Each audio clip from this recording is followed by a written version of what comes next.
Your style and your flavor make the city rock. They must say the season come out with a bang. Coach Minzy, best round here. Remember that.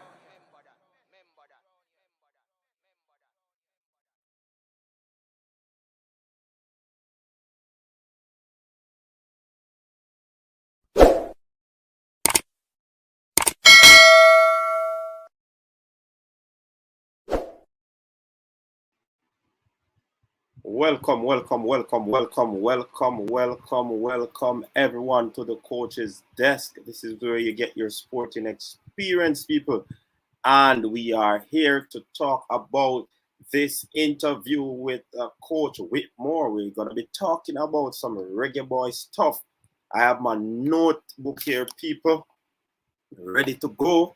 Some information. I know that the persons in America, they weren't able to actually watch the interview, but they would have been following the channels throughout the course of this day, who would have had content where the interview is concerned. Yeah, people, welcome again. Welcome to the persons over there on Facebook. Thanks for tuning in. Thanks for tuning in, everyone. Really appreciate you tuning in. Really appreciate the support. And we will forever continue to give you content that will, enable you to keep in touch and remain with close to what is happening with the Jamaicans, especially the persons in the diaspora. A matter of fact, people have a news phone. I have a news to break. I don't know if it is breaking, but I have a news to break. Yeah. Big up to everyone who continue to support the coach's desk. Definitely, we're here to have this discussion on the matter. People, of course, you know that the phone line is open to you. You can always make that call and share your views, contending views. Yes. And of course, we want you to do that with respect, in the most respectful manner. Because, of course, you can share your opinion here on the coach's desk.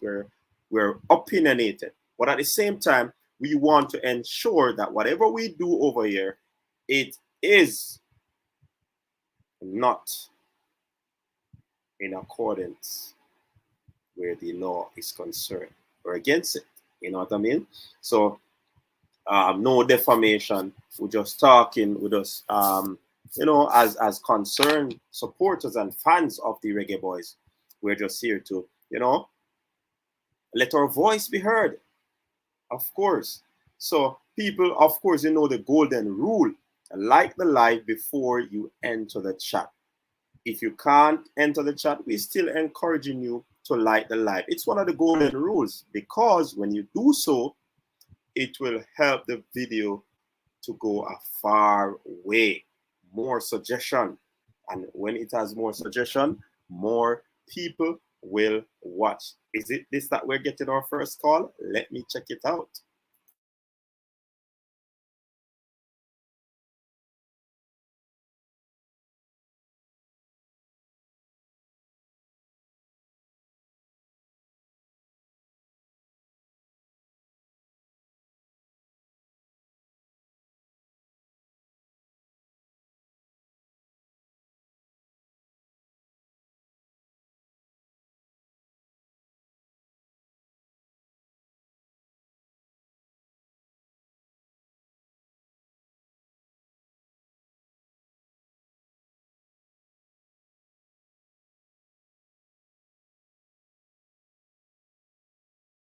All right, so we have a Clarendonian in the building. First call of the night.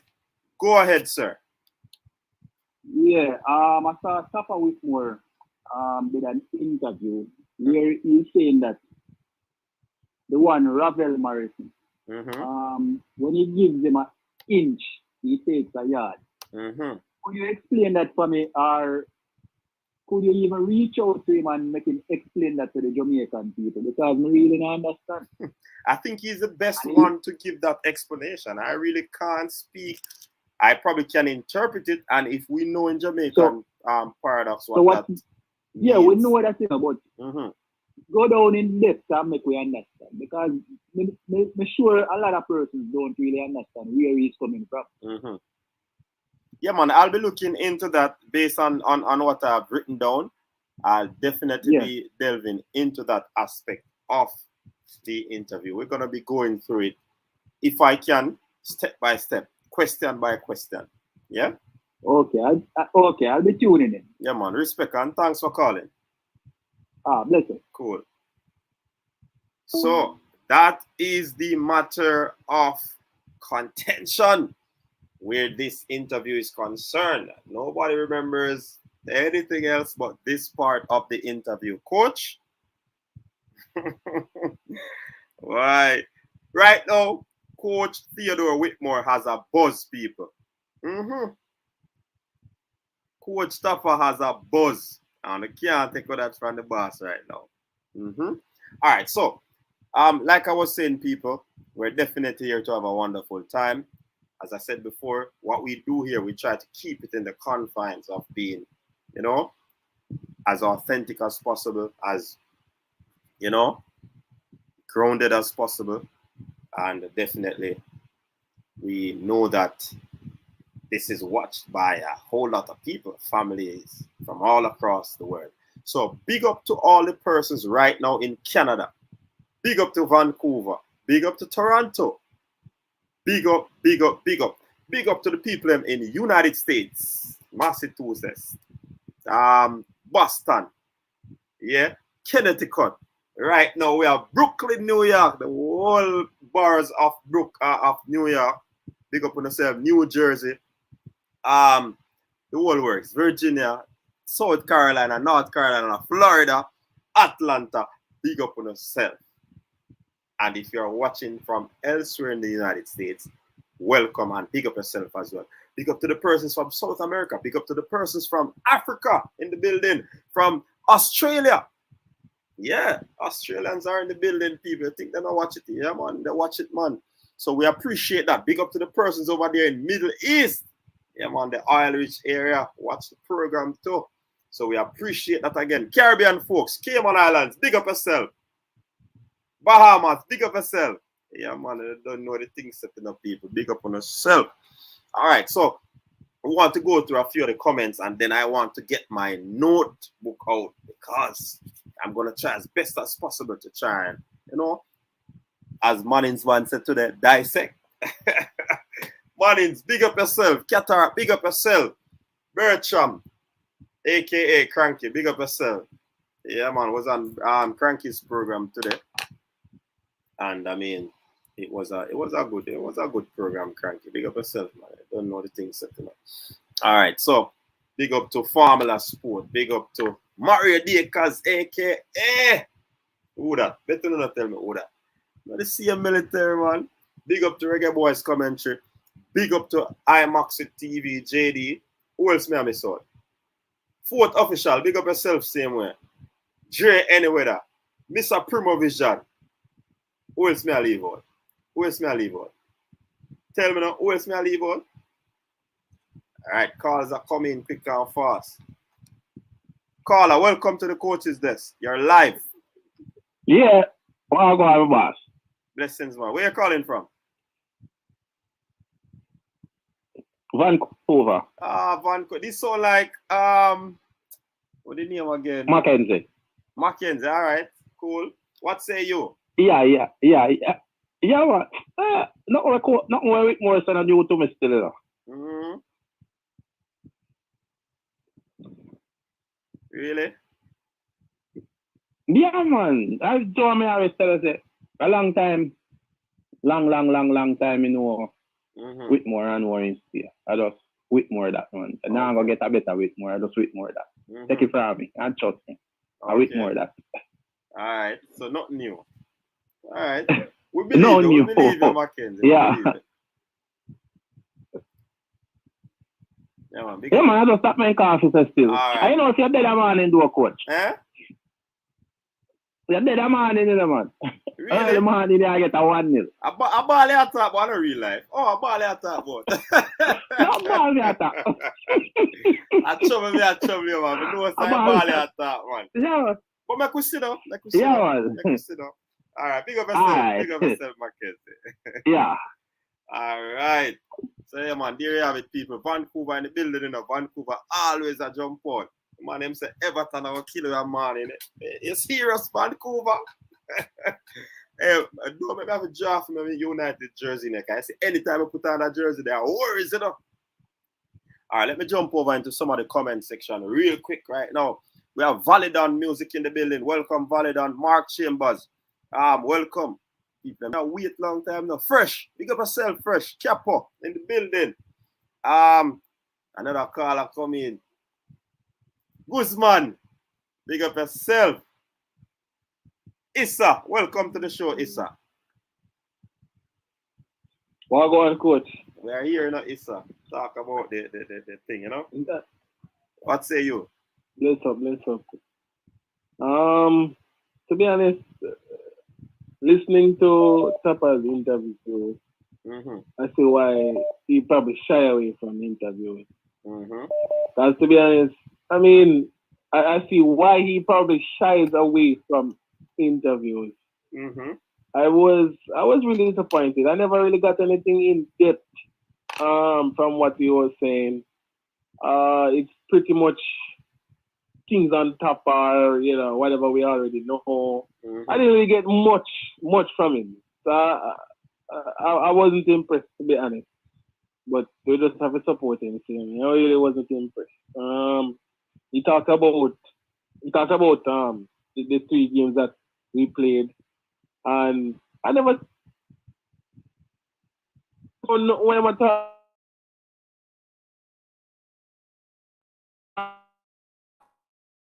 to happen really, and I never really got anything from the interview, to be honest. Okay. I watched it 2 times and now said it's neither here nor there. Okay. I can't say that he's a coach that, you know, can pick apart systems and say what he wants and articulate it. I never got that from him, so I don't know. Well, probably he's pragmatic. It is what it is. But as we have always said, that he's a pragmatic type of an individual. So he probably can't articulate it, but go on the field, he's able to do that.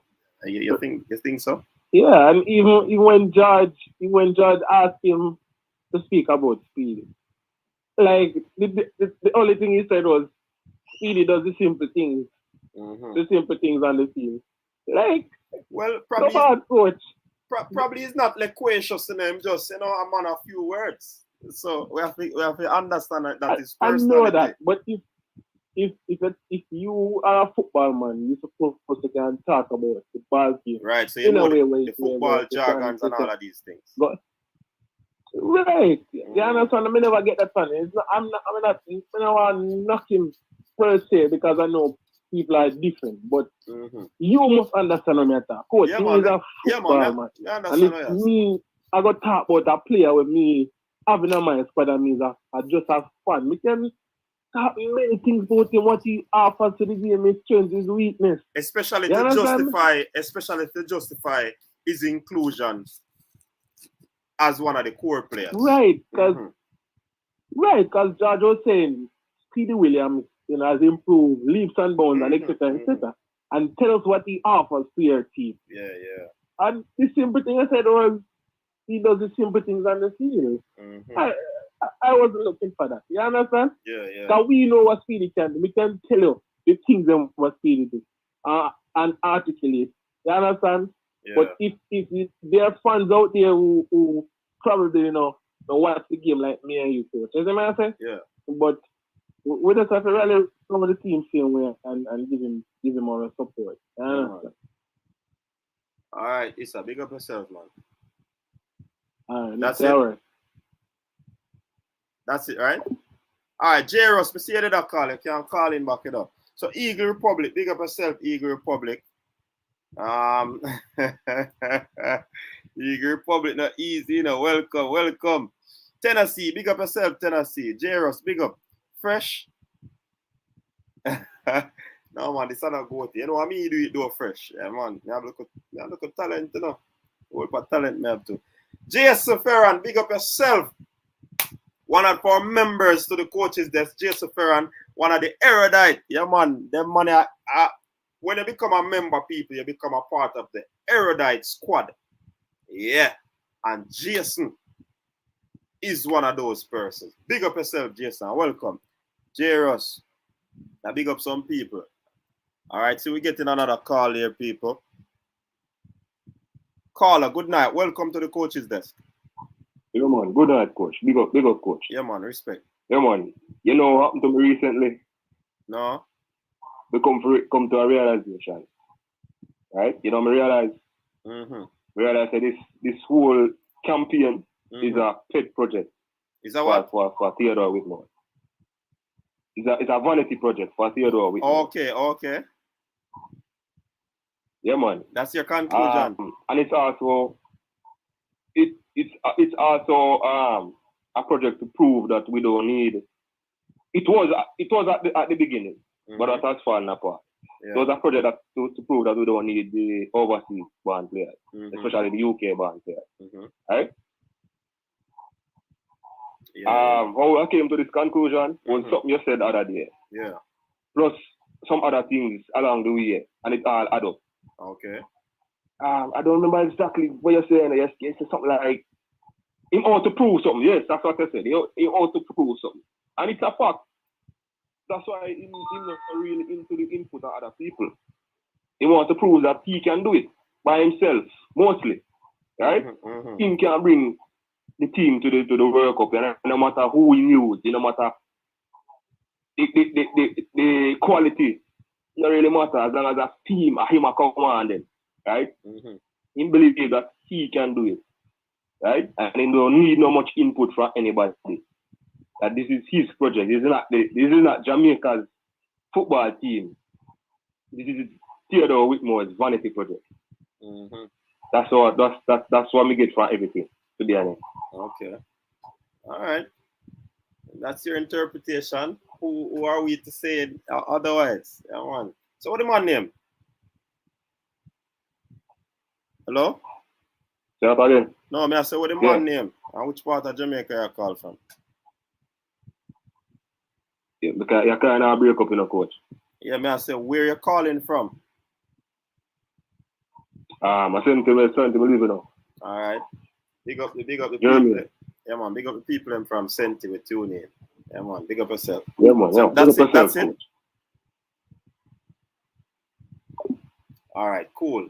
So St. Elizabeth in the building. All right. So Ian Campbell, welcome. Big up yourself. Howard Chin, welcome. Winston Campbell, welcome. Photos of Jamaica. Bless up, man. Who else is in the building? SMM, welcome. Jano. Mr. Jairus to that call now, but the overseas call. I was on the line, you know? We know Jairus I got call, man.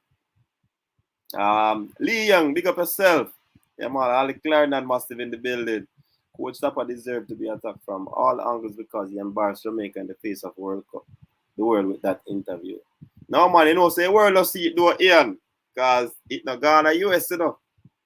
Them block it in the US, so them can't see it. DS Electronic, welcome. Richard, big up yourself, Richard. It's a notebook comes in handy for this. Plus a pack of tissues for handkerchief CD. Jamaica land we love. Neo all crew. Yeah, man, big up to Neo, man. King Jav, welcome, man. Welcome. Yes, Shatta in the building. Big up yourself, Erudite. Next person in the Erudite squad in there, Shatta. Yeah, man, thanks for being a part of the membership there, Shatta. People, you're always free. If you check the link in the description, you can always be a part. Just hit the link and you can see what you can go on for, you know. Balakar. Big up yourself, Balakar. Big up yourself. So Lee Young, big up Racetrack, Cherry Tree Lane, Crawl, Four Parts, Woodside, Pleasant Valley, Havana Heights.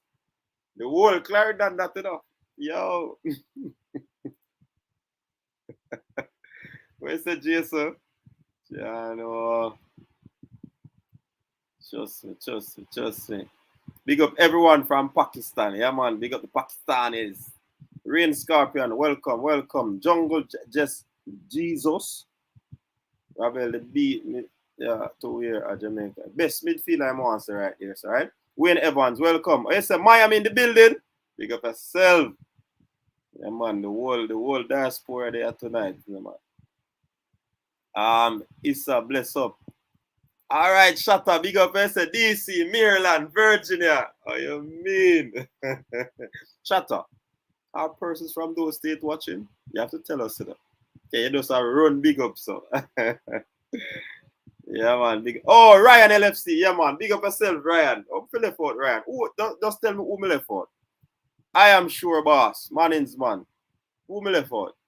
Nothing me left out, nobody else. Dre. Unseen TV. Who else me left out? No, me not left out, nobody. Mr. Speaky, Spooky, King Jab. Unknown. Big up yourself. Big up yourself. Military. Yeah, man. Me call military name already, man. I don't know. Dr. Harrow, welcome, welcome, welcome. Hey, comments am I running? I don't know. Comments are running in, people. Running in from the cold. Where am I? Where am I with the comments? Wow. Okay, look like I'm there. Yeah, Everton can't beat to Shatter. What am I talking about? Just I watch the program tonight. The men never take the reasoning too personal. Okay. Coach start Fred. Fred upon guitar, man. Bass electronic. Fred is on guitar. Yeah, man. Darren Stoner, big up yourself. The shooter go na Arsenal. I go slap United when we play them. Okay, let us see. The man himself, bless up Clarendon man here. Tapper should go. He can't even put his word properly together. Same way the squad play chaka. All right, the man himself. Who is this? Guzman. Big up yourself, Guzman. No room for error. Time to win. Big up coach. Yeah, man. Big up yourself, Guzman. Yeah, man. No time for error. But the coach said it. The coach said it. Tapper Whitmore said it. There's no room for error in this round. None whatsoever. So let us see what they will do. Boy, I believe in our players, them, you know. All right, Shatter, tell him that. Shatter, recruiting are going on, you know. So Guzman, you can become a part of the membership. Shatter is telling you about it. Wesley Hall, welcome. Welcome, Wesley Hall. Manchester United can't beat Arsenal as usual this year worse. Me and Motions, big up yourself, welcome. Carla, welcome to the coaches desk. You're live. Yes, coach. Good night. Good night. What say you? Yeah, so I have two things more to ask about. Mm-hmm. Is it a case where we can get another right back where we always have to include Azos Powell?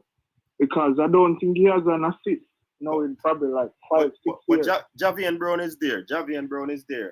And he can play right or left. Plus O'Neal Fisher.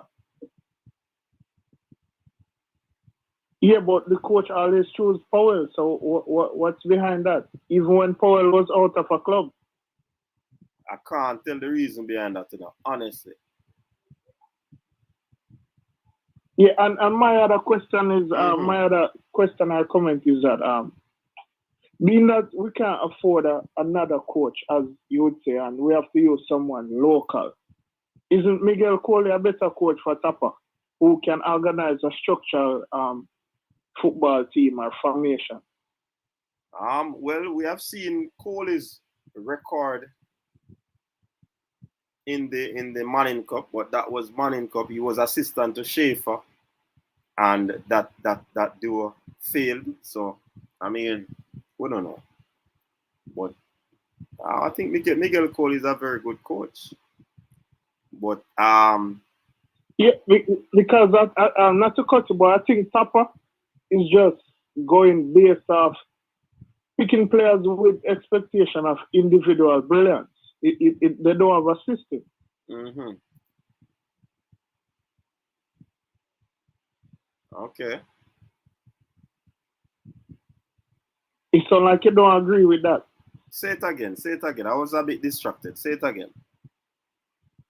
No, I'm saying the present coach, Tapper. Mm-hmm. It's like he's just picking players to do or to perform based off the individual brilliance. Is it that? I don't think that is the case. No, I don't. But what's the system that they play? Well, from what we have been seeing, mostly long balls. So that is, I think that. But based on the interview, he's saying that the midfielders not doing what they're supposed to be doing.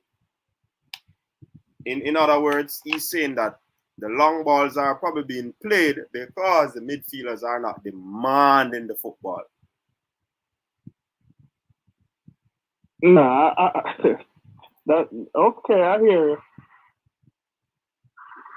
That's it from me still, coach. That's it from me. Yeah, man. Big up yourself. I think Miguel Cole would do a better job more than Sapa. Where you calling from?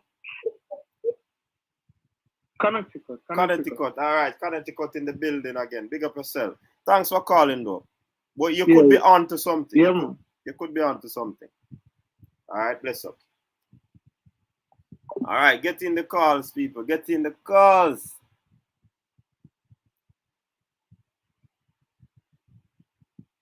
All right. The JFF does not have the people. Remember, I'm telling us, I have one news to break, you know. I get in there. No work is being put in, really. Get quality players. All right. Zach, welcome, Zach. Utan Dixon, welcome. Yes, Jason, that's egotistical behavior that most man have. All right, Tiddlywinks, about. I mean, Richard, big up yourself. Big up yourself. More caller come in. Tonight is the calling. Remember, hey. Caller, good night. Welcome to the coach's desk. Yes. Good night, Coach Minzy. Yeah, man. Good night, sir. What's up? Yeah, man. Last week I called and I was making the point that Papa Whitmore was on the sideline and the players weren't following the instruction and he was looking and wasn't doing anything. And you guys were saying that these different coaches have different styles. Mm-hmm.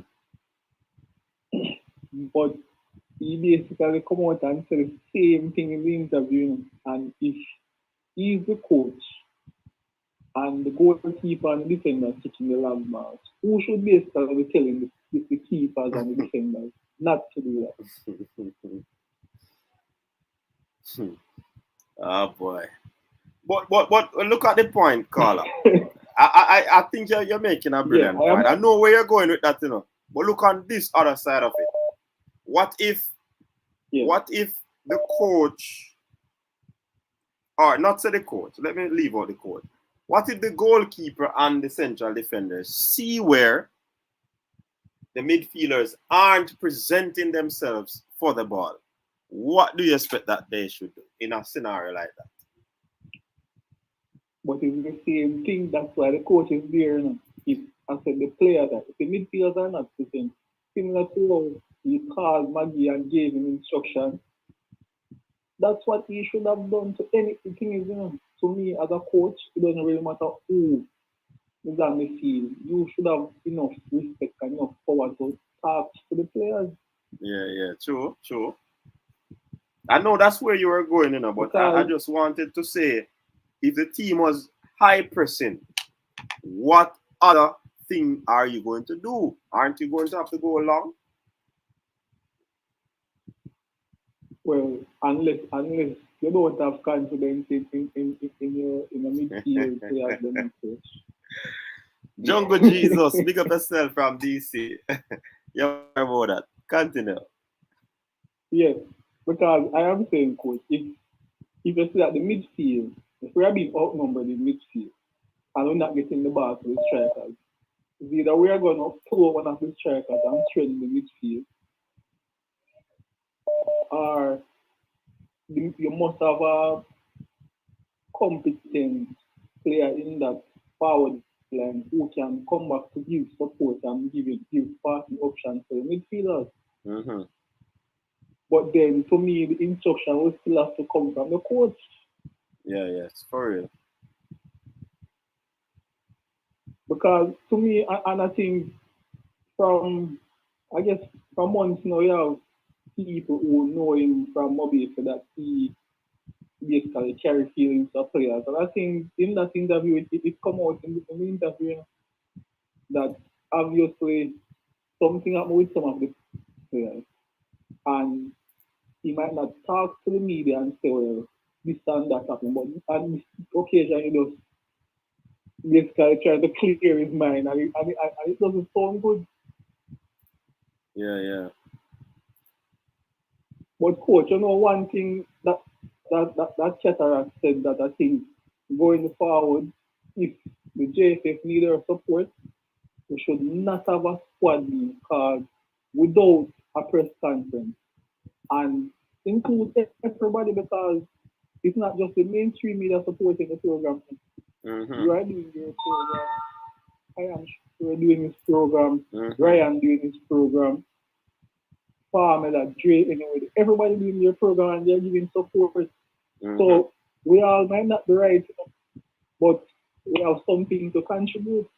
So I don't think you can have a team being just shown in our face and we don't have any form of engagement with the fans.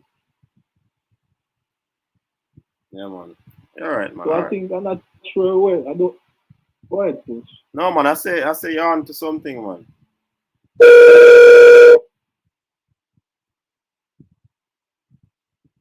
We are the supporters of the program. If there's no engagement with us, how does it make sense? If there's no engagement with the corporate people, because if they're not engaging the fans who are easier, how can you sell a vision to corporate Jamaica? Yeah. Yeah, man. All right, caller. In line, I get jam packing us. So respect for your call and thanks for tuning in. Just stay tuned out for listen to the news I'm gonna break here. All right, big up. Yes, please. Caller, you're live. Hello? Blessings, coach. Bless up, man. We're there, you know? In our jubilant mode. Yeah, man. Blessings. You know, so I'm there here, listen to live. You know, and respect. I like what I want. Yeah, man. Sorry about that. Call them up come in. No. Yeah, man. You know, what I say is that not very often you find, you know, programs that actually focus on, you know, the betterment and growth of, you know, local sports and local football, you know. So I have to just personally extend that gratitude to you and say, big up yourself, keep doing what you're doing. Yeah, and, man, we appreciate, you know, your effort, my brother. Yeah, man. Respect, man. Thanks for calling. Where you calling from? All right, we are calling from Jamaica right now. Yeah, man. You in Jamaica.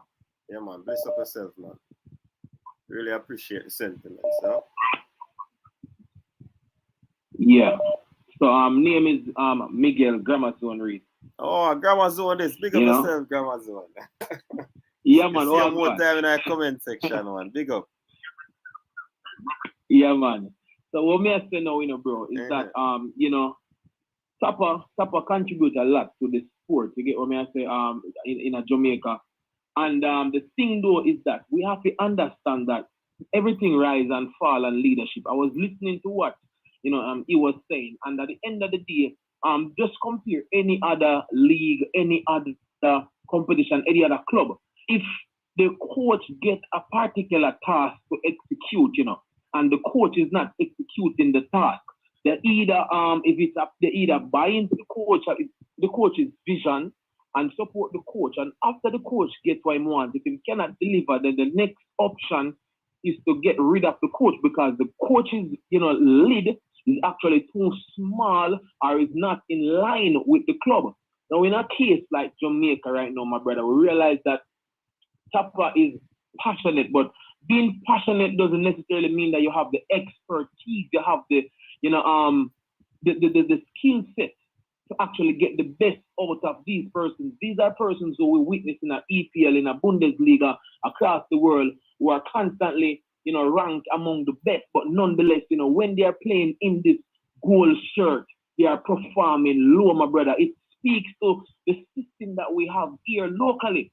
Now, my rate Tapper, bro, as one of my favorite footballer locally, but at the end of the day, my brother, he have a lot of work to do as a coach.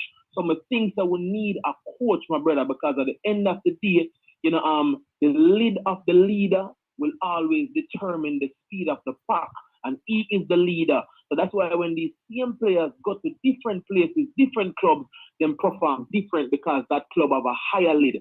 So the fact is, Papa is just not good enough at this specific moment. Love him and respect him, but we have to decide, are we going to choose patriotism and choose a coach because I'm a yard man, because we're buying to him, or we're going to choose the success of the country, my brother.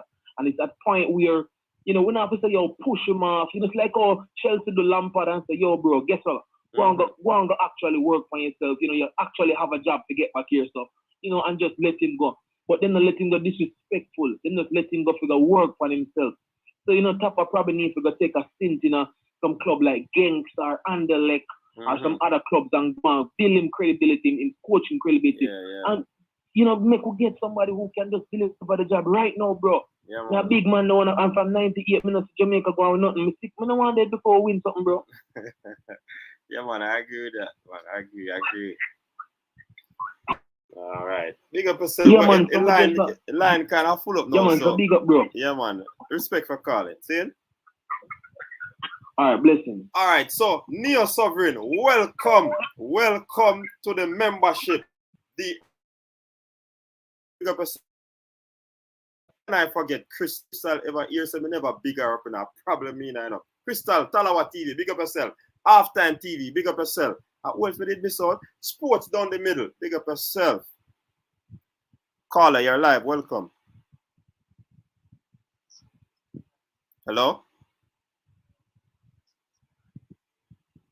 Caller, you're live, welcome. Yes, coach. Good night. Yeah, man, good night. Coach? Yeah, man, I'm here. Good night, coach.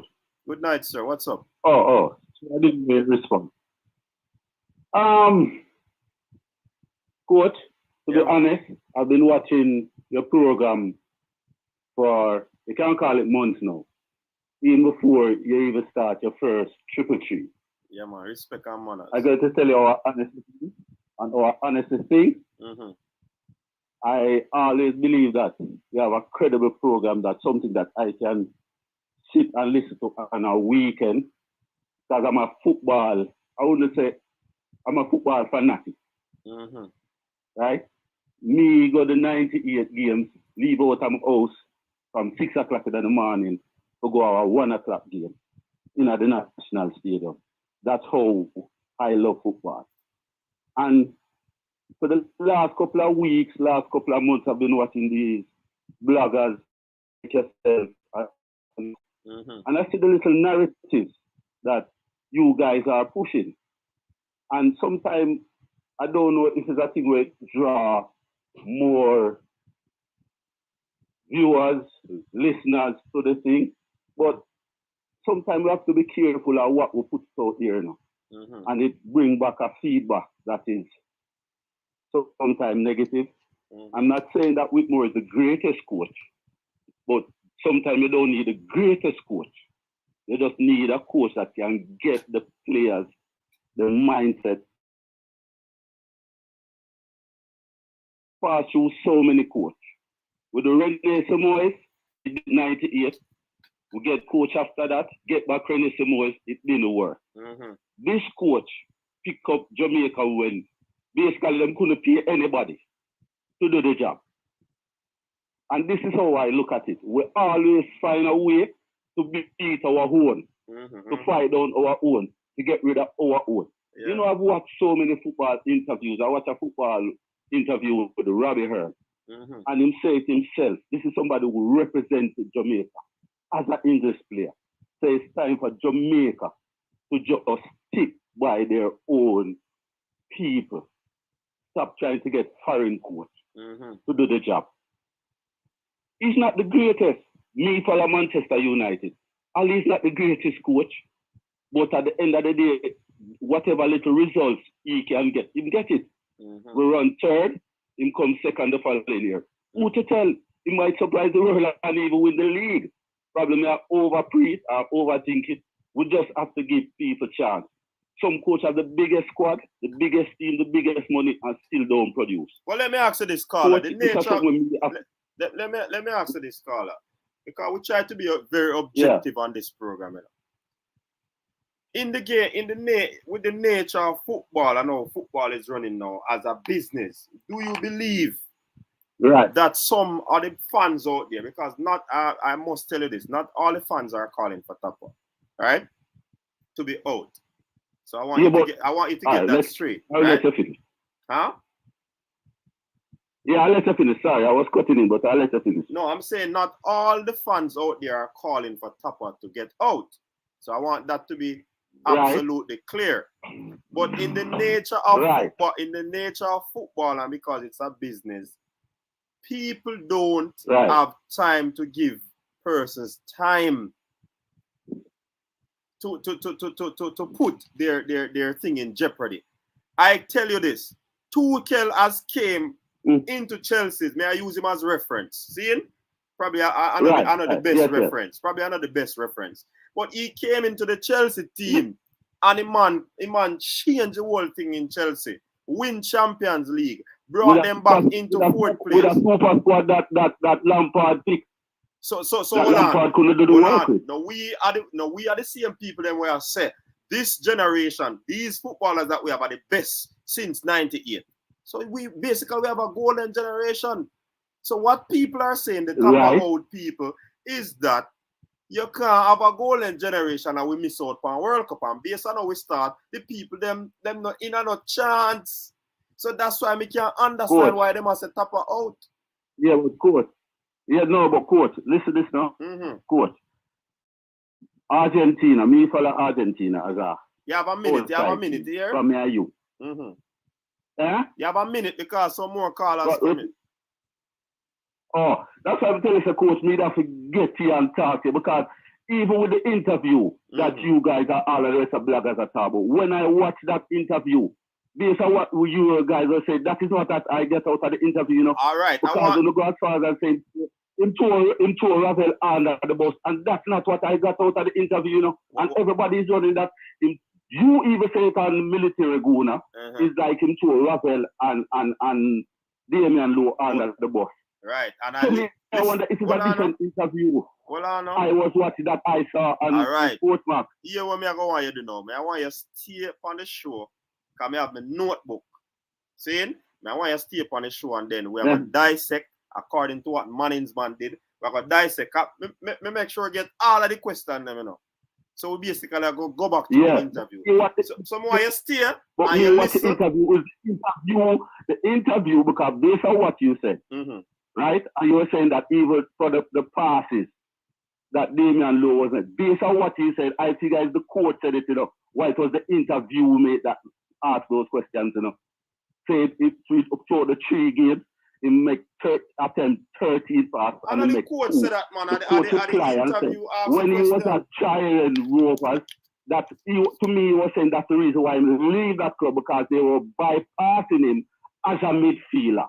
Right. So that's why I'm such an evil tight McGee. But what that is telling you, what that is telling you, you see? What that I tell you, say, based on what the coach said. Come on, caller, man. Anyways, we have to go. But more you stick around. Yeah, I'm going to listen back and you tell me what it is, because unless I'm going to explain to you. My IQ is lower than everybody else. No, man, I'm not going to say IQ. Explain it to me, I did. I'm not going to say IQ low. I'm not going to go to that level. You see what I say? But more you listen. IQ then. Let me say football IQ. Yeah, man. More you listen and we are going to go through it. See? Big up yourself and thanks for calling. Yeah. All right, cool. Hello. Who said Taylor Hall? Who said Taylor Hall? Who said Taylor Hall? No look on that now. Who said Taylor Hall? Big up yourself, Neo. Taylor Hall in the building. Anyways, right. We have to go through the thing for oh boy. You always have one person like that still, you know. You always have one person. But may I go through the thing for that caller there? I think me see him name some classy eyewear. Yeah, man. May I go through the thing so you can understand what the people are saying. And for me, I believe that I'm a tough fact. I'm happy that Theodore Whitmore did the interview. I'm happy. Yeah, man. Big up to Jacqueline Guzman from California. Thanks for being a member of the channel, brother. Big up yourself. So, as I was saying, Shatta, it is a result business.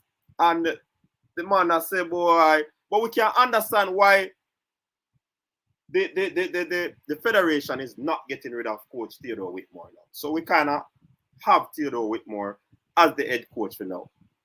He alluded to that in his interview that he has not heard anything about it, you know. So no discussion about his situation where his job is concerned. Nothing like that. You understand? So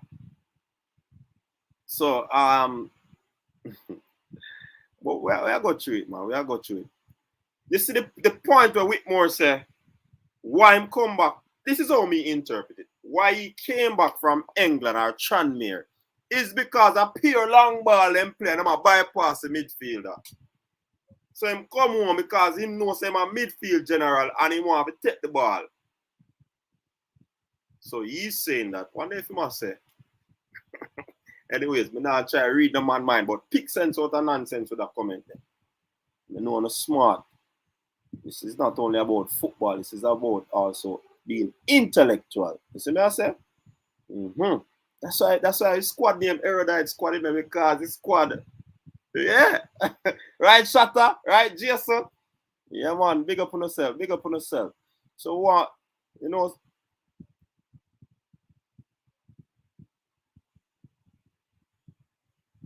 where's the Shatta? You Taylor Alto? Big up yourself. Neo, you Taylor Alto? Big up yourself. Yeah, man, I pay Taylor All. Yeah, man, I pay Taylor All in the building, man. Big up on yourself.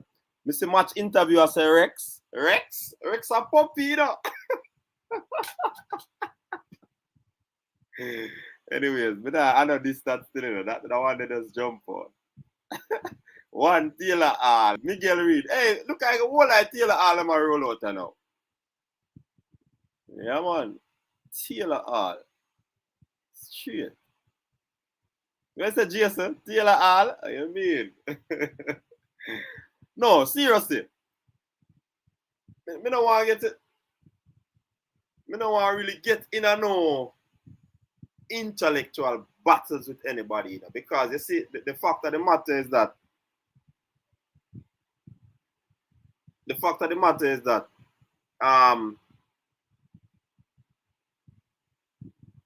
everybody's interpretation of comments are different. See? And you have to give people the benefit of the doubt. You understand? So, what would have caused this long ball to be played?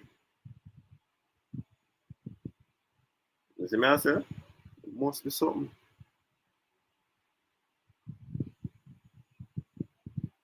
Exactly. And that me get from it in the Mark Chambers. That's what I interpret from it. Seeing? That's how me interpret it, but me don't know. Me probably not too bright still. You know. Anyways, people, callers, we are giving you 10 more minutes you know, because guess what? I want to release the handbook.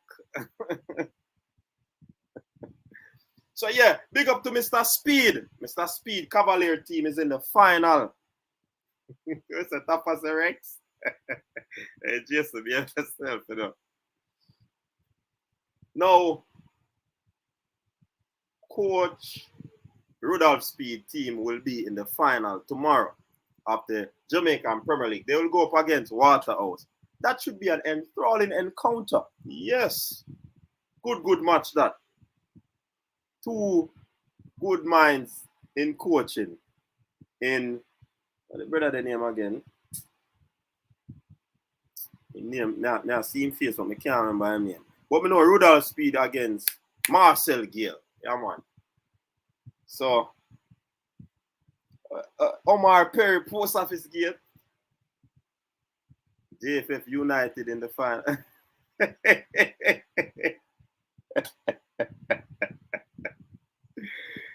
John was there. Hey, Denzel All. People don't know my stance already. See? A call coming in. Caller, good night. Welcome to the show.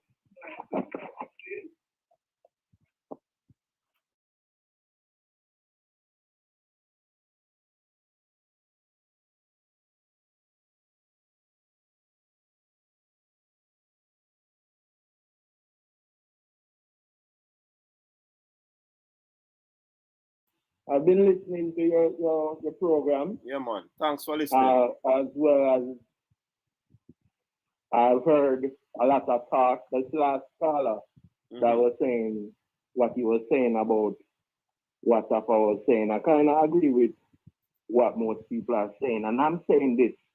First of all, if people are going to say that Revel Morrison is the best midfielder, that means people are disrespecting people like Andy Williams, Winston Twillibug Anglin, same Theodore Whitmore, and not only one game Mr. Revel Morrison play Panama, and him not showing no form of them skills there. I don't know if you really watch the match good, but what you call watching it good?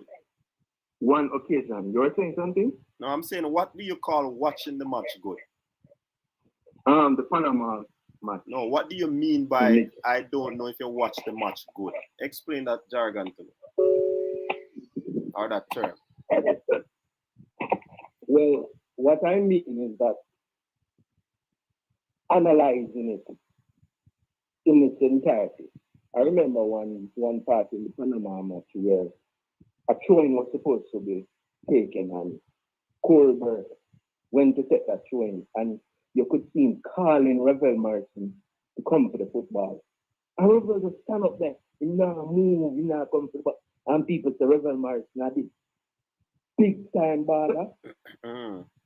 These are some of the little things that people must look back on. Do you understand what I'm saying?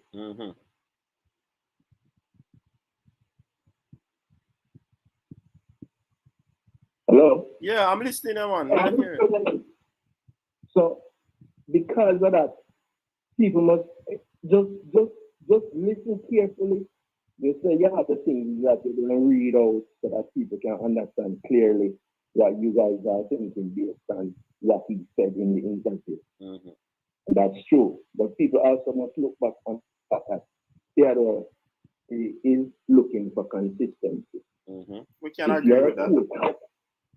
And you can't change your back line every time. So why did he change the back line? But coach, caller, you have to understand, caller. The coach has taken responsibility. You need to turn on what you're listening to. It's giving a bad feedback. All right, boss. You turn it down? Yeah. All right, so I'm saying that. No, I'm still hear the feedback. You still hear it? Yeah, man. All right, the sound like it gone. Yeah, I'm saying that the coach. No, caller. I hear myself. Echo. Okay. Yeah, you hear yourself now? Let me hear. All right, me hear it gone now. So I'm saying the coach has taken responsibility for that game. The man said because he have some fresh baller at home training and the professionalism that they bring, he thought that it would be good to have them in the game. See? And him said it did not work out. So him lift up him hand, surrender this mean, and him take responsibility. So you're saying now it is not good to cut and change. And it was the same coach who did that, and he might take responsibility for it in that same Panama game. No, the reason why I brought up the Panama game because it's the only time I really see Revel Morrison play. You understand? And that was the main reason why I brought up that. And my reason for saying that, because I keep on seeing this thing, everybody keep on saying, oh, Revel Morrison Tapa disrespect Revel and something Revel have with Tapa and people are say, Tapa no rate the youth and the youth are a big baller. No, they were better baller than Revel Morrison. You understand? And if Revel Morrison change him approach, he wouldn't get big time contract. He wouldn't have to wait in friend room if he help him out. If him have that kind of big baller, he should have been shine right now with Manchester United. Your team. Wouldn't you say that? Yeah, but he's not only a good footballer enough. Of course, we know that he has issues, underlying issues.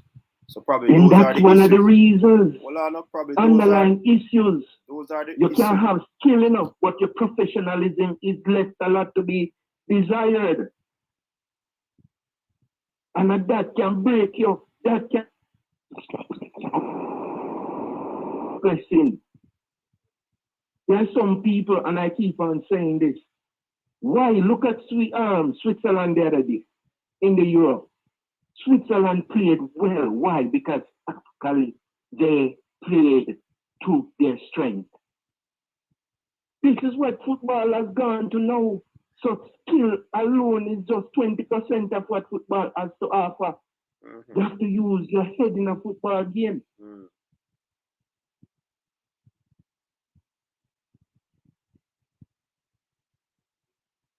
So that's the reason why I don't agree with the mere fact that people keep on saying that Revel Martin is this excellent midfielder, and he still has not proven that. But I don't know what you have seen. I don't know what you look for when you're watching football. I saw Ravel played one time in Saudi Arabia, and that was my eye test, and that indicated to me that he's a very good footballer, very talented. He has underlying issues, which we all probably would have aware of. But separate and apart from that, his footballing abilities is there, man. Okay, all right. I can't say anything because I didn't see that much. And I believe at the first time he played for Jamaica, and that's when the footballing public fell in love with Ravel in that game. You understand? I'm going to ask you a question. Yeah, man. Quickly, because we have more callers to come in. Right. You're 7 minutes. Yes, okay. Go ahead. All right. Because when I'm finished, I'm hanging up and I'm going to listen to you. Yeah, man. You're a very intelligent person. Respect. I like your show. Yeah, man. Respect. Who do you see as a type of midfielder that can come up to the defensive third, pick up the football, turn with it, make a pass or two, and move off again and pick it up in the Jamaican team right now that can build it from the back? Which midfielder? In your view. Because them say you're coach, I think Coach Minzy. In your view, I think Ravel can do that. Anthony Grant, the newbie, can do that. Speedy to a lesser extent, but not many. We have a midfield crisis, central defensive midfield crisis. So not many we have out there that can do that. Because in terms of also possession, we are a team that does not possess the ball very well. We turn over the ball, and in basketball, when you turn over the ball, you get punished. You give the opponents 2 chances to score. I'm not going to say I disagree with you with regards to possession. I'm just going to say this one thing and then hang up. I think personally, Jamaica needs to speed up their football game more and move better off the football, both laterally and forward and backward. Sometimes move off the ball quicker. If they do these 2 things along with possession, they won't have any problem. What do you think? Yeah, man, I agree with you that the off the ball movement for the team is very poor. And last week we did a run through on the whole game versus Panama. It was highlighted that was one of the issues that we have as well. Yeah, man. So big up yourself, man. Thanks for calling. No, thank you, Mr. Music. Yeah, man. Thanks, and thanks again. All right, I'm going back to watching. Yeah, man. Cool. And I'm the same gentleman that's tried calling in. I'm from Montego Bay. And at some point in time, I'll try again. All right, big up yourself. Yeah, man. All right, so we can cut off the calling now and go down to business. I'll give them next half an hour. What want to say? I want to run it to people. Talk up quick in the comment section. Quick and fast. Quick and fast. Where's the Fresh? Where's the Jason? Where's the Shatter? Talk to me, no, man. Where's Leal? Where's the?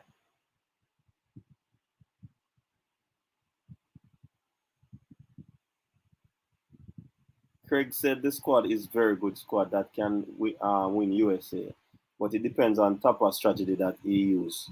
All right. Caller, good night. Welcome to the show. This is the final call for the evening. Caller, welcome. Yeah, man. Yes, the problem with Jamaica football. You can't have a primary school teacher, a coach at university, a lecturer at university. You can't have a what? You can't have a primary school teacher, lecturer and university student. Why not? Suppose the primary teacher is very has all the requirements.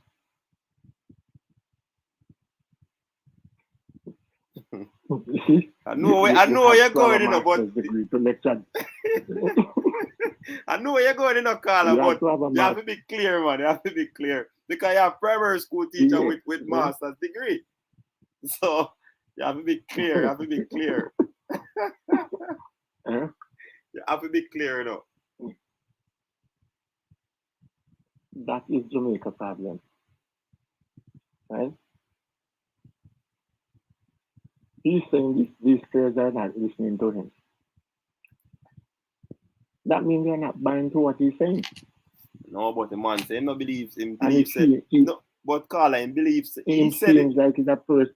No, man. He said in the interview that him thinks that the ballers them are 100%, 110% so in support of him, and they will never question him in terms of his football acumen, whether as a player or a coach. This is the same man who run away Marlon King. Do you remember? And Carbone called back Marlon King. Yeah, but it could be. I don't know why. I don't know why he ran. Probably we need to get back Marlon King on the show, you know.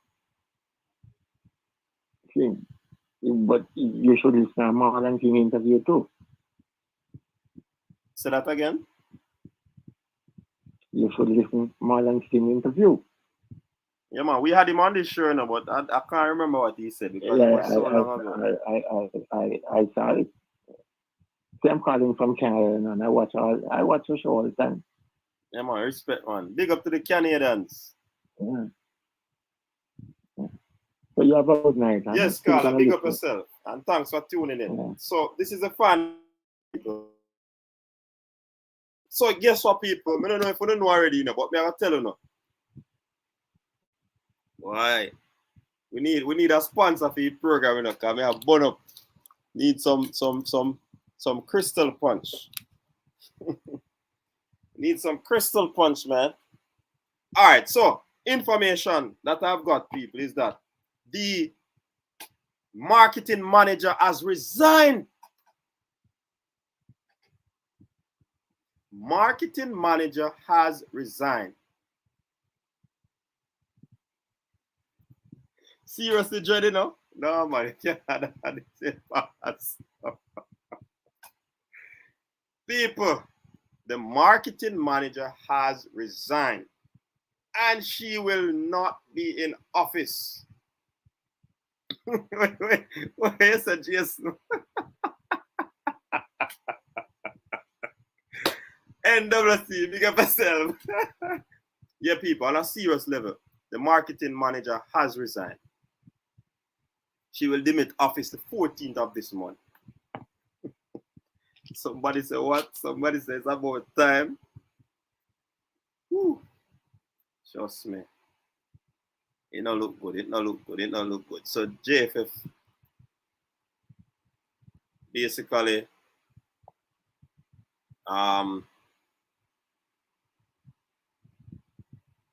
without a marketing manager. I think she, normally when you resign from this position, you have to probably a month, 3 weeks or so before you can limit office. So that's the situation right now.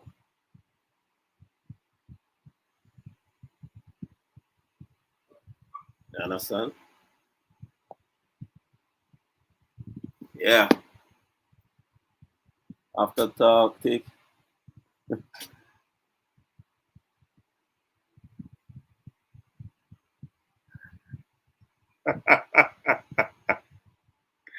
Yeah, formula. Can't take the pressure.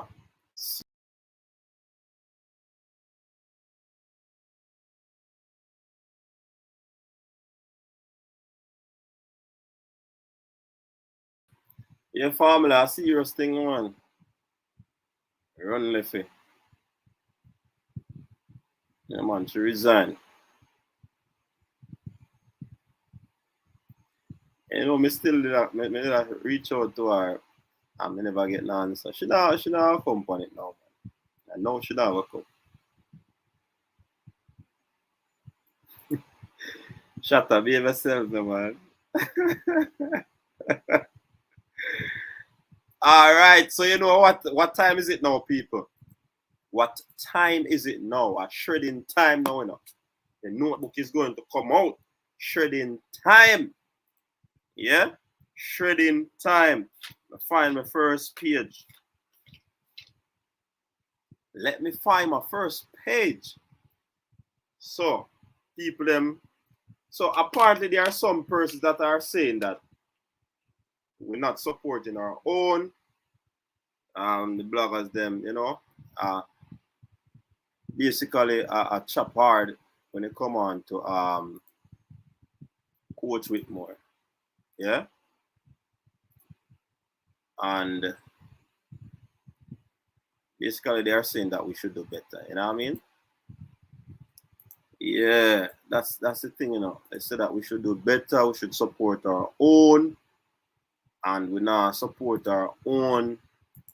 Basically, we are tiered on the man and this and that. But I put it to you, persons who are saying that, not everybody is saying Tapper out. So let me make that absolutely clear, that not everyone is saying Tapper out. Yeah?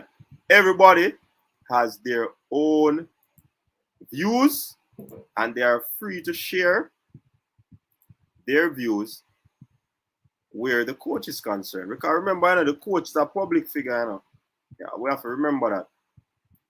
Coach is a public figure. So, I mean, he's going to be basically under scrutiny.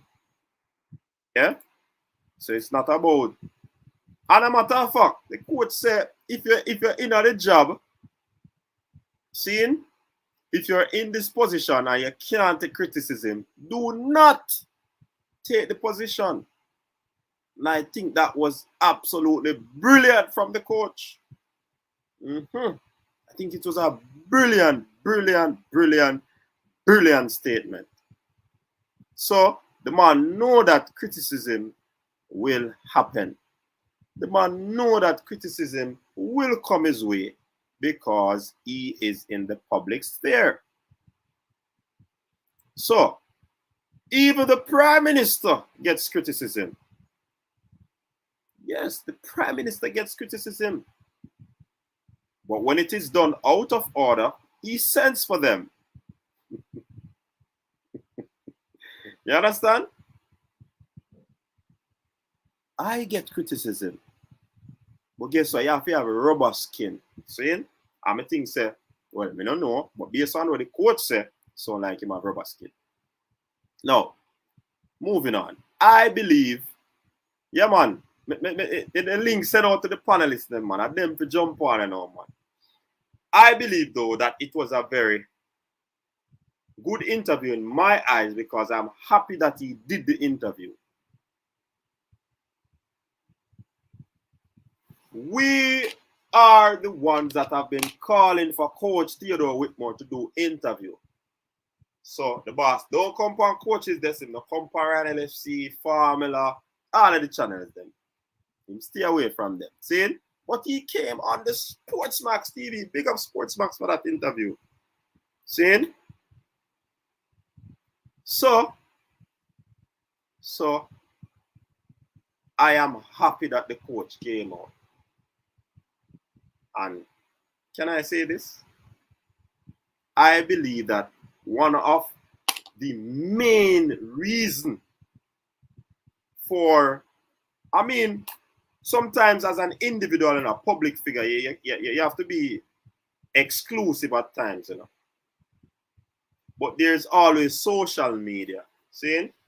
You can communicate with the fans and, you know, you might go on the YouTube channel of the JFF and have a little interaction. I don't know if that is acceptable. Go on your Instagram and do a live, and you know. So because the coach is not accessible really, there are some notions that have been built up against him based on what he does. Some could be true, some could be false. But because he has not been in the public sphere to defend himself, to speak about it, he has been seen as someone who shies away from camera. He's not astute enough, he not speak good. Listen to me. A man now have to speak good, brethren. See? A man now have to speak good. That's him. And him my coach. See what I say? So we have to respect that. Now don't bring the man intelligence to the fore. What him say him know, say him get all of these criticism, but the personal thing them, you know, sound like him like it, you know. Yeah, so, and as I've always been saying, we can always criticize people, but nobody get too personal, and everybody like them things. You see me I say? And everybody free to talk what they want to talk, but don't get personal. And I think that's one of the reasons why the comment section on the social media side were blocked. You know what I mean? So I mean, if a man say Tapper out, I don't think him have a problem with that. And people have not spoken to Tapper. I have not. If me talk to him right here, so on the platform, I wish him company still enough. We have a whole question for your coach. I mean, know you're watching now. But big up yourself, same way. You're a coach, I will have to respect that. You're still the coach. Yeah? So, interview with Coach Whitmore. From the onset, seeing, he was asked, what has your conversation been with the hierarchy since the first 3 games? But what Whitmore did, I don't know if he was trying to sidestep the question. He actually said that in terms of the games individually,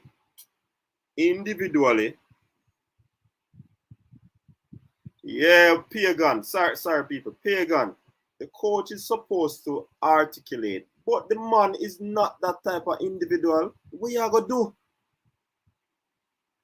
What you gonna do, Pagan? What are you going to do? Exactly, Shatta. Not everybody can speak well.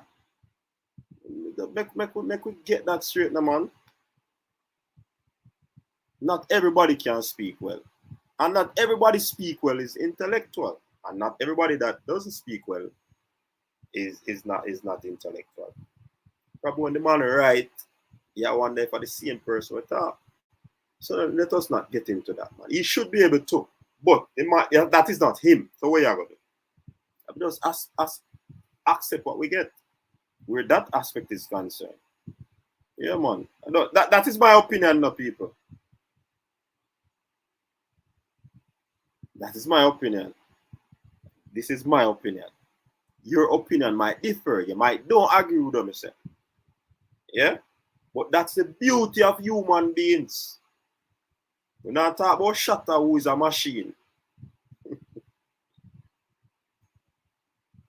You understand?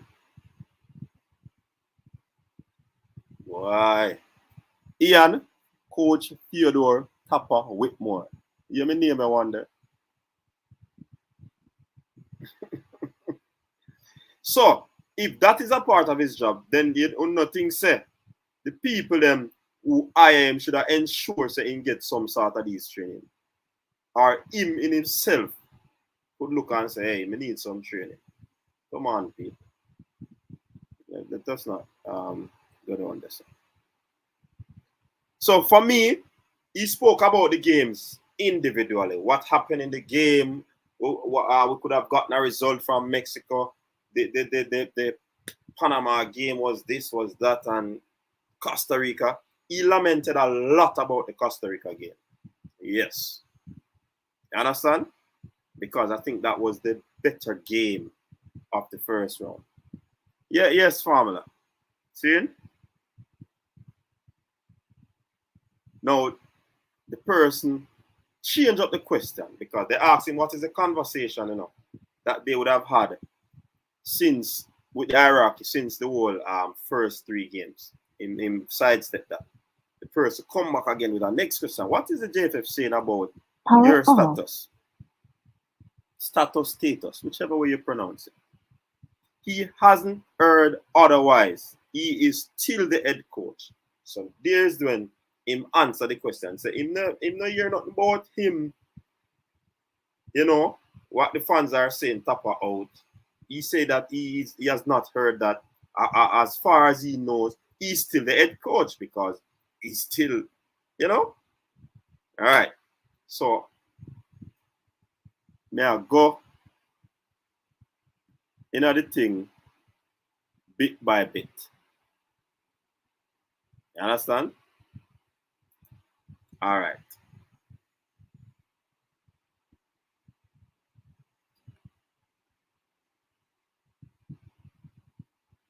He also said that he doesn't feel good in their current situation. However, he's saying that the team is not far off.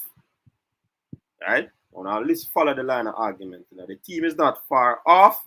The other teams are not far off. So if he feels no pressure whatsoever,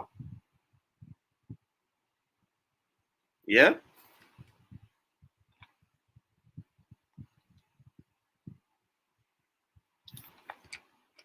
He was saying that he would have seen positives initially when he was answering, I think, the first or second question.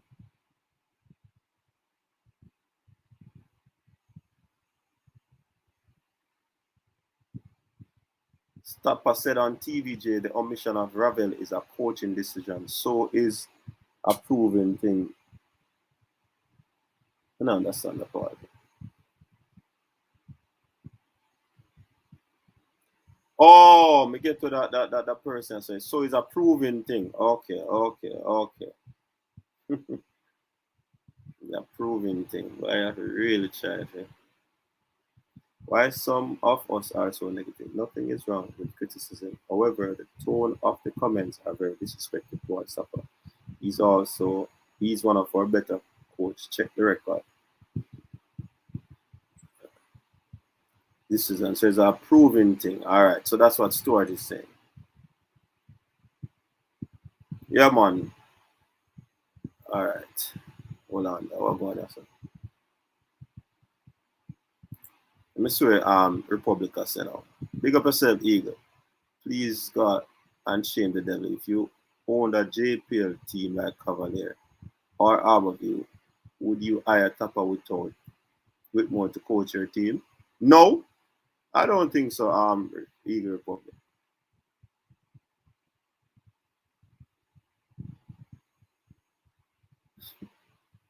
Let's say, please, God, and shame the devil.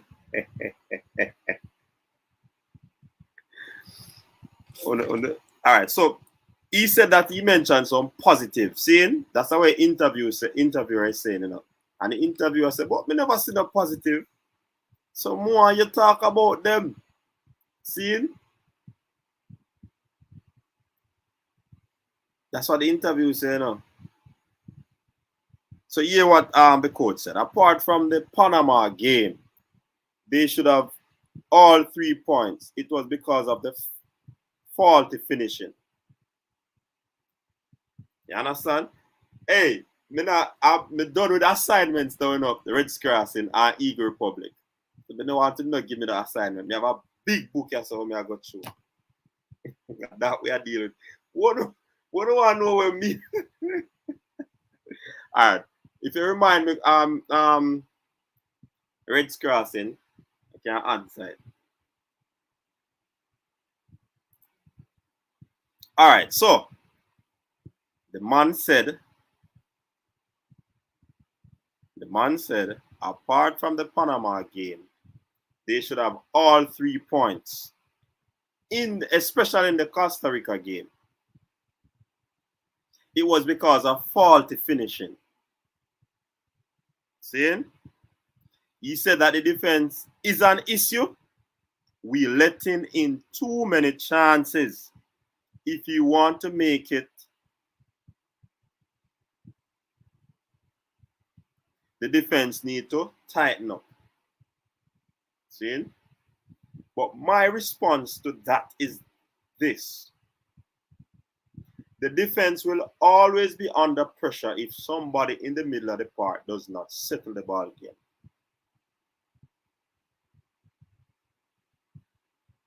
Yes, Stefan, that's true.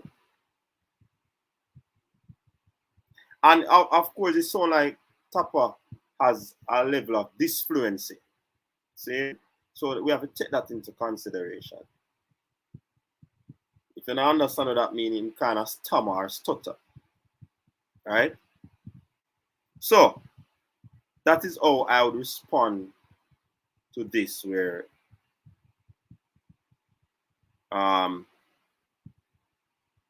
what the coach said. So move on. See?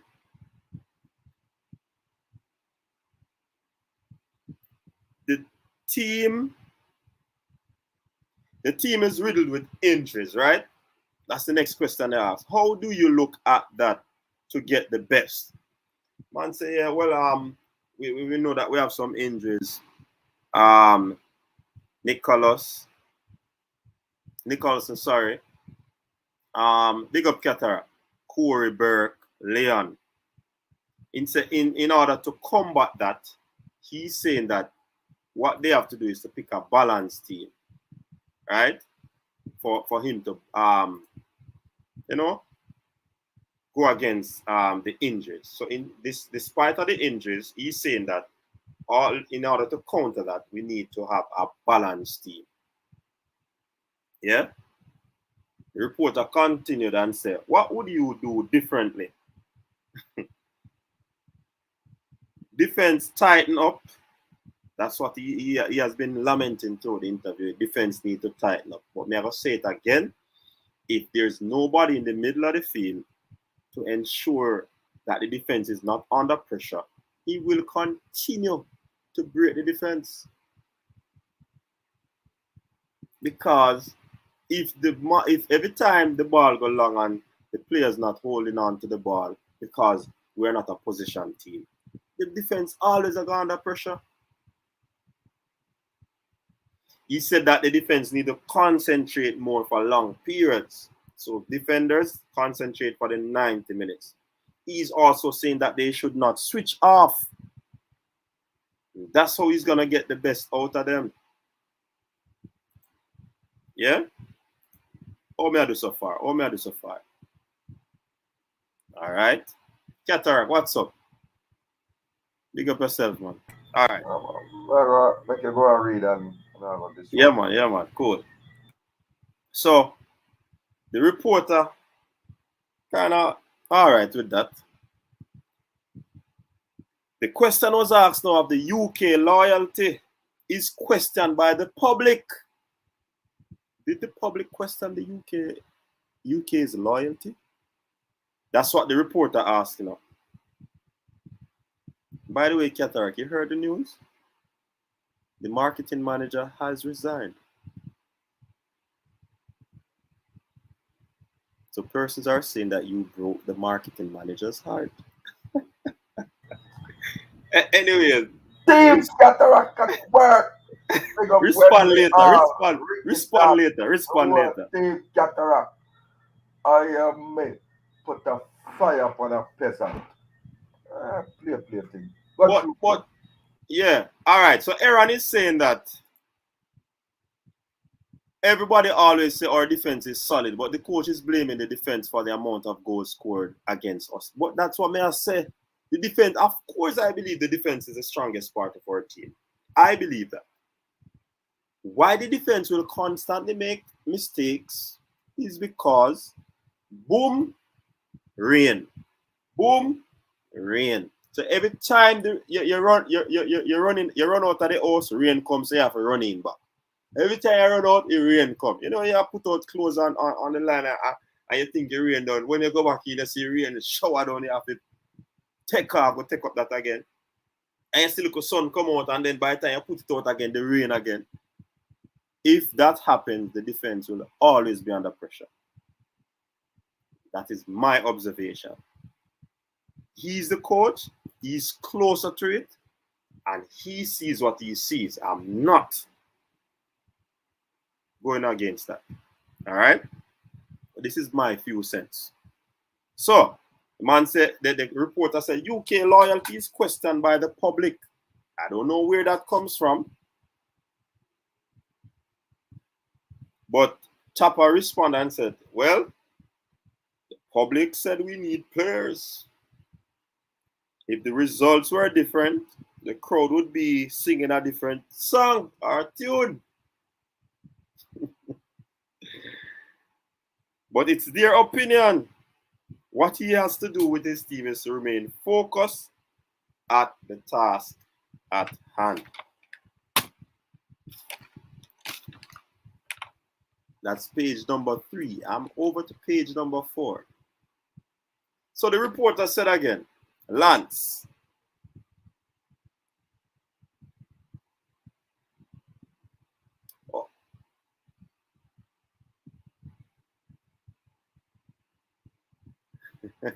big up yourself, son. Yeah, that is perfectly correct, brother. I don't know where the reporters got that question from, you know, about the streets or the public questioning the loyalty of the UK. Teddy Lee Griff. I probably may not hear it. Then get it from Teddy Lee Griff. Oh, Teddy, are you Teddy? In People channel. Teddy, are you? All right. So, guess what? The people have come. People come on. Hold on there. JFF asking private sector sponsorship, and they're asking about their marketing of the team. Ricketts told her she had to go because the questions about her non-performance became unbearable. Oh, so then drop her. All right. Big up Neo for that. Guzman is saying Team Cataract. Yeah, man. Team Cataract, man. Yeah. Big up yourself, bro, man. We're top brava, you know. We're top brava. Come shell the bar. Hey, people. This is crunch time, you know. Go to the desk and these things. You have to shell the bar in a car. We must have to get to nice steal them and all these things. Yeah, man. We want to go stay them, man. A lot of things. Coach, we call it this morning with the link. You know, call me back. Call this morning with the link, but no, me no get no. Me never get no response. Well, me call it this morning with a link. Oh, and you call it a link? Back. Yeah, you call me back. You know, I was at a particular location on the roadside, and I couldn't something there. And by the time I reach home, I never remember. I just start jump around the place and do some more power. But we have a talk, man. No worries. No, it might not burn up, man.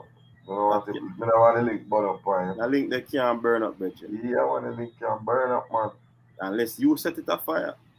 Anyways, the man asked again, Lance Whitaker, big journalist, what went wrong in the Panama game? The man asked the question again. When was this? This is on Sportsmax? Yeah, man. I never see 2 people that conduct the interview. I 3 people conduct interview. But want to see the Pink Watch boss.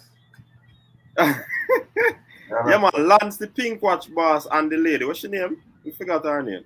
Yeah, but see a lady come and ask one question. Yeah, man. It was 3 of them. They really have it. But when I make you finish, tell the people, I'm going to tell them mine. Because some of the US, some persons in the US cannot watch the interview. You know, yeah, man. So let's go and tell them. Yeah, man. That's why I go through it. All right. So the question was asked, and Tapper said, number of factors would have contributed to that. He said that they were complaining about the heat.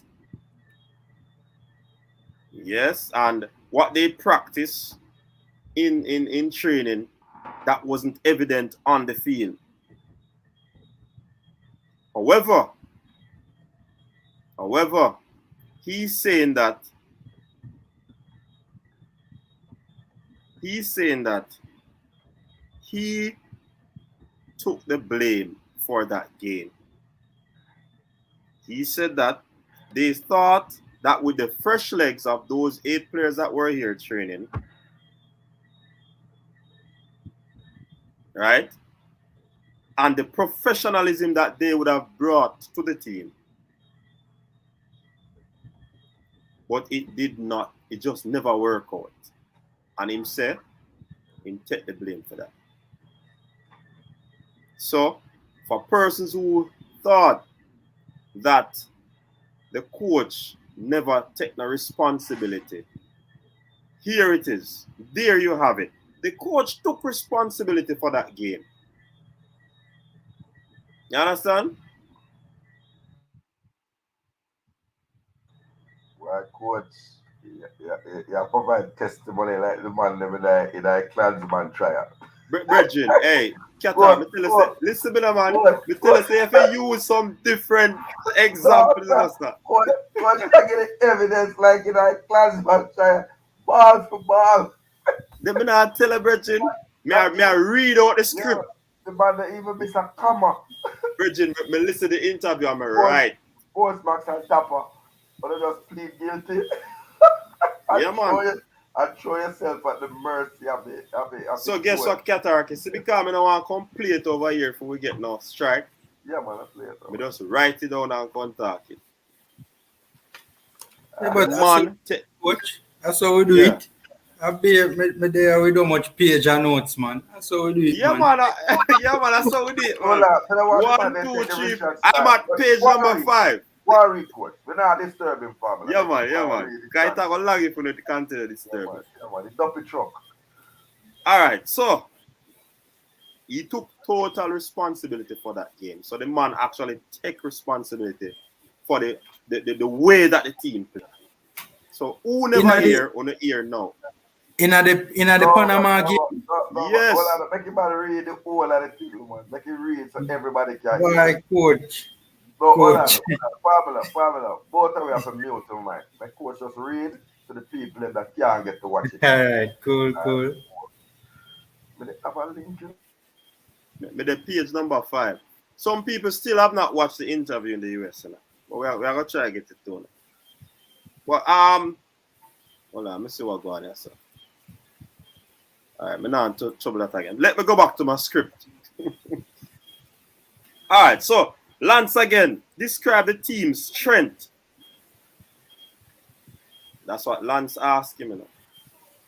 Well, attacking option, we have top players who can get the ball into the back of the net.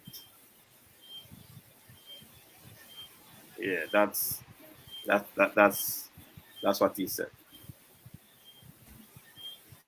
Lance said again, no, there has not been a lot of interplays by past midfielders who played the game, and he was alluding to the fact that this was the same situation or scenario under Schaefer. Schaefer did an interview and spoke about it. He said, long balls to the forward was the order of the day. So Lance asked him if that was your approach. Exactly so on. Exactly. Me just read it to you people and must say certain things, you know. That's why I come with this script, you know. You understand? All right. Who know decipher when we finish with the script? So Lance is asking, is that the same approach? The long ball tactics?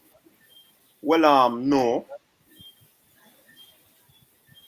He's saying that we need the midfielders who wanted to play, who wants the ball.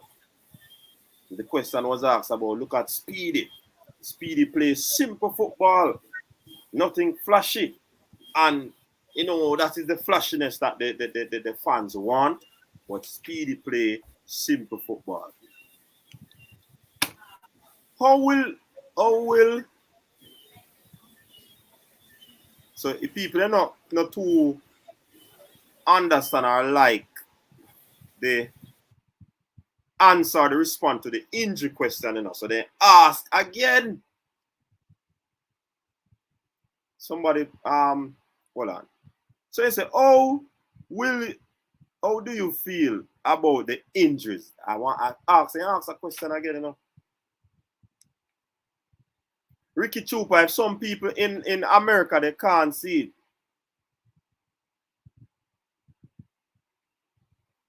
Yeah, man, I'm gonna do that, man. But make we go through the thing, no Jairus, man. No, just be a little patient, no, man. How much hours we are gonna on this? What hours, you know? I'm gonna try to go a little faster. Man say it is what it is.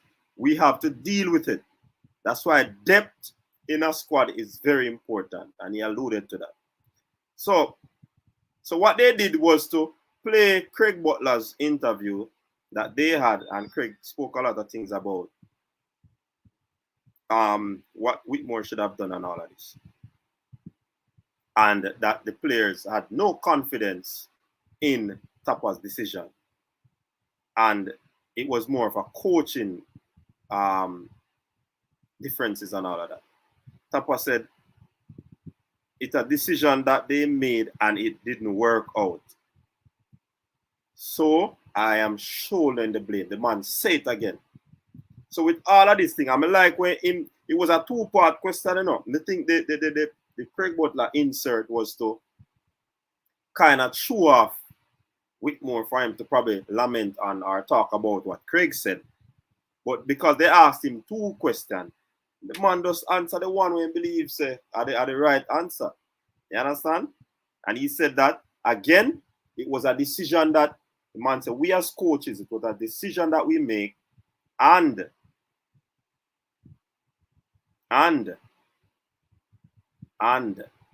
he is shouldering the blame. Lance said, what different will you do in this game? Or will you do something different in this game? He said, yeah.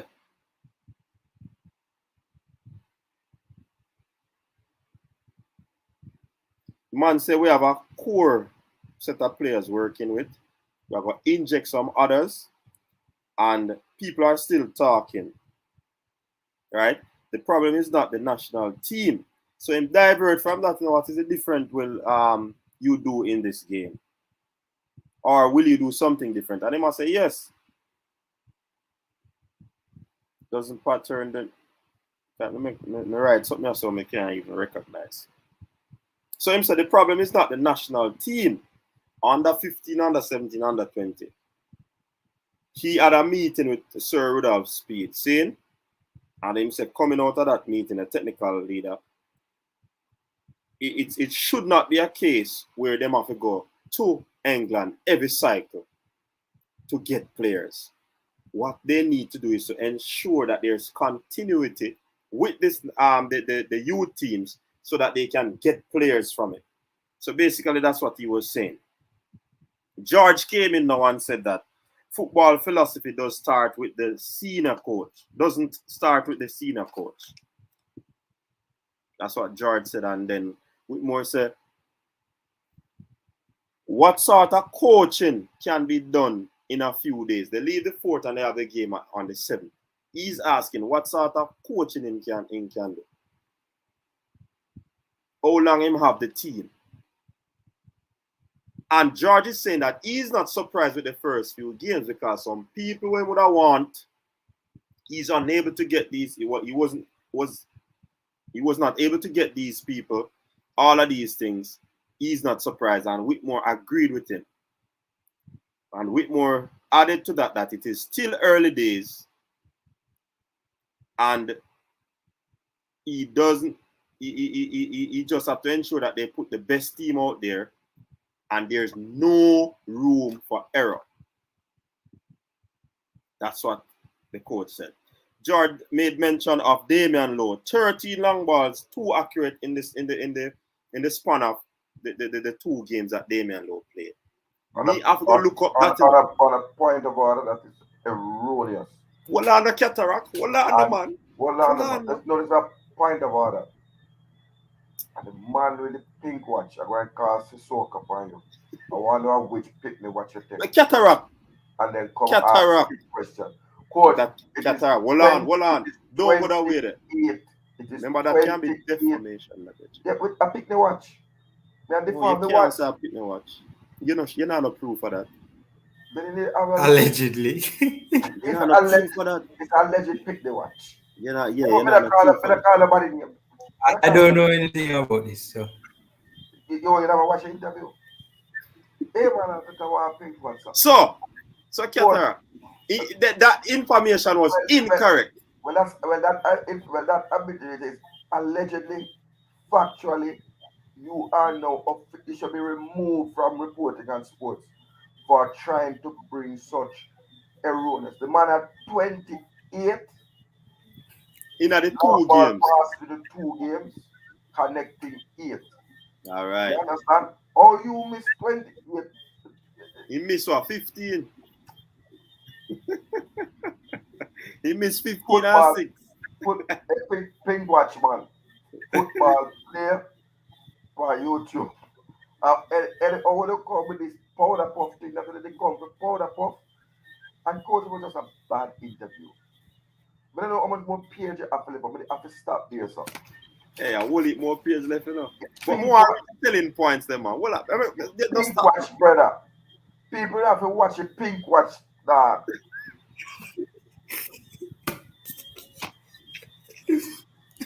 Some little picture on a board of prep. I'm missing a watch. I don't know. Reggie, me say that is allegedly.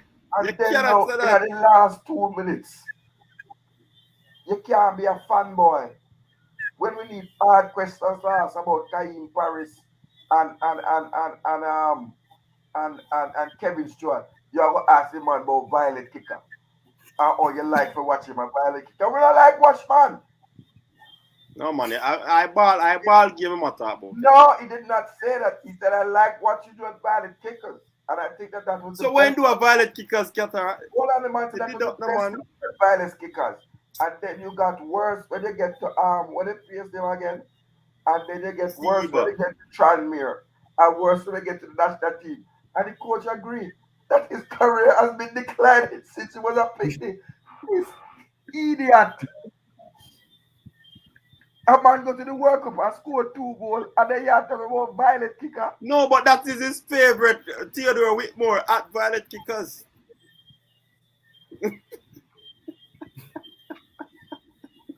All right, make we stop. Me go stop. Cause me have whole papiers there. 1, 2, 3, 4. About 4 and quarter more page read. So we are gonna stop. Yeah, coach. That's gonna take up the what I'm saying though, Cataract. You know which me blame the reporters. You have to pay one of your little students them to read it out and do an acting play and then play the play. You understand? So get 3 picnic. 4. Yeah. 4. But so I have a script already. But nobody's not gonna want the top one. You have a script already. Yeah. No, you have to do a play with it so people can see. No, hold on, Qatar. Let me make that point. Hold on, sure. No problem. You see, I am I am, yeah, man, me write out the King Jav, me write out the whole interview, man. Because the people them from US them couldn't, that's why me write it out to come play it via reading. You understand? But yeah, man, they just want to bring out everything because people them said them couldn't see it. But anyways, I believe it was what do I call it? Me believe it was a good interview, and let me clarify that. Good because Coach Whitmore came to an interview panel. No, the interviewers did not ask the questions that they should have. They repeat, and that's why I write it down because I see about 3 times I repeat questions in this. The fact of the matter is that they should have also asked the man, why didn't you include this man? For example, Kevin Stewart. Why didn't you include Kaim Paris? Why didn't you include Nico Brett? Why did you include Haka? Why did you include 2 men that are allegedly injured, so that if they have recovered, no, we would have known that the 2 men, and of course they're okay. We spoke to them and them all right. You understand? So these sometimes I wonder if man them really, hey, I want to talk, yeah. So, coach, Mark present first. Big up Stan Cranky. I think we will agree. Have you watched the have you watched the interview? Not once for yes, not twice for no. I am watching the interview. Okay, go on watch. Go on watch. Formula, you got a chance to see the interview. Yeah, that's all right. That's all right. All right, so let me start with it. Let me start beat from left to right. Firstly, the only interviews must now be conducted on coach's desk. It's a real panel. Ask Mr. Speed how the thing up. We don't play around here.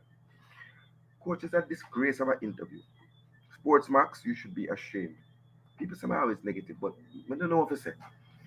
I wanna call myself professional. You can't farm. One man, the pink watch boss, and I call him name. The man the bad questions are leading, and him have a run up well long like Michael Holding from the boundary board. Remember them days in the 80s when you're too small formula. Michael Holding used to bounce in from the boundary board and take off and took off. I saw the man question long. And you know, Cataract talk long, and when me tell you say he question is long, ain't long. And then when he get to the question point, the question not have no point. Because in the top of the answer in the question before, and then top of just get the thing. So it was not really an interview, it was really a can you find the word? You're not gonna give you a puzzle. I said, can you find the word in there? As the top of just find the word them and just give it them back again. You understand? So but there are some major points that I have issue with an interview. You cannot come on national television and chat okra because we are going to research everything and show you up. You come out the man have 2 long ball pass in a thing. Don't do that. Don't push a narrative. That's not journalism. You have to be fair and balanced. And right now, if you realize, coach and formula, all of the journalists will have a little suit and have a little suit provided by Men's Warehouse and makeup done by this and that. When I get irrelevant, if you notice that when they come on to the murder and everything, they so I look people them politics watch and them and they so the people them Sir P and them people and the people them I watch forget their news, My View TV. Then I watch on the way I come, them I get the real facts. You see when it come to football, people are come to the real YouTubers them to get the facts because on up on TV, uno don't know the sport.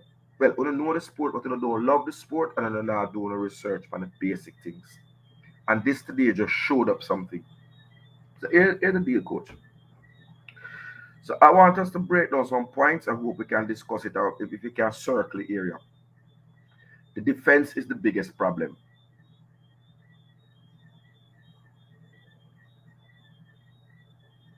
Wow. Defense conceded 3 goals in the Gold Cup.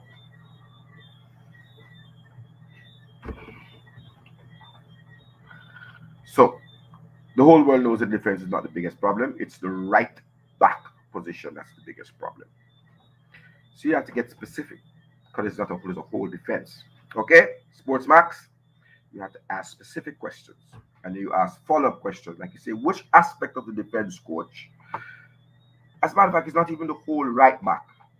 It's O'Neil Fisher. Why is he still in the squad, coach? If you have identified that problem, why hasn't nothing changed in the defense except young King? Which goal King was responsible for scoring our first 3 games? Or he is the victim? Question 1.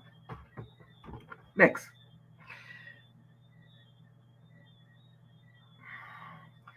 The attack is firing.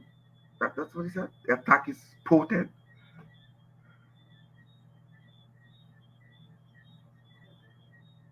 Have you seen the misses? So we understand why Javon East is back in the side and why Tulma. Point of order. What was the word? I kind of. What is the strength of the team? They ask him the strength. Yes, of the strength of the team. They have some attack that could be that is potent.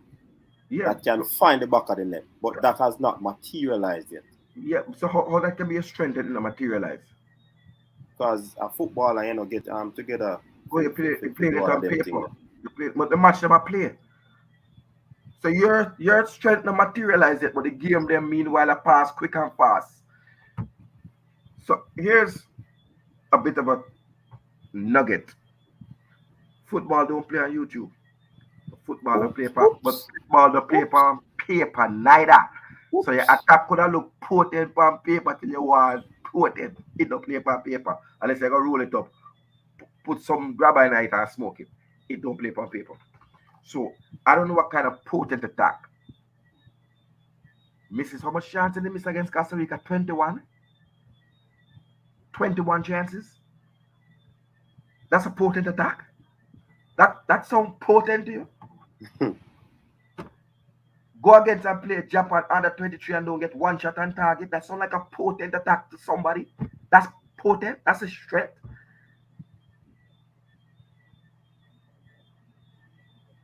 Come on, Panama and miss a guilty charge in roof and put a header point blank. Good save. But that doesn't sound potent to me. And then go Costa Rica and one striker dash 3 and one. Scientists are still trying to figure out what Javon East was doing with the ball. It'll be somebody will write some student up at GC Foster will write a paper about that miss because it will be celebrated for years to come. And you said that is potent. Coach Whitmore, I think you got it wrong. The strength of the Reggae Boyz is its goalkeeper.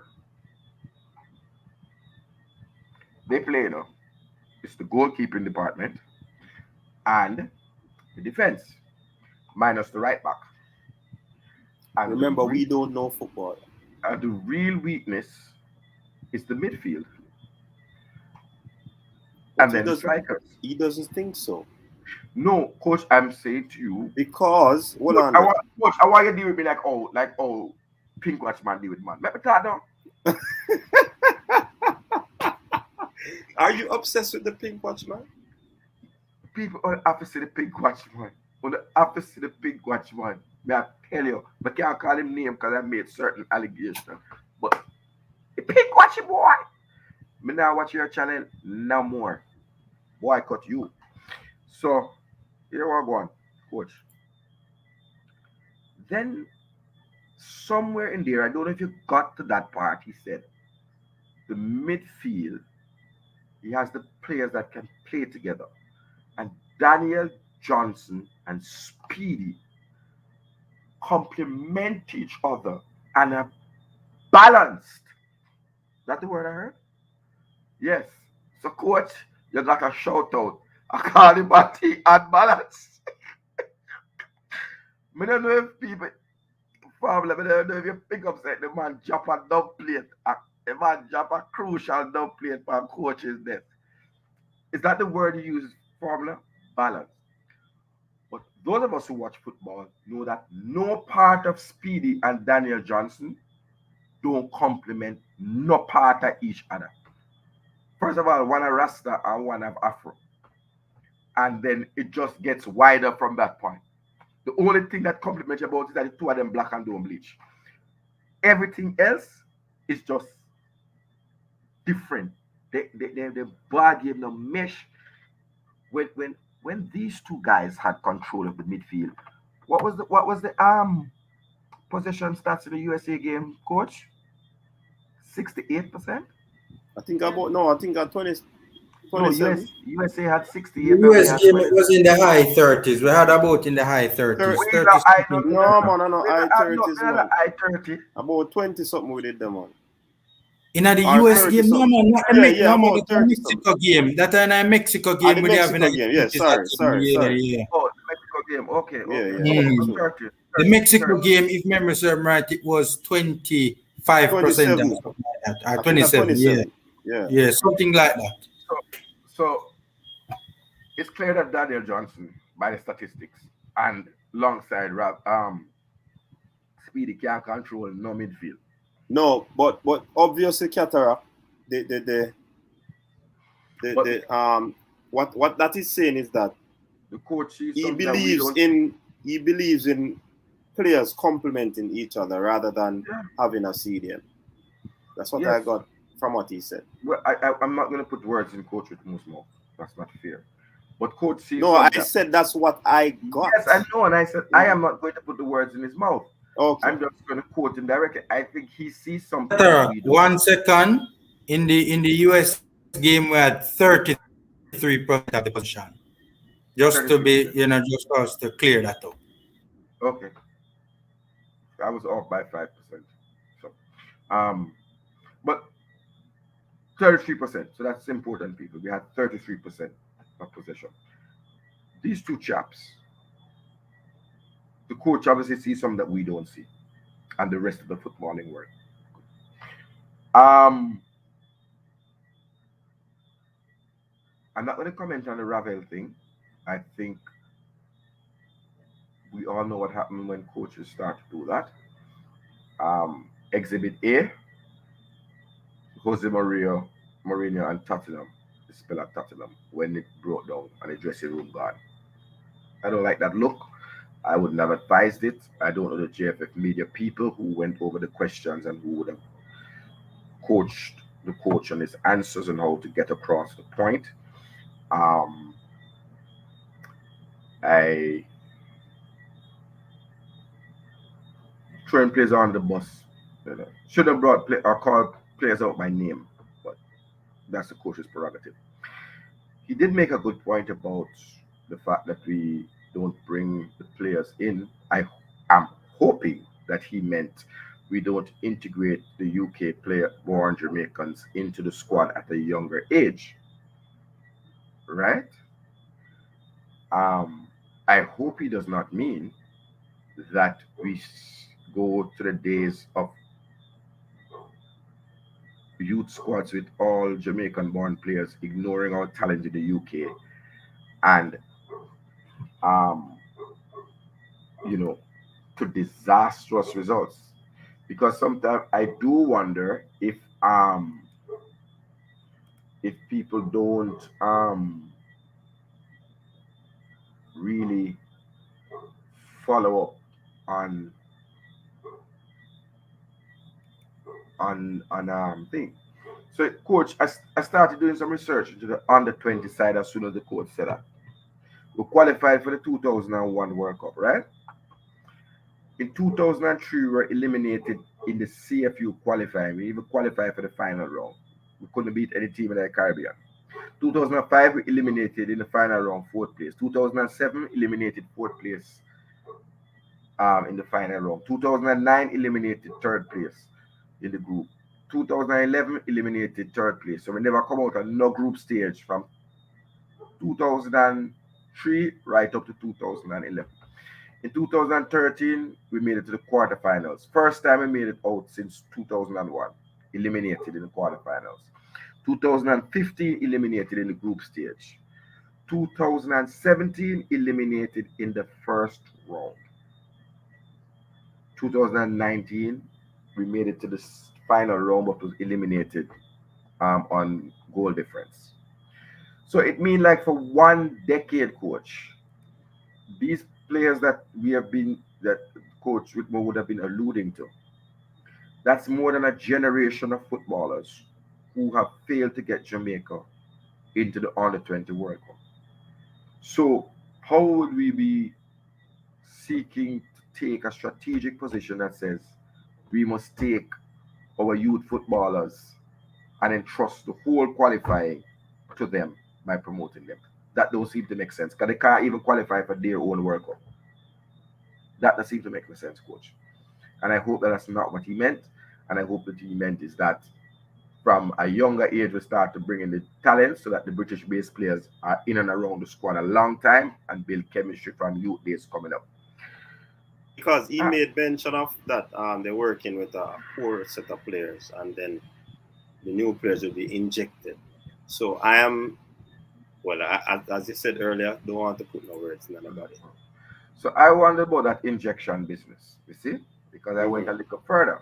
I mean, I like injection. The whole thing, and I forgive me with some names, based on the last 3 set of under 20 squad. Shamar Nicholson, Speedy Williams, Shamar Nicholson, Junior Fleming, Tyreek McGee, Peter Lee Vassell on the fringe, and Javian Brown from 3 different years are the only players in this squad right now. That not sound like a core or nothing. Well, it's only 5 out of 20, over 5 out of mostly 66, 60, 69 players, 23-man squad by 3, 69 players, and only 5 of them matriculate to this team. I mean, others did. Jamal Topi got a couple people get a couple caps. Joey Desert. So right when we need a CDM, you can call up Joey Desert if what you believe is what you're saying. So what you're saying doesn't match what you are actually doing. So I'm going to have to call the coach out on that. But I believe I give him credit for that. I give him credit for pointing out that the thing has to start at youth.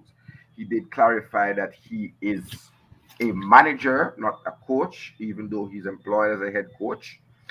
But Coach Whitmore has to understand that everybody has 3 days before their match to prepare their team. Everybody. Some people do coaching in the 3 days. So I think Jamaica should try doing some coaching. But you're not teaching a man how to kick a ball, but you're teaching him the tactics and getting across the game plan, getting across the passage of plays so that players have a couple of options when the game goes a particular way. So that's my view. I hope I can catch about the chat and see,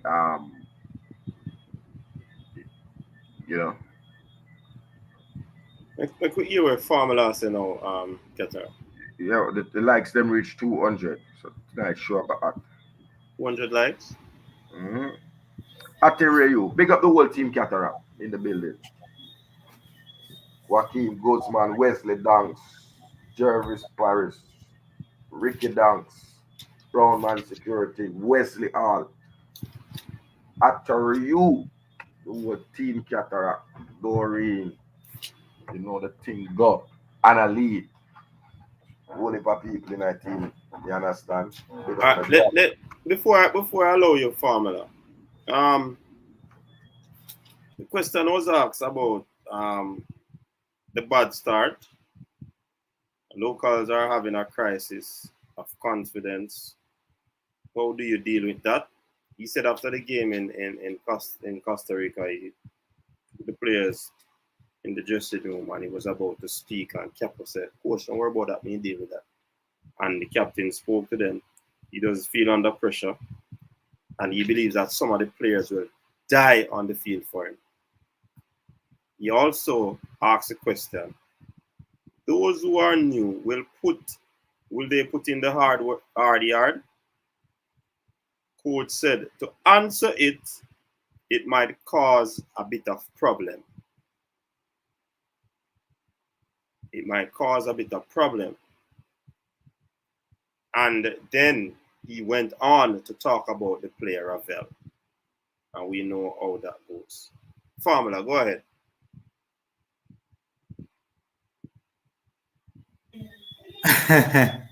I mean, this interview is a very, very interesting one. It's a very, very interesting one.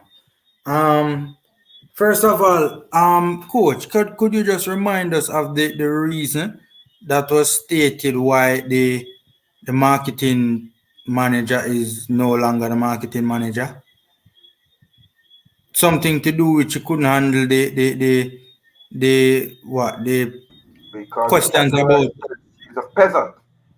No man, none of that Cataract. And that caused debacle. No man, I think they were saying that she was unable to do what she was supposed to do in terms of a slew of poor performance when they were asked about marketing and all of that. So obviously she wasn't doing a pretty decent job. But didn't she just get the job the other day? Mm-hmm. Normally when you get a job, right, and I'm not talking about those high-level positions. No, man, mega get to the interview in a second. Cataract, mega get to the interview. Cataract, relax, man. Cataract, make him point, no? Mega get and to the interview. If he go too far, we can ask him. Yeah, mega get to it in very, very short order. I just don't understand how.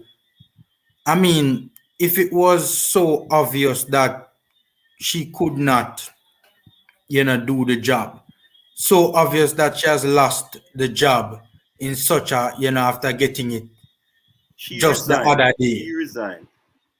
Then that may I say it clearly it is, I don't know, something that she not really too like with what is taking place. It can be what they are saying that it is. If that is indeed the explanation that they have given. But all right. To the interview now. It was a very interesting interview. I mean, for starters, it's good to hear from the head coach. It's always good to hear from him because we don't really get a chance to hear from him as much as we would like. Still think we need the press conferences to explain the squad, to explain squad selection, and so forth and so forth, right? Coach said something earlier about him taking responsibility for the match. The Panama debacle. That's what it's known as, right? The Panama debacle, right? Or debacle, however you want to pronounce it, right? I respectfully disagree. He said that, I have it written down right here. He said, how we practice, we did not see that in the Panama game. We wanted to press in the Panama game. So what he's basically saying is that certain tactical instructions were given and the players were not executing his instruction. He also spoke about the long balls with Damian Lowe. Yeah, but before you go to Damian Lowe, before you go to that point, remember he said after explaining that, he said, in addition to that, I actually will shoulder the blame because we as coaches tried something and it never worked out. So I'll just lift my hands and take responsibility. He might not use the word responsibility, but him saying take some sort of responsibility for that.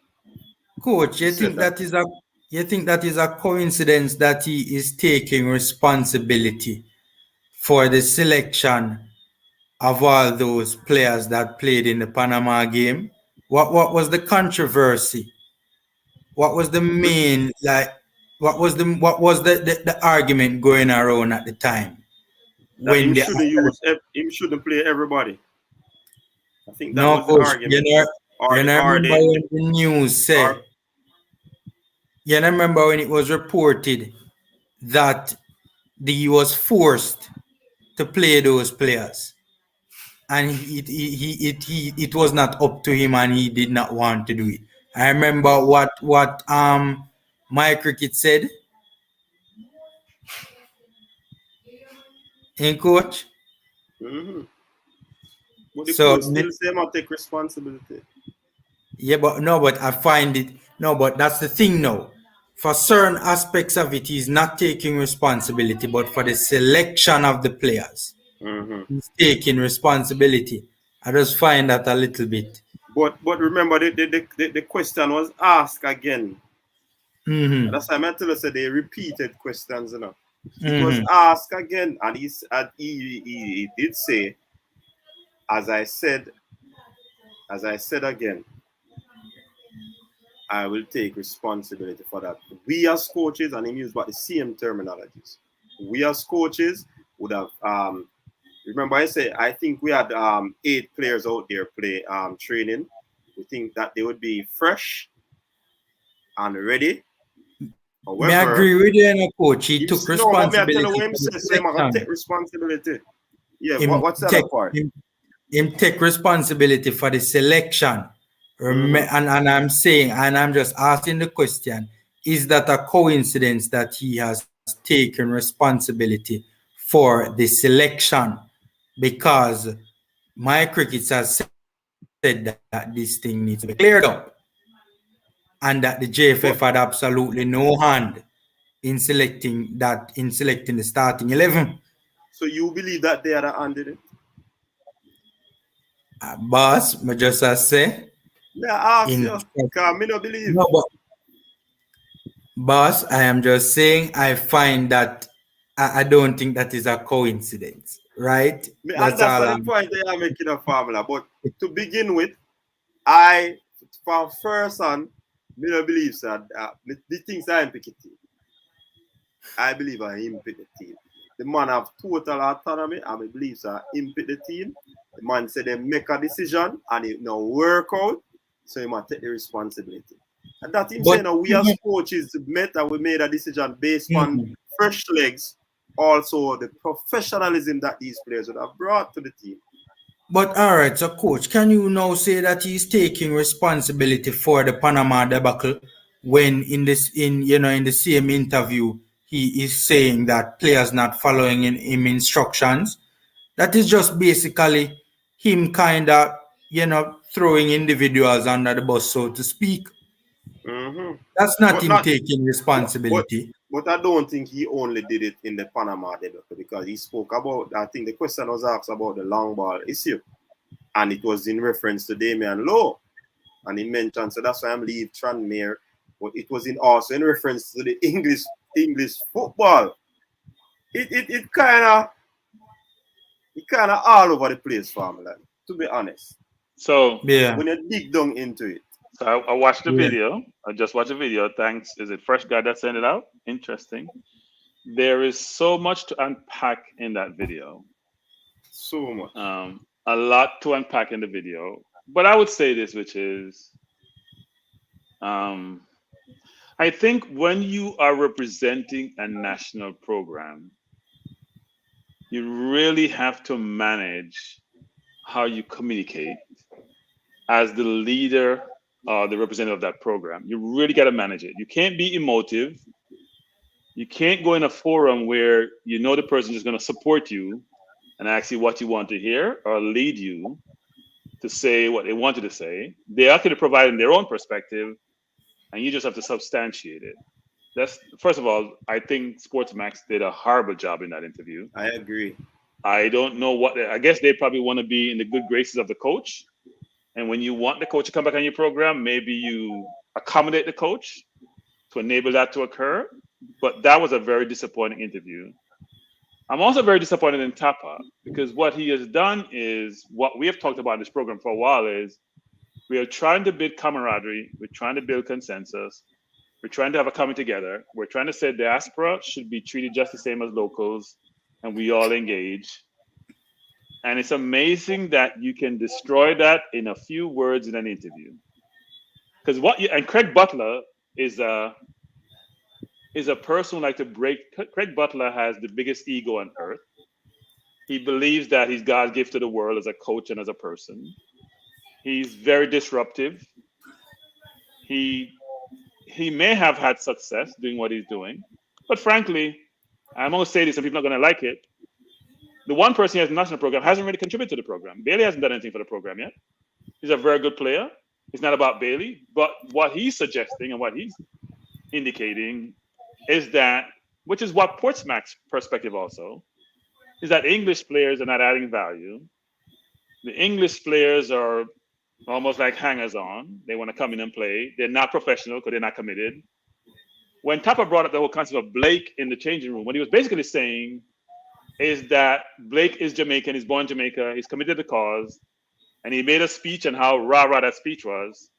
And when he was asked the question, his body language and his response without first answering told you the whole story. Tapa doesn't want English players. That's not ambiguity. That's not a mistake. It's very obvious. What he's saying is we should bred local players, get them to have the capability, so we will need to leverage English players for a national program. Now, I'm not sure how you preclude a citizen from being part of your program if they qualify based on if they naturalize, if they're born, and or if they have the capability to be part of that program. I don't know how you preclude people who are born in England or the US or anywhere across the world of Jamaican parents to be Jamaican citizens. I've never heard any countries doing that. So that's being disappropriate. You can't have a coach being the person who's dividing versus bringing together. Even if it feels that way, what you portray to the public may be different from how you feel. You can't operate that way. That's not leadership. That's not being a manager or a coach. That's not providing the right level of guidance to people who are managing your fan base or managing the executive or managing your team. That just suggests that you're in a role that is much larger than what you can manage. You should not be in that role. And I haven't been called for Tap on this program to go, but he needs to go. I must say, you cannot be the coach and be like that. You can't. You lack the acumen to manage difficult conversation. You lack the acumen to be strategic. You lack the acumen to function a capacity which says you're the head of a national program. I listen to Southgate all the time. Nobody gets criticized like Southgate. Tapa don't get nothing what Southgate gets. Even when he reached the final of the Euro, even when he reached the semi-final of the World Cup, people want him out. He's not good enough. But he always comes across like a professional, someone who's well-informed, someone who's thoughtful, someone who's a leader. And frankly, Tapa is not a leader. Bailey has, whoever's saying this, you're annoying me. Like, what has he done for the program? Like, I don't want to get emotive on here, but what has Bailey done for the program? What does he contribute to the program from an on-the-field performance? Let's not talk about notoriety. Let's not talk about perspective. Let's not talk about prominence in terms of what he brings, in terms of his accomplishment and him being part of in the Premier League. What has he done for the team? How many games has he played? How many goals has he scored? What does he contribute on the field? Doesn't matter what your profile is. Your contribution is valued based on what you do on the field. So Blake has done on the field. Lowe has done on the field. What has Bailey done on the field? Bailey is a quick player with. It's not about Bailey. It's about the coach for the national team. And frankly, it's extremely disappointing to hear the same narrative we've been hearing for the longest, which a lot of people in Jamaica feel. So let's not say it's just the coach. A lot of people in the media and I heard coaches in Jamaica say it. And frankly, if you coach in Jamaica were that good, why aren't you producing better players so they can play on the national stage and be the national team? Why do you need English players? If you're that good, and coach, don't take this personal, but it's a fact. If you're that good, produce the players so they can displace the players from overseas. Stop complaining about overseas players when you don't have better players. If you had better players, they'd be playing in the MLS. They'd be playing in Syria. They'd be playing in La Liga. They'd be playing in League One, in the league in France. They're not. And don't tell me it's because they're not being given the opportunity. That is nonsense. Players from Africa are doing it. South America are doing it. Ecuador are doing it. All these countries are doing it. So if you have the capability, if you demonstrate capability, you'll get the chance. Because maybe your talent needs to be better than what they have, but you're not showing that. We do it on the athletics field. We do it in track and field. It is very clear. It's not ambiguous. It's not ambiguous. It is very obvious. It's very transparent. We all see it. So I must say it's extremely disappointing to be going through this again, talking about the same nonsense. But when it's coming from the coach of the national team, who is being divisive, that is unacceptable. And I don't know where we go from here. If I was an English-based player, I wouldn't be coming to play for Jamaica. Yeah, I mean that's it's so crazy that a coach is trying to divide his own team. I've never seen that before, right? Where a coach is it's almost as if he's trying to sabotage the team, so to speak. I remember Formula and Cranky. I read this question before I gave the floor to Formula. Big up yourself, Dominic Rich. I said, George asked the question, those who are new will put in the hard yard? That's the question he was asking. Yeah.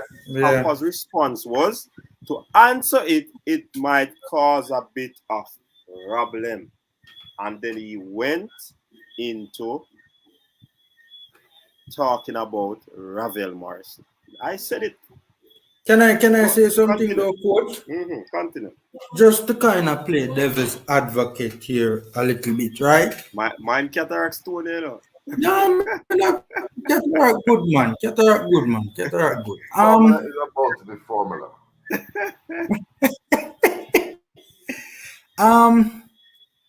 Could it be from his perspective, right, that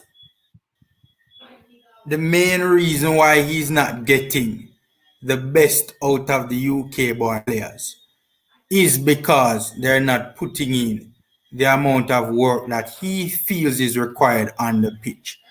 And because of that, he is trying to, this is his way of trying to motivate, no, I shouldn't say, to kind of light a fire, so to speak, to get them going in terms of you get what I'm trying to say? Get them to step up, so to speak. We don't get what you're trying to say. No. Do you understand the point? No. If you want a player to get his ass going on the field and get stuck in, you take up the phone and you have a one-on-one conversation with the player. No, I agree. I'm just saying, is this? I mean, obviously, it's not the best thing to do, cataract. But you're doing that. We know that. But you are then trying to rationalize something that somebody else does. Formula, that's your opinion. Formula, that's your opinion. No, it's not. No. Let me just remember. He said it. Remember, Formula said advocate.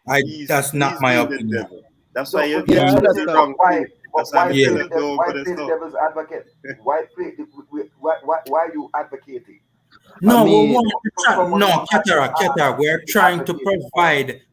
We're trying to provide critical, analytical thinking, right? Critical analysis, looking at it from all angles. That's what we're trying to do. But to be honest, Formula, not being judgmental. Some things are clear, and so far this coach has been displaying a lot of negativity for the past couple of matches, and every time this man get an interview with the public, I don't think him address himself or the team maturely. You understand? Because you're right. We are saying something, coach? No, I said you're right. You understand? I'm expecting.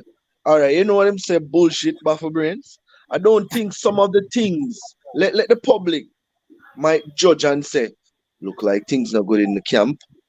Let the public have that to say. And it is true then. To him himself, within himself, he can say that is true. But do not come out in the public and say certain things, and his choice of words, he need to study choice of words and know what to say from what not to say, because things spells one way. And and this is a man that look like, The man need to study choice our. yeah, this is a man I've never heard somebody say that before. you see me? That's why I laugh. This Sorry, is Soji. you understand? So when we look into it, him said that something like that about a player. This will cause a lot of eruption within the camp. And when you look at it, we have what, maybe 5 days left or so for a game.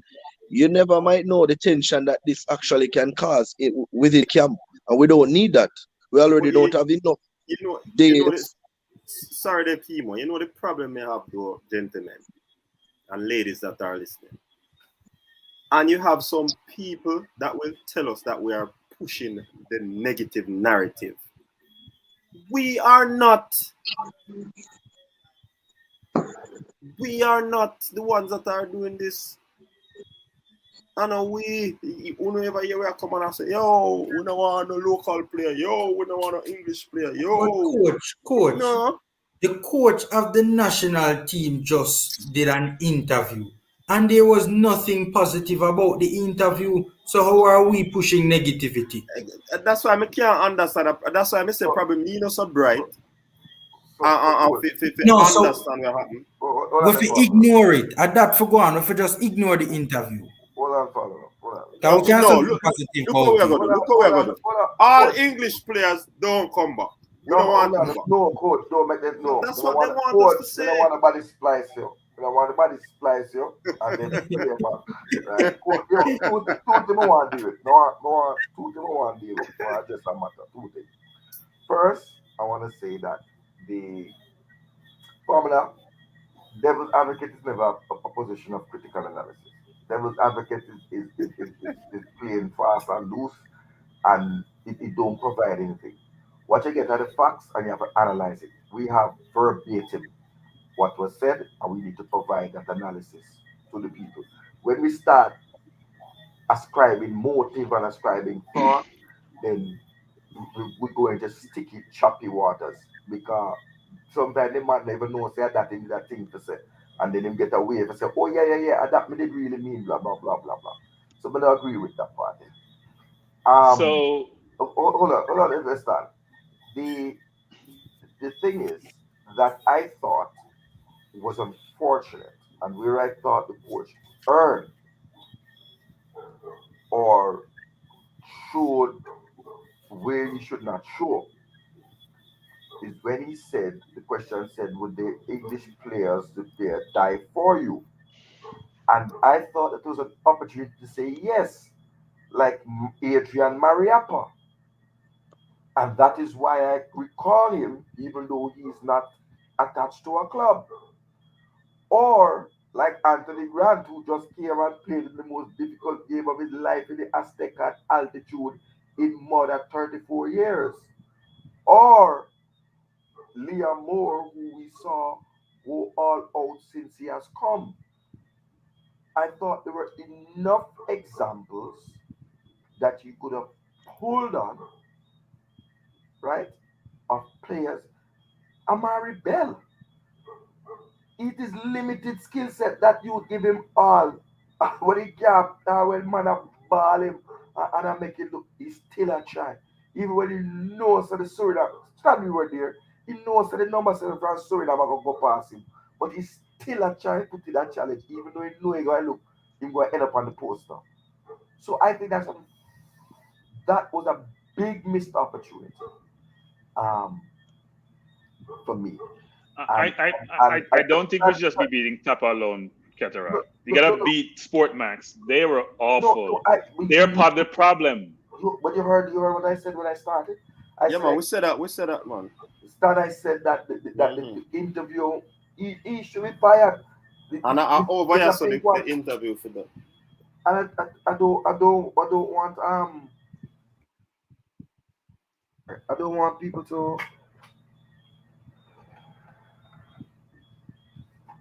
I don't want people to miscategorize what I'm about to say. When you have a responsibility as a journalist, and journalists ought not to be providing leading questions, right? They ought to ask simple, clear questions, unambiguous, that we can get a response. The public has asked many questions. Look, coach, last 2 points, and then when next time coming, I'm going to be very quick.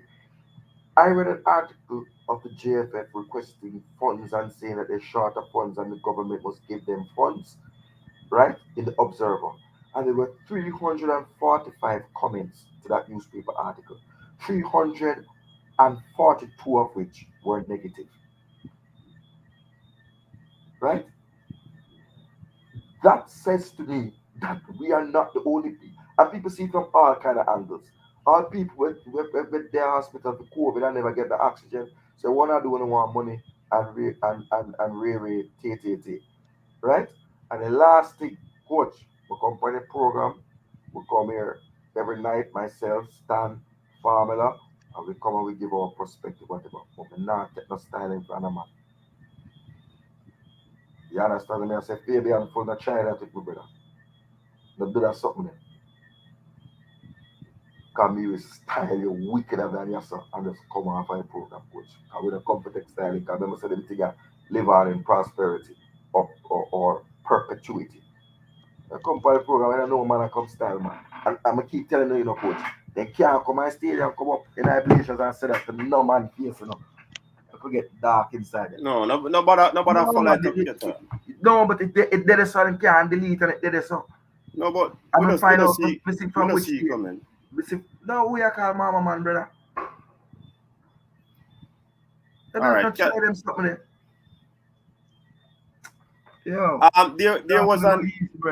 There was an interview that was done on Sports Grill that somebody is referring to, and how come we're not talking about it.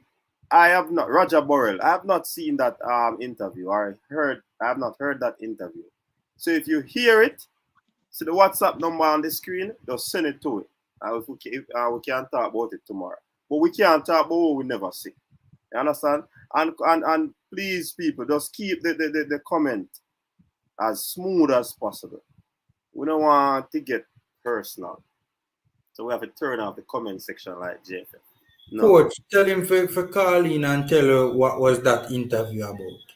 Tell him to you need to call in, boss. The number up on the screen. The number up on the screen.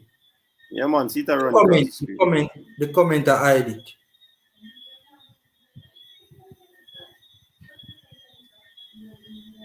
So they can come have, go ahead, Stan. Sorry. You can't have journalists with agendas. Right? As a journalist, your job is to be objective. You can't have your own agenda, want to push your agenda, and use TAPA to provide what you want to the public. And TAPA, who has a certain perspective, has managed it to date, has finally come to the table because you're the journalist who got things out of him, which probably has been done before, and we get to see what his real thoughts are. And those thoughts are very, very divisive. They're not adding any value. They're disrupting a program which is struggling so far. And frankly, all this got to go back to the JFF. So at some point, you got to find out what your root cause is that caused your problem. When you have a problem, I want you to figure out if I fix the problem, if I fix what it is, does it fix the problem or does it fix the symptoms? What's my real problem? The real problem is the JFF. If you fix the JFF, then the coach will be selected, the players will be selected, the program will run well, you will have money, you'll have a marketing director, you'll have all the things you want to make a program function accordingly. So unless you fix the top of the house, you're not going to fix your problem. So TAPA is not the main problem, because TAPA should be communicating with the public. I've said this before in this forum. Let somebody who can communicate to the public. Because sometimes he says things which he may not even mean or understand what he's saying, and after the fact, he may watch it and wonder what the hell I just said, and wonder what the uproar is about, not realizing what he has said that caused that uproar. Of course. Is that right? You're talking to yourself? No. Every time. Hold on the keyboard. The mama for Team Cataract. So she have a work and bring in. Yeah, man. Make your boss come for the program, man. The program. I really program this. As a Team Cataract. He's going to bring who? Work and bring in Coach Whitmore. Theodore Whitmore. on the coach's desk. Coach, we're gonna ask you questions them that we need answers for. We're not gonna go around the corner. I'm not gonna be part of it. I'll watch you. Yeah, yes, it's going to be 3 of us conducting that interview. Stan Cranky, Cataract, 4. All right. Doreen says she's gonna do our best. Yeah, man. What we do? Ask Yes, him what we do? enter on a reference, you know? Yeah, man, because you know it's an inner parish. You see me? Or the inner parish thing. So we have to reach out to the mobile peeps and reach out and get a message. But Cataract, how can you be a coach? Let's guys think about this. How can you be a coach? You're not in the coach because you say he's a manager, as he says rightly, which we've been saying before. Job is head coach. No, I understand, but he can't coach Cataract. He has to manage because there's enough time to coach. But coach, there is time to coach. There isn't. No. Stan, listen carefully. There's time to get a 23-man local squad and coach them, and then see where there is deficiencies. If you have to take out all 23-man out of a 23-man squad, you know, fine. But you can't say that your job is to coach and then you don't coach. So I don't agree with that. I agree that when it comes to match day, it is about management. So maybe he didn't say it. That's not what he's saying. That's not what he's saying. That's what he didn't say, but I'm going to be formula. I say I'm playing the devil's advocate. No, I really think that you can't play that.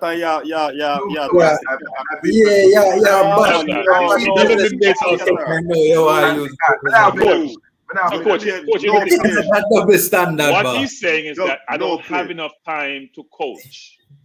What he's saying, you can't coach in 3 and 4 days, and I agree with that perspective. Yeah, you can't coach a team in 3 or 4 days. That makes no sense. What he's saying is that I manage, trying to put a team together, trying to build chemistry, trying to build camaraderie, trying to build loyalty, try to have them think about what strategy we want to employ in the game, think about the opposition, how we want to play, even though we don't see, as Craig Butler said, we don't see a style of play. I'm not sure what that means, what Butler knows what he's talking about. Butler like to run his mouth, and he annoys me most times anyway. Because he goes on a program and pontificate and talk like he's God's gift to the world, and I don't see it. But what I want to say is this about this is what Tapa, if Tapa is saying that he's a manager, then manage. Learn how to lead, learn how to guide, learn to cajole, learn how to know who needs more talking to, who you can leave alone to function autonomously. Understand who your players are, know their personality, engage them. As Cataract said, I've said before, talk to the players not when they come on your team, talk to them when they're remote. Call Antonio periodically. How you doing? How are things going? Here's what we're thinking about. Where is that engagement? Where's that occurring? Where's that engagement occurring? Where are you managing the players remotely? Because in this environment, remotely is how you manage more often. It can't be when you just come to the team. You talk about Blake and how Black fight for the cause. Everybody seems to think that the only people who have commitment to Jamaica are the people who are living in Jamaica. Born in Jamaica, they're the only one like Jamaica. The only one committed to Jamaica. Because all we run, we left Jamaica, and we don't care about Jamaica no more. The dollars still come back, by the way. Tell me, Mr. Speed that, you can go look it up. Enough dollars go back. At the second highest foreign currency exchange rate. So somebody must be caring about somebody sending so much money back to Jamaica, which annoys the heck out of me. I don't understand the concept. And to say some people are much more committed and much more loyal than other people. So they're going to fly 9 hours to come play for your team, possibly getting injured. You can't compensate them when they get injured, and they're not committed. Because you're so great. And what is it about you that makes them want to go risk their own career? What happened to the kid that got his ACL torn when he come play for Jamaica? I haven't heard about him again. What happened to him? I guess he was too committed. No, Lyra knows where. We still keep bigging him up. We big him up in the terrace. I'm talking about those who are challenging the commitment of the players. No, man, I hear what you say. Want to big up the ladies and big up Lady Doreen, bro. You know, say a team Cataract that. We see Karen Higgins checking and ask. So the ladies ask. Why do you love your ego stroke so much? You're gonna talk about Team Cataract every day. Let's talk about what we're focused here on. Yes, on Team Cataract. Focus on the interview. Focus on the interview. Yes, Team Cataract. I don't hear Minzy talking about Coach Team Minzy because this is his whole program. This is his program. He knows it. He feels it. He ain't gonna tell the world it's his program. Team Cataract goes from world to world because you have a team. That's a problem with you. Me like Whitmore, me disrupt it. Me don't want no team. Me like Whitmore, me don't want team thing. We're not into the team thing. Come, coach. I feel like you are running for the debate. You know, look. No, we have much more to talk about. No, Cataract, we could never have a debate in a time like this. I realize that the debate would have been. You notice me never bother link up and talk about no debate. Nobody better have a plan. I mean, Whitmore give you so much material. We don't have to have debate. You have material. If I give you so much material, you can break out every single interview. You give so much material. Well, let me read that super chat. Eagle Republic, big up yourself. Coach A, look at the 60-man provisional squad. B, minus all the UK born dudes. What remains is Whitmore's body of work for the past 5 years. Okay. We could probably, I don't know, I've not looked at it. All right. So one more from Shutter. Hold on, only you could say something Team Cranky is broke. The envy is real. I know you broke. Your coach broke. I'm a foreigner. Your coach broke. I'm in Jamaica. You know, represent me. So your coach broke. No, but when you put those kind of comment, the Shutter, the robot, you have to put some Bitcoin. You have to put some Bitcoin to make them kind of comment. We don't use Bitcoin. So, coach, we don't use Bitcoin. Yeah, it's real money. Hold on. Somebody said only coach said that the coach who want to interview the coach and try to. We're never disrespectful. Mr. Speed came here from the GFF and was interviewed. We know how to conduct a respectful but firm interview and get to the facts. Did we disrespect Mr. Speed? No, if we had done that, he wouldn't come back again. Exactly. If we had done that, he would have come back. Exactly.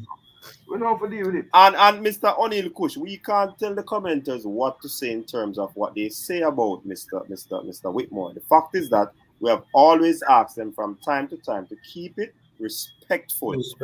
So no dissing, no personal attacks, and all of these things. No, but in terms of all of them something. We don't have control over that, but from time to time we say that. You understand? But Mr. Kush, go on the GFF Facebook page. I see when they post, I see the amount of disrespect over this. Don't tell them to take down for them page. The public is seething. I think Coach Whitmore has taken a step, one that we asked for, which was to come and speak to us, but I don't think it's the kind of forum that is necessary. I thought what was required was a press conference to present the team and answer critical questions. Not some powder puff in a pink watch, rolling little lollipop balls. That doesn't work because that diminishes the coach's credibility. Right? I think the GFF's press officer, if that's the only person there, and the marketing manager, because this is a marketing opportunity, ought to have prepared Coach Whitmore for this public engagement. Because things like the coach should be saying, buy the tickets, they should be available. Those in the US, come out and support us. Call the diaspora to, let's go, man. A flight from New York to here costs $100. Just put it in.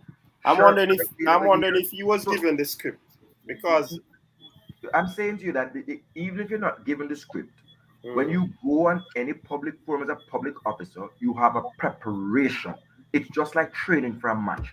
So you say, okay, if you're not given a script, you say, these are the questions that are likely to be asked. And then these are your prepared responses that we have gotten your thing on. You go over it a few times that you are au fait with the that's a word for you, Shatter, au fait with the Shatter soon put it on. Yeah, man. It's called AI learning. When they hear a new word, the robot enlarge it. Right? And the fact of the matter is that the GFF failed to prepare the coach, the support staff, right? So the marketing manager should have given him some things to market, right? A call out to the corporate sponsors, there and thereabouts, should have been there. That's what the last 3 minutes should have been about, not violent kickers, right? That's what it should not have been about violent kickers. It should have been about calling the nation to get behind the diaspora. Because that's what's important right now. That's what's really important as well. Secondly, remember that one thing, Ketara. Here's a funny thing. So when they asked him a question about long ball and low, he was trying to divert us when he left Tranmere Rovers because they're playing long ball. But then he's saying the midfielders weren't demanding the ball. That's why they weren't getting the ball. So was he not demanding the ball at Tranmere Rovers? No. I think that one was misunderstood. What he was saying is that the midfielders were asking for the ball, making themselves available for the ball, and they were being overlooked. And that's the same thing that happened. No, what he said was No, McGee was getting No, get yourself in a problem now. Try interpret the people say. No, but Ketar, you can't make your finish because you're wrong to begin with. No, he said he called McGee to the sideline and said, "Don't be afraid to demand the ball." But Ketar, it goes to my point, which is he's saying he wasn't demanding the ball. That's why he wasn't getting it. That's why they were playing it long. Or the English plays a lot of long ball. No, that's what he was saying at Tranmere. But the fact of the matter, he's saying you can't compare the two things, right? One, he's saying that Tranmere was playing long ball. He got frustrated and left because he wasn't getting the ball. But then he's saying this midfielders weren't getting the ball because they weren't demanding the ball. Make your mind up.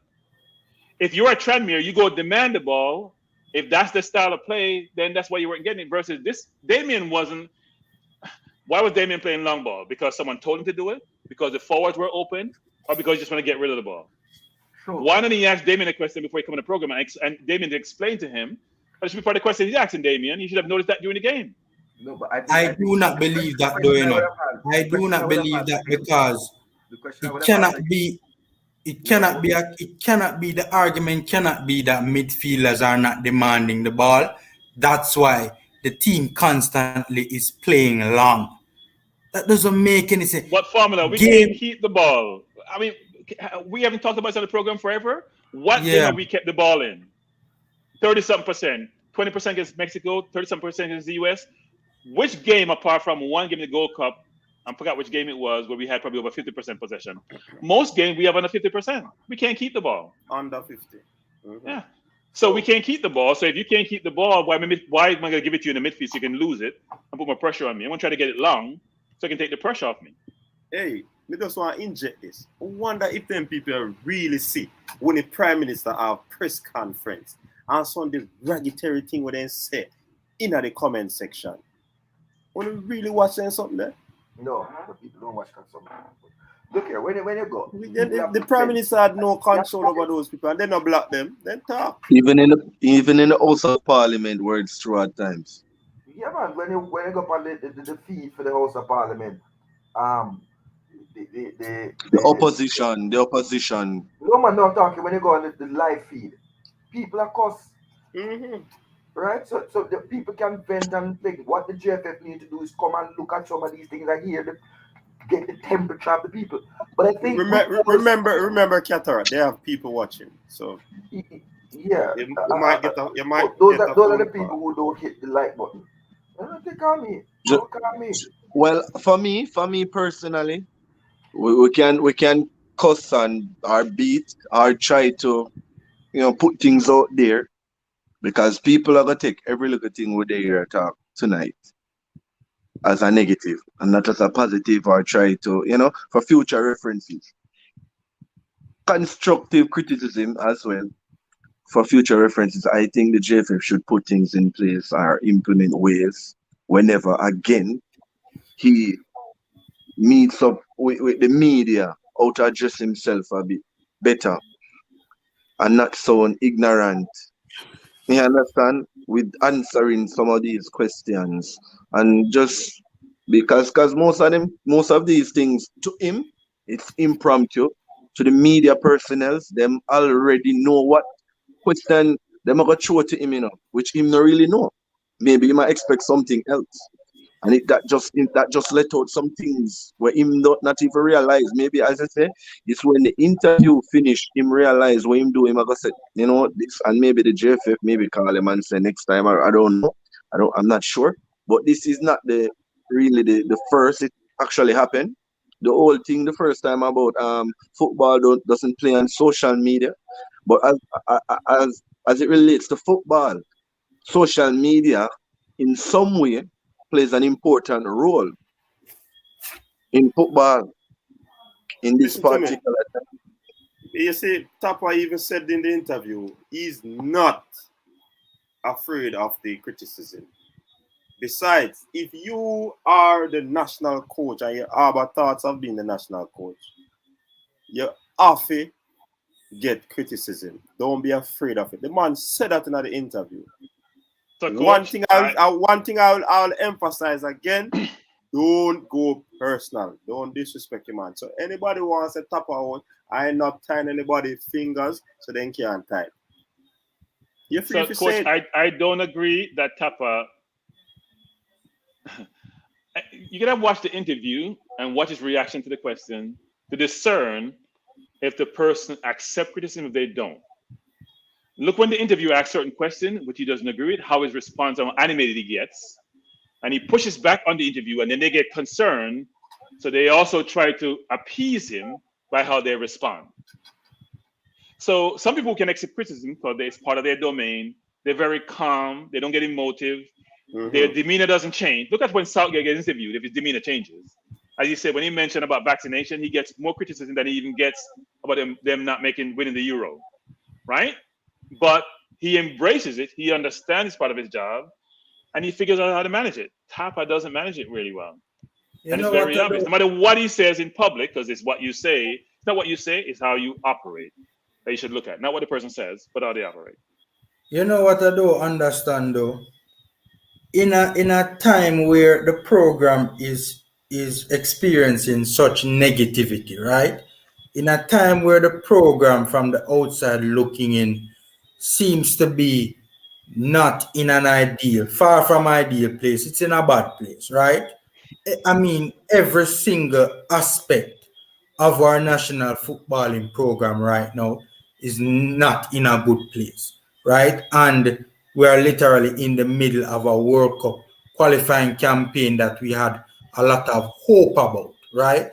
Now, my thing is that why one of the very few times we hear from our national head coach, it is just negativity. How does the head coach rationalize that, and how does he see that making a positive impact in this very difficult time? So here's one question, guys. So each of you should answer this question, which is, and those in the chat should also answer the question: would we be as positive about getting to Qatar if we didn't think we have access to those English-based players? It was only locally based and developed players. Would we have the same view as to our ability, our possibility of us making the World Cup? Would we have that same view, or would we not have the same view? I'll be curious to know. I'm being fair, because I was talking to a couple of persons earlier today, and they asked the same question, and I said no, I wouldn't. And one of the main reasons that draw me towards this team is the bloggers, and also the potential players and the kind of UK-based players that we already have at our disposal, and the potential ones to come. You understand? That's actually what draw me to this team. Maybe if it wasn't for if it was just local-based players, I wouldn't. To be honest, I wouldn't leave. That's it to work to this team. And you see when I support the team, people say, "Oh, me feel support the team." Because we can't do it alone. I support the ball and then we go up on the team, go up on the field, go play. That's why I'm watching me constantly watch the game. You understand? So me not go say because this man not playing, him not playing, me not go watch the game. Why my emotions are connected with it. No, but that's a ball game fan thing though. Yeah, man. But I want to answer the question, Stan.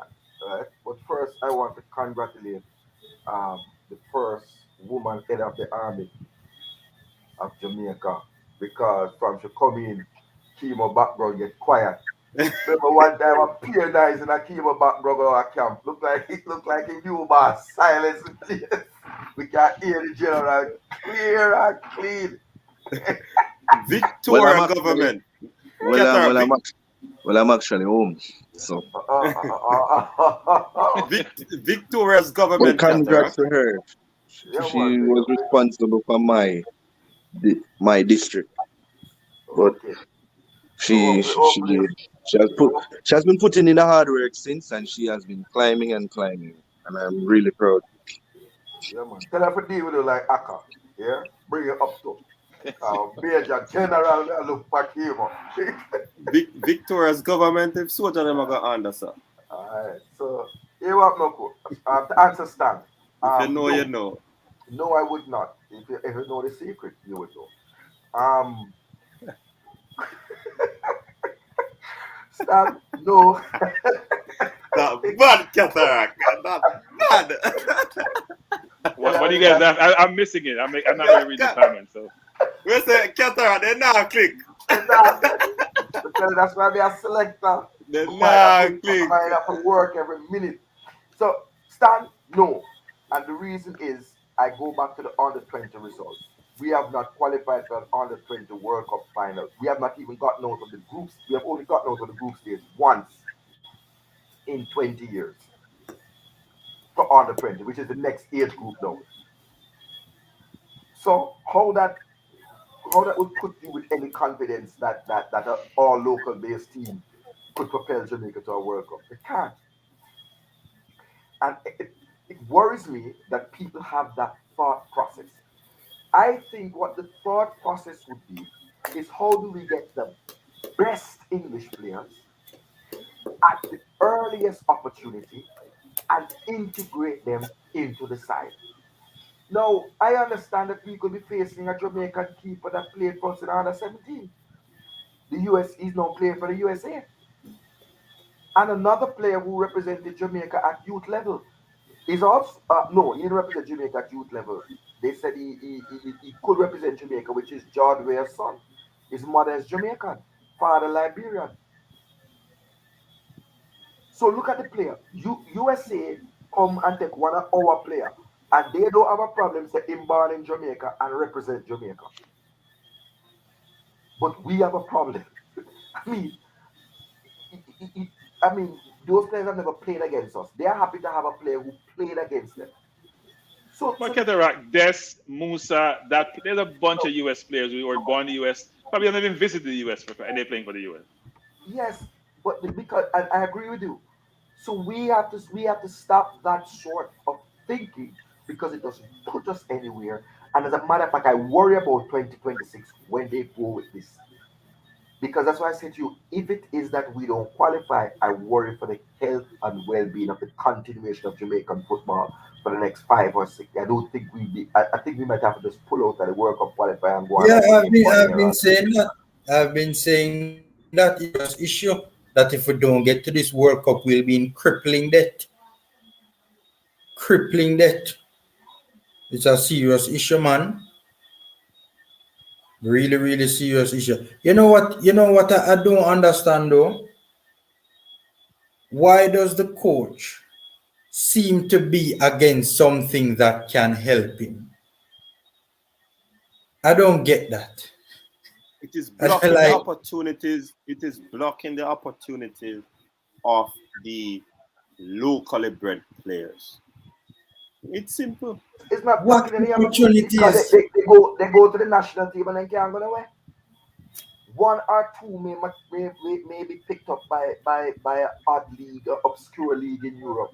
I sent you the article today this week, coach, about my neighbor and he's a player in his agency, a 15-year-old from the third division in Ghana, who Manchester United are looking at for 10 million. Yeah. Remember that article there, yeah, man. At that age. And that is, it's not like it's a big league, you know. It's a third division in Ghana. Yeah. Mm-hmm. Well, it's not Manu alone, by the way, looking at him. I think a couple more teams have joined in the thing. No, but what I'm saying is that follow fashion. It is if you have talent, the big clubs around the world are interested in sourcing the best talent, especially where they can get the talent cheap. And Jamaica is cheap right now.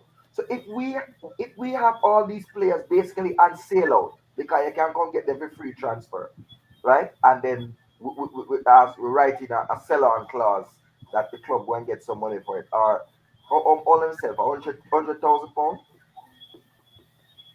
For all the hype and everything where everybody at that boat. Grant never transferred for £100,000 my whole career. Never. And in their league too. So when we look at balancing thing, our players are available at cutthroat prices next to free, and nobody don't want to take them up off their shelf. And you can't point to the odd one, the odd player, right? May move. Cataract, the question is asked, why no? Why no these players want to come when it's close to World Cup, yada yada, Austin, Kofa. Go ahead. Is it a case where when we have the lesser competitions, these players are not scouted or recruited from those tender stage? So like probably 4 or 5 years ago. To build a chemistry or whatever they need, camaraderie, team unity and all of them things from a long time. Why has those things happened? But I would say normally World Cup qualifiers, probably that's one of the reasons too. I would Coach, are they being approached? That Mikel Antonio would be happy to play against Trinidad and Aruba because I think he don't want to score 10, 15, 20, 30 goals in short international career. He would relish. As a matter of fact, I thought my impression is that that's what he thought he got signed up for, to come and just banging some goals against inferior opposition. He seemed a bit shell shocked at the Panamanian resistance. To me. But I always say to you, we have heard over and over again. Antonio was looked at when he was younger and told he was no good. Grant was sitting waiting at Chelsea and no call came in because he didn't know that I saw the thing run. Right? Who else? There's 3 players answered about that. I think was it Andre Gray? Was the 3rd player who they interviewed and asked that question? But these players have said. Go ahead, Baba. That's the thing, The players are not being approached. So how can we know? How can we know whether or not they would be interested, right, to come long before the main event when we're not even seeking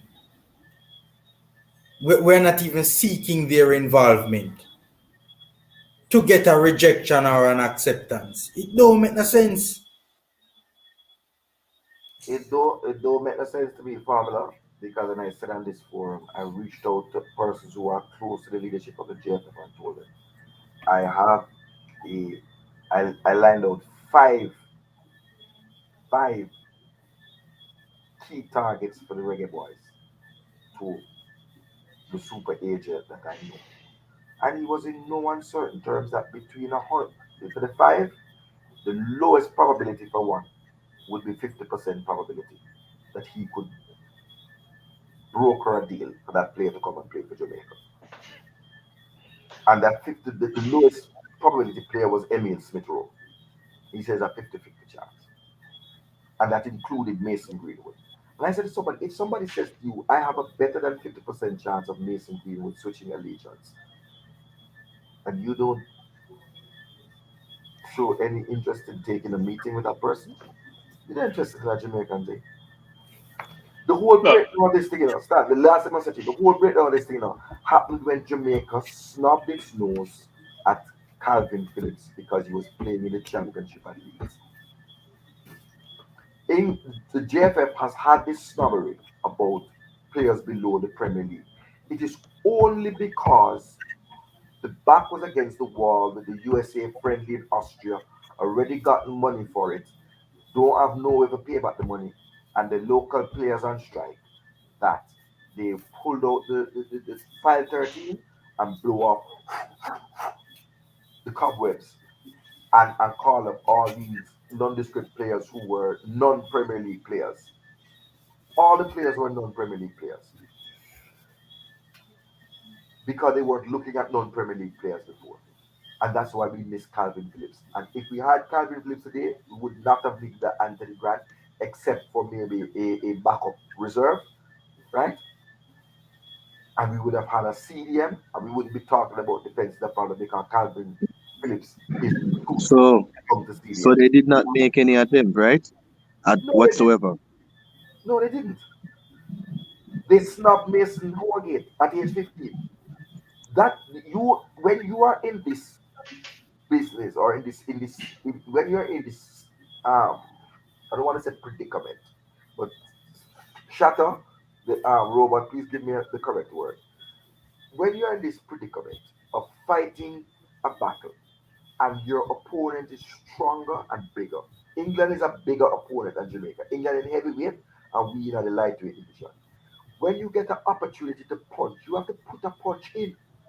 So we have to have a mechanism to spot the player at a young age who is going to become an international class player before England can even spot him or sniff him or her out. That's proper So scouting. yeah, because once it is that they show any potential that England will take them up, they are going to want the country on the bird. Stanley they wants to say something, and I went on a little bit. No, it's. I just think it's very sad we're having this conversation tonight because of what the coach has said or the manager, as he called himself, has said. It's very, especially before you commence the second second window of the World Cup campaign. It's unbelievable we're having this conversation. And I go back to Knowing say that this: I'm not blaming Whitmore. So Whitmore doesn't hire himself, and he can't fire himself. I'm blaming those who have selected. I'm not even blaming the JFF anymore. I'm blaming those who have selected those personnel who are running the JFF. It's like if you have a prime minister, Holness, the electorate selected him, so they should be blamed if they have seen incompetence and they keep selecting incompetence. Not saying Holness incompetent, because I don't want nobody to come here and arrest me.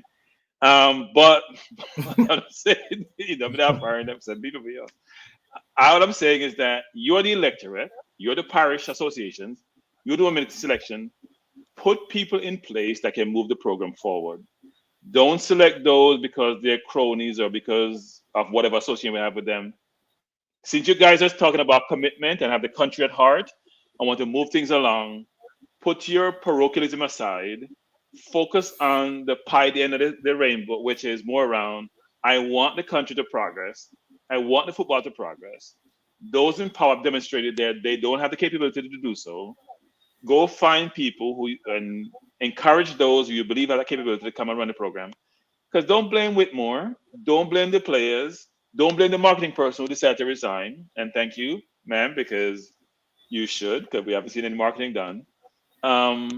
Blame the electorate, because the electorate has to do a better job putting people in power so they can then move the program forward. Because we've talked about this ad nauseum, and for people in the chat who are complaining about being negative, you're only negative when things are not going well. I heard the same thing about AFTV and on Talksport and thing, blaming AFTV for Arsenal's problem. We're not cursing and we were mad when Wenger was winning championship in the early 2000s. We're all happy on board. When things are not going well, how am I going to laud you and applaud you and say you're great when things are not going well? Especially when I see incompetence abound. So it's not as if it's you tell me you have a program, you have a process, as we say in my team, in Arsenal. I'm not sure what the process is, but we have a process, and we can see progress being made. We can see players coming in. We can see strategy being employed. We can see a sponsorship on board. We can see money coming in to support the program. We can see progress by the under 12 and under 15 and under 18 and under 21. We're not seeing any progress. In fact, we're seeing regression. And if that's the case, I'm not sure how we then, for those who are saying we're negative, tell us what we should be positive about. So if you think we're negative, please tell us where the positivity resides so we can embrace it and we can install the virtues of such positivity, because I can't see it. Yeah, all right. Let us stay on the positive side. We have a game coming up next few days, so let us talk about Coach, how me are we didn't going to. Hold on, Miss get time. How are we It going has to to be get the positive, chance? yes, or something. How are we going to get the chance? What should we do to ensure that the team win? Can we, since football is not played on social media, how can we help in getting the team to play better? We are commentators. We can play Talk about the pros and the cons of the game. Go ahead. We can extol the virtues of the three right back system. I want to talk about that left back business, Cataract. Hold on, ahead of the curve. Formula did want to say something on my body. Sorry. So after Formula, then Cataract. Just to expound on Cataract's point about, when we're talking about approaching the players, right? I wanted to say that it's not only about approaching the players, it's also about approaching them properly. I will never forget this story when Rolando Aarons spoke in an interview about the unprofessional manner in which he was invited in which he got a call up to the national team. I will never forget about that, the unprofessional manner in which he was invited, right? Something about Rolando Aarons. Okay. Rolando Aarons did an interview a while back where he spoke about the unprofessional manner in which he was approached by the federation over Twitter.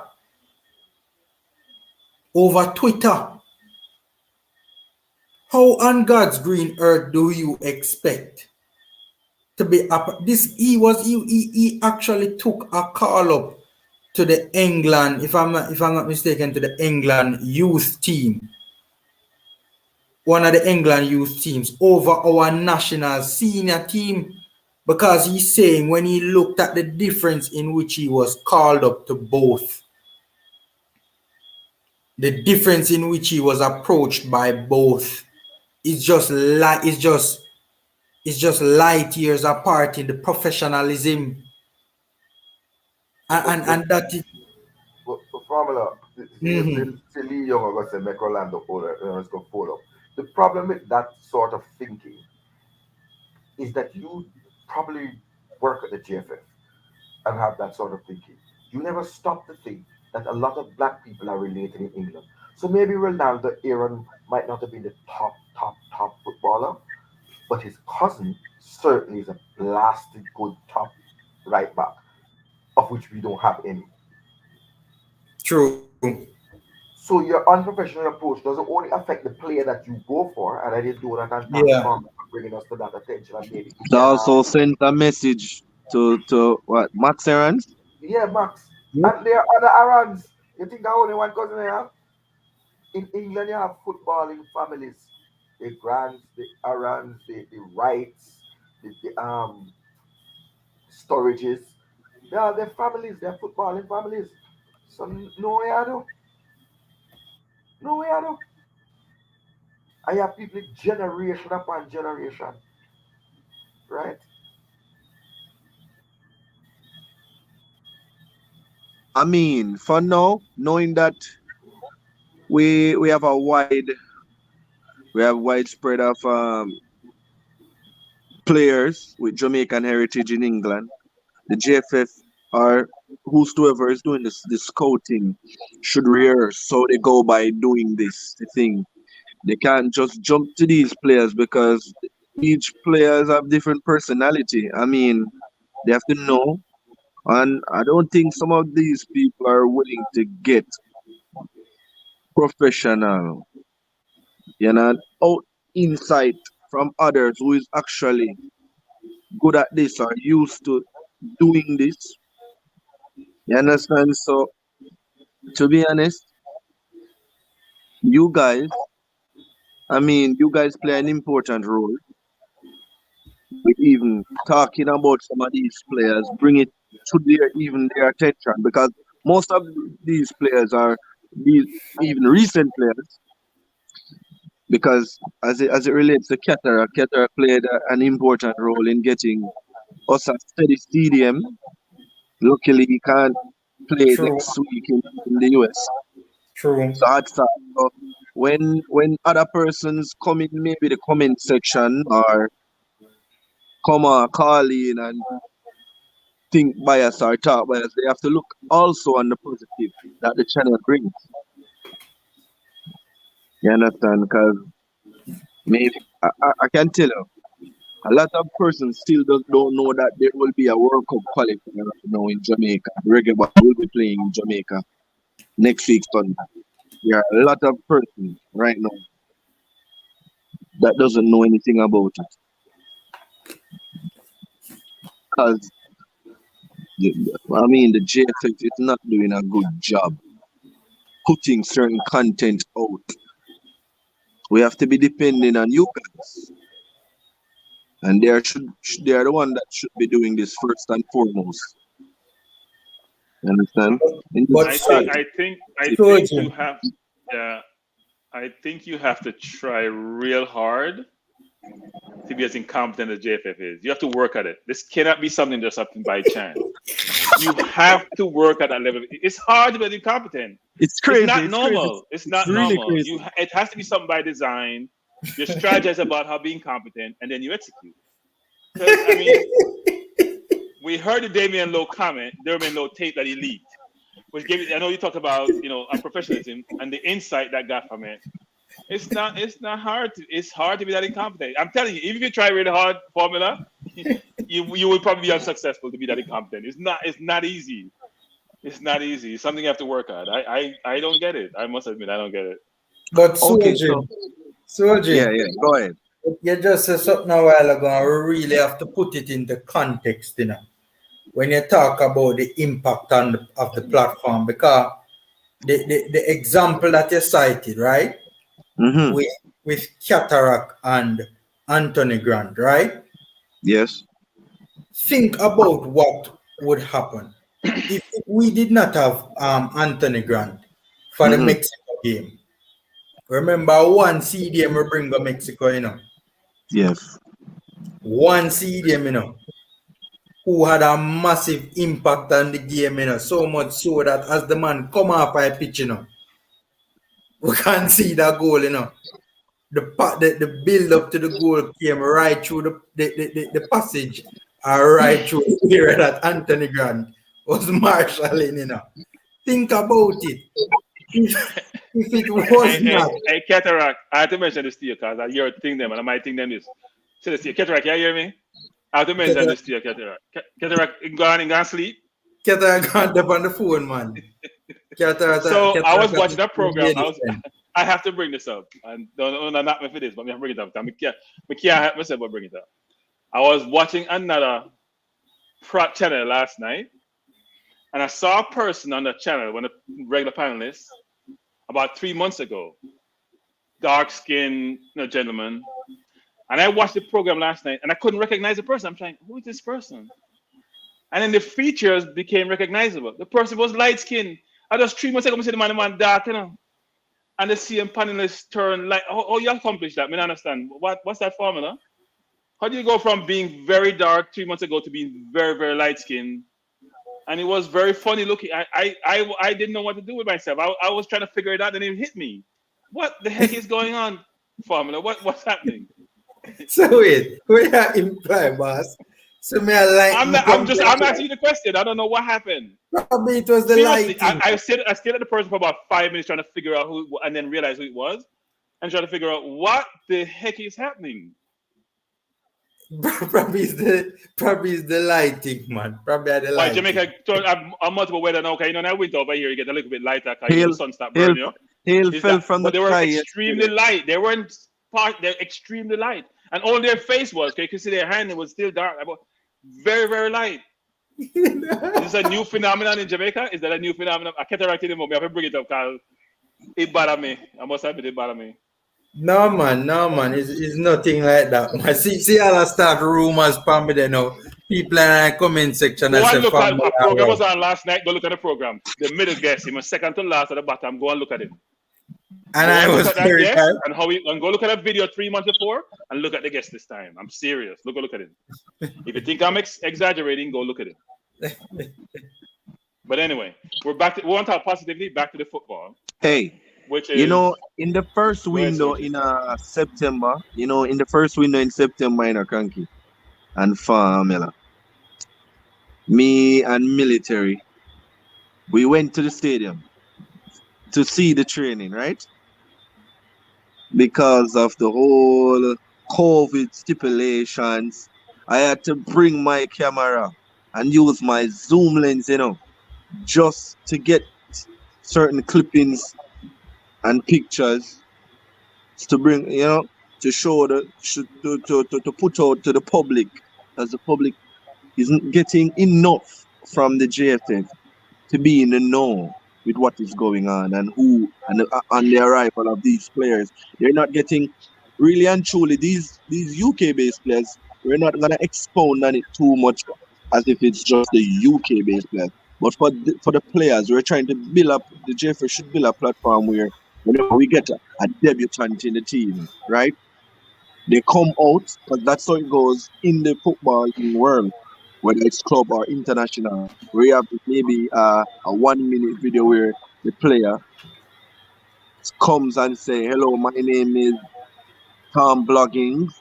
I represent Manchester United, and I'm so happy in getting this call up for the Reggae Boyz and whatsoever." I was expecting to see something like that with a Mikel Antonio and any of even the local base players, because when I heard about Richard King, if it's so, because I don't really watch the JPL, I was wondering who is this person? I didn't know much about him.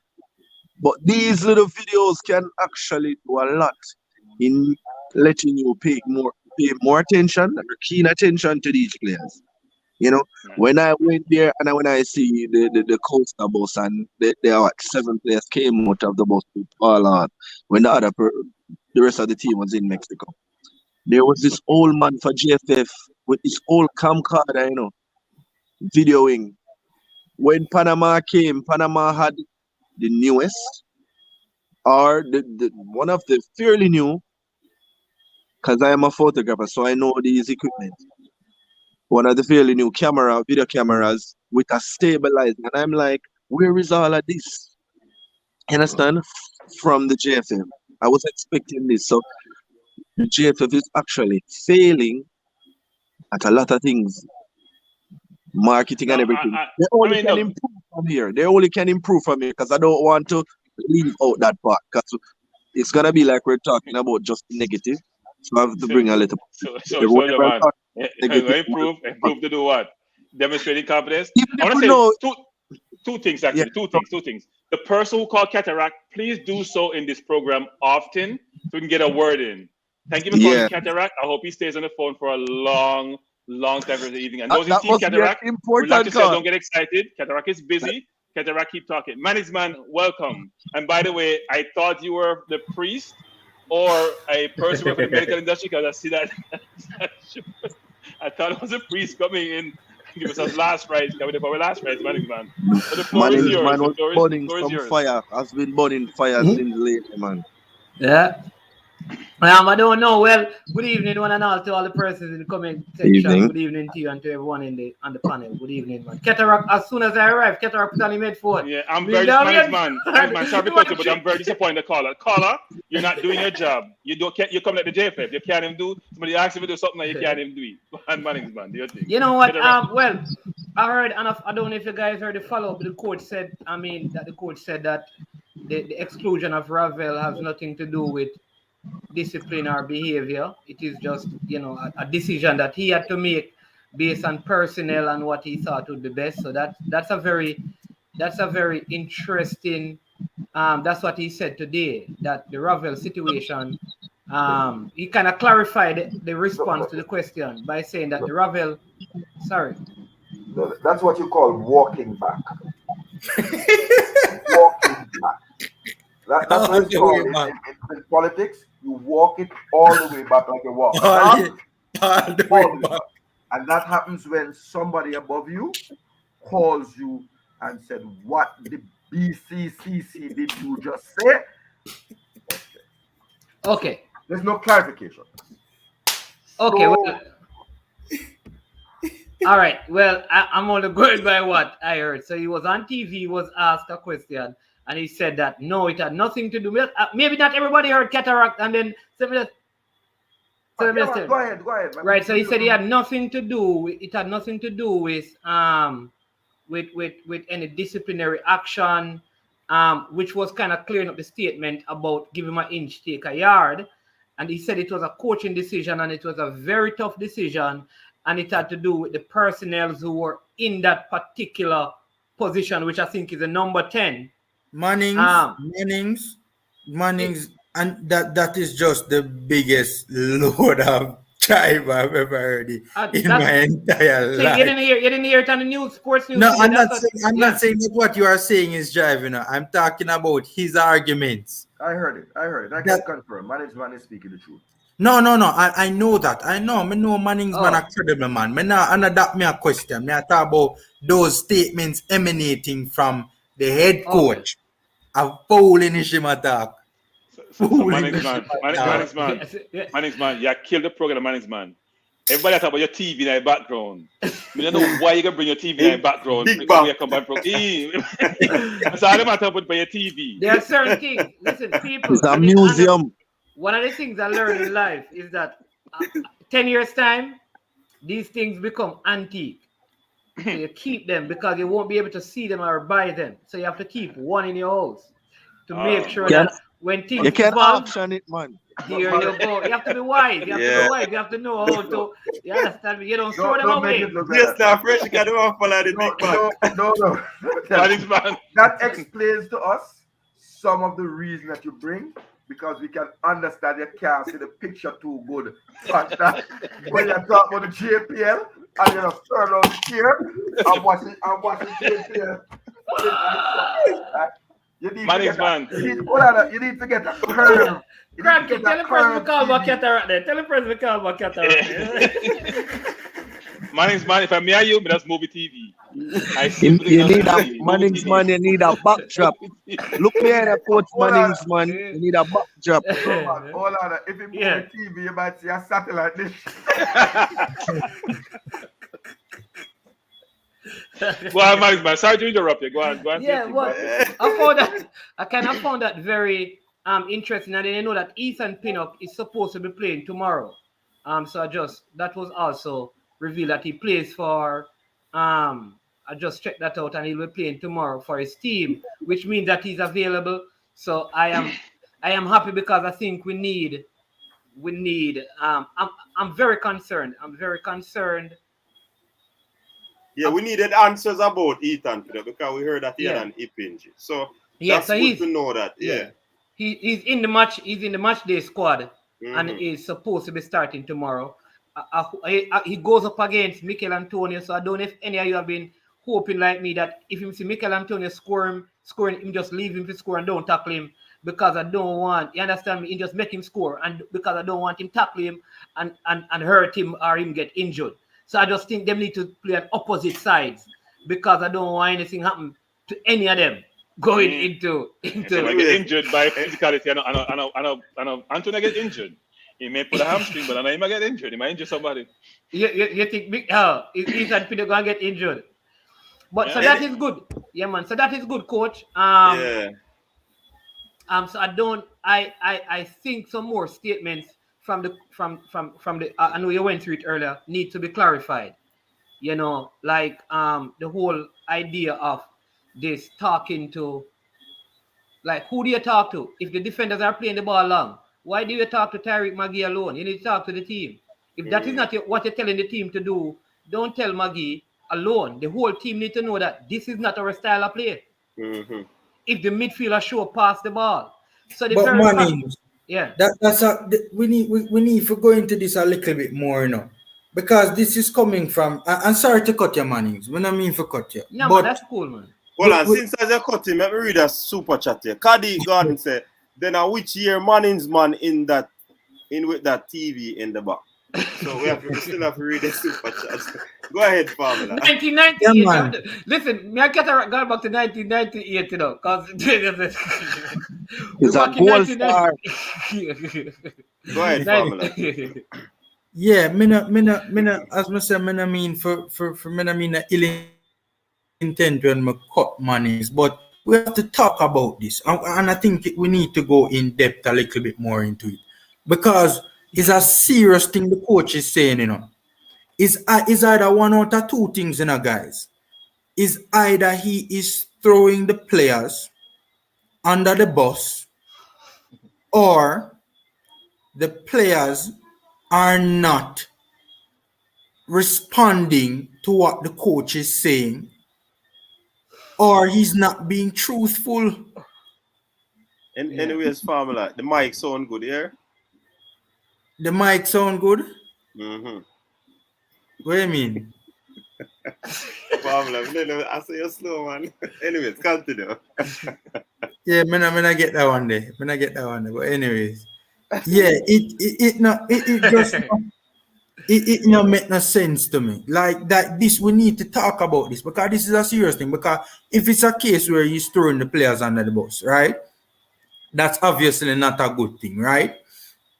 If it's a case that the players are not following, I mean, they keep on doing something and he's telling them to do the opposite. That is a serious issue, you know. That is not something to glance past, you know. That simply means that the players now respect the coach for no level, you know, because I not just one or two, Blake, we have seen it from so many players and we have seen it so consistently. Like all the time, the national team keep on playing the ball long, and the coach is in an interview saying that he is not telling them to do that. Something is seriously wrong. That is dysfunction at its highest. That is unbelievable at this level. It is unbelievable. It doesn't make no sense. Keter, let me ask because Keter. But did he clarify that man's one? No, it was like I said. They asked him about the Ravel Morrison issue because I think there has been some negative reaction right across, not just in Jamaica, but I suspect outside of Jamaica there has been some negative reaction. So one of the media persons asked him that specific question. You know, sometimes with the media they may play clippings of the interview, so you may hear him respond to something else tomorrow. But this was not in because you notice the Sportsmax setting it looked like this was well prepared. In other words, if you look at the background that he was in, he was attired, he was sitting down. So it looked like that interview was actually planned. Questions were discussed to be asked. But somehow either that response, this is what I'm picking up, that response was not necessarily part of the planned response. And so there had to be some clarity to it on the next media house. So some mopping up. No. What management is saying, it was a scripted interview. Right. Yeah. Well scripted, but somebody went off course. Right. Of course. So they had to mop it up. Right. Because remember that's what I said. Remember that there was no question asked of him about the player. He just brought up the player. Yes, steadily he unfollowed JFF. Well, and he takes out a bio too. And that's another thing. And that's another thing we need to talk about as well, Mannings. Like there's clearly an issue there. Why him just bring up the player name out of thin air? Yeah, that's what I'm saying. That maybe he missed, like, you know, sometimes, and this I guess happened to all of us. And I'm not trying to be a defense lawyer for anyone, but sometimes you know that what you mean is not what you say. And I think what he meant is not what he said. So what he did today, he said what he meant. No, management, you have it wrong. Go ahead. What he said was what he meant. What he tried to do today was clean up what he said. Okay, all right. There's a difference because what you done is he's very emotive. He reacts to the situation. He was on the spot. The lights are glaring, and then he realizes people, of course, repeat what he said on the program, bring it to his attention, and he probably had communicated and say, you know what, you need to clean this up. Yeah. It's not about him. He didn't make a mistake what he said. He probably would have wanted to say more. Obviously, he and Rabbit has a problem. Rabbit is a challenging kid to work with. It's not the first time he's had a problem. Frankly, all of us, and the truth is, all of us knew this coming into this. Like, it's not like, what I'm saying is that we knew this before Ravel came in, that there were challenges outside of football with him. Therefore, if we're going to take him into the team, then obviously we need to have some sort of because the team has a sports psychologist, right? No, but you can't do psychology in 3 days, but No, but no, man, I'm not saying do the psychology, but if you feel like the person is taking a yard when you give them an inch, then why not try to get the psychologist involved at a team level than to say it publicly? I will also say this too. I don't like when the players, when they are disgruntled, they act like what Cranky says about the coach, emotive, like you respond, knee-jerk reaction, and do the unfollowing and stuff. Because like there has to be, like, I know sometimes it's bad, but I don't think also because that says something to the people who share the sentiment, like some of these people are not loyal to the program. Because there are people who still share that sentiment and they see unfollowing, they may come hard against you. I don't know. So Mannings, you got a couple of issues that want bounce a few through. Right? First of all, the JFF has to understand, and I'm an older cat. Crank is a older dude, you know what I'm saying? Older cat, you know what I mean? Long in the tooth. But apparently it means something to young people when they follow you and unfollow you.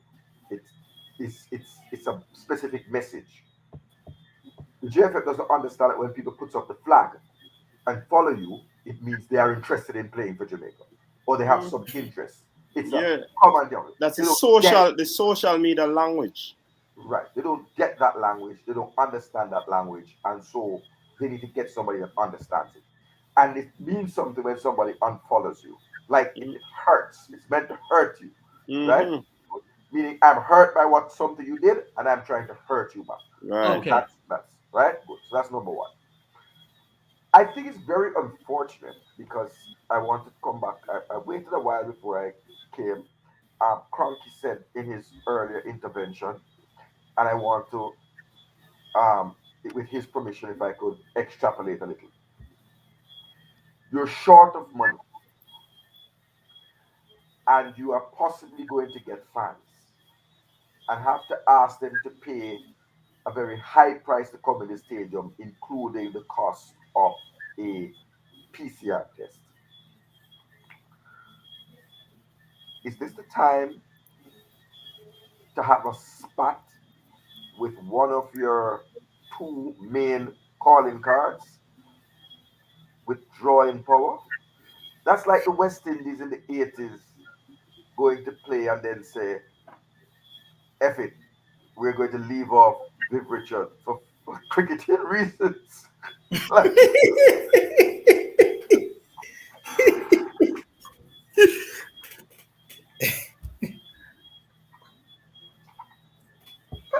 that no.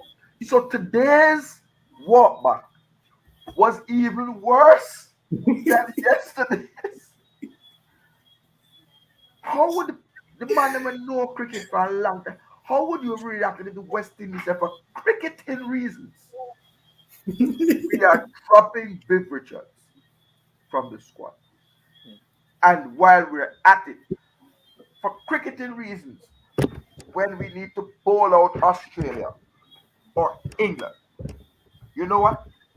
For bowling reasons only, Michael Holding, a bit too much, mate. Don't need you. And then they call up Beanie Man. No. Worrell. Sir Frank Worrell, one of the all-rounders. Yeah. I said Beanie Man for a reason. To come play at 860. Right? No, I'm giving them the benefit of the doubt. Cranky's calling Beanie Man because he's talking about Belly and Java. No, he's talking about Cranky. But Hacker did have a professional football career. So it's like you call a man from ancient days and say, okay, come play for the side. Or Colin Croft when his days did pass already. So it don't make sense. The walk back, you're gone for a different avenue because now if I were the interviewer, I would say, Coach, care to elaborate on those footballing reasons?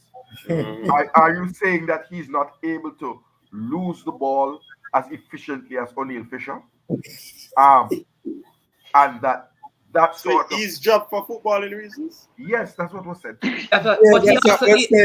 He also said in that though. Oh, sorry. Hold on, let me finish. But I want to say, when you're trying to market, what you do, you see, is you try to understand what are your unique selling points and understand the drawing cards that you have. Now, me and some friend will come at the stadium to cheer for Anthony Grant, but I never think the whole of Jamaica come at the stadium because Anthony Grant in on the side. Two people are going to come to the stadium to watch. One is Ravel, and two is Mikel Antonio. Scratch, draw a line. Nobody else. No one was coming to the stadium to watch Albus Powell.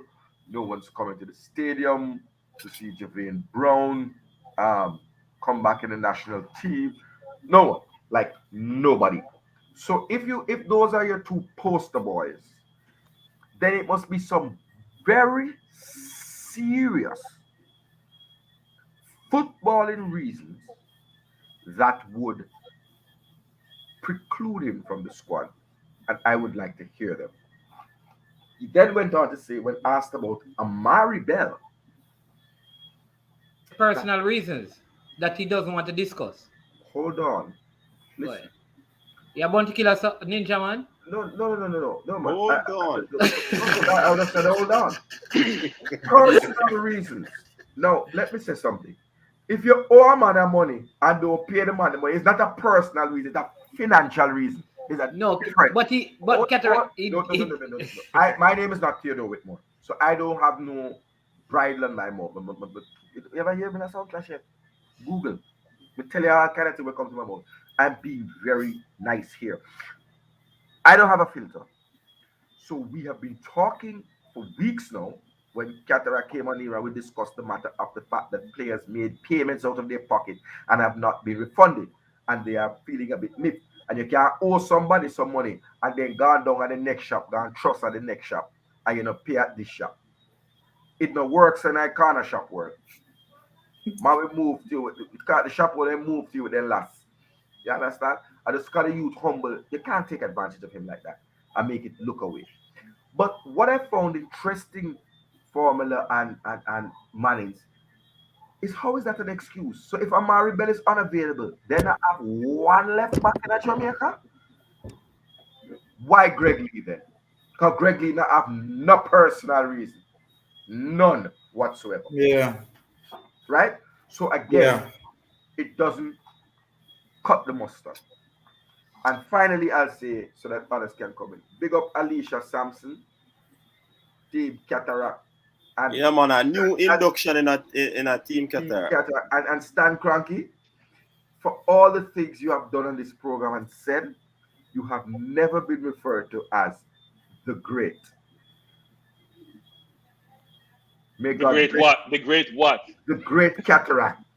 You've never been referred to as the great Cranky. I think you're a great talker. So Alicia, I will say I will refer to you as a great. Thank you very much. May God loquacious. May God bless you. Loquacious.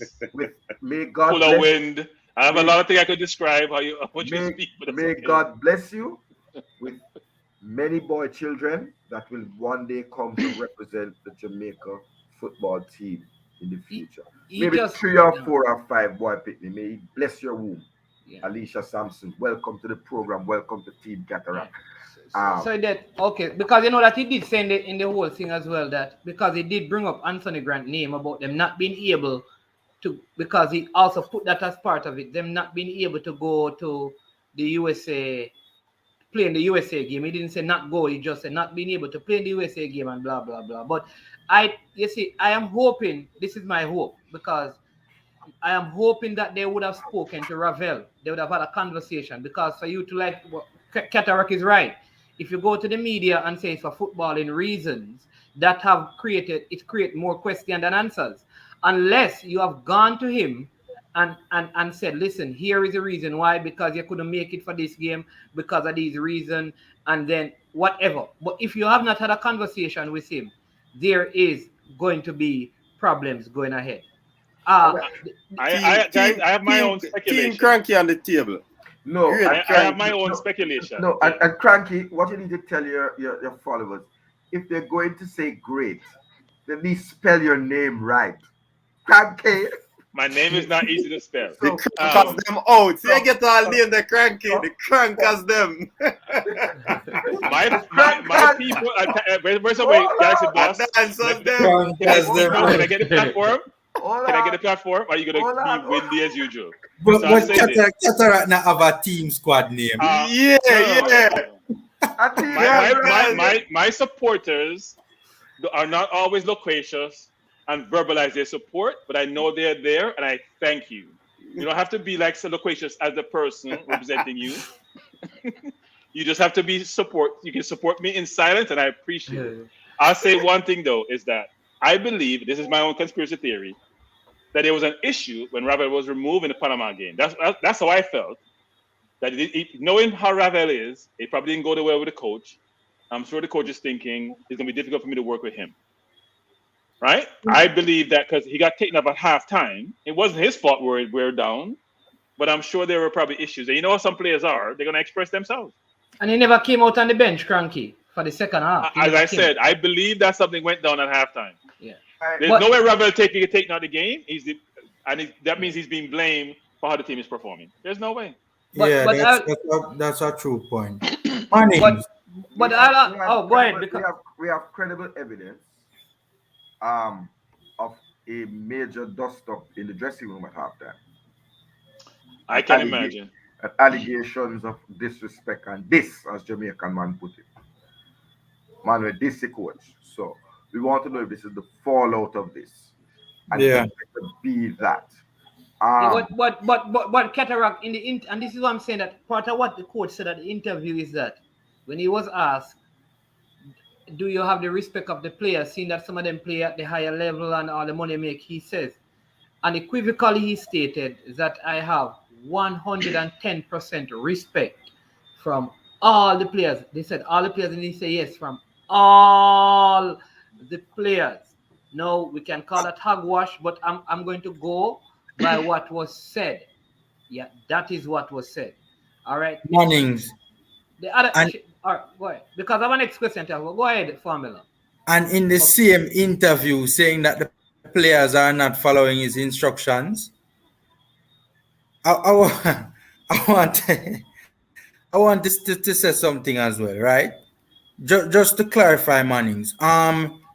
He the reason for him leaving Ravel out, right?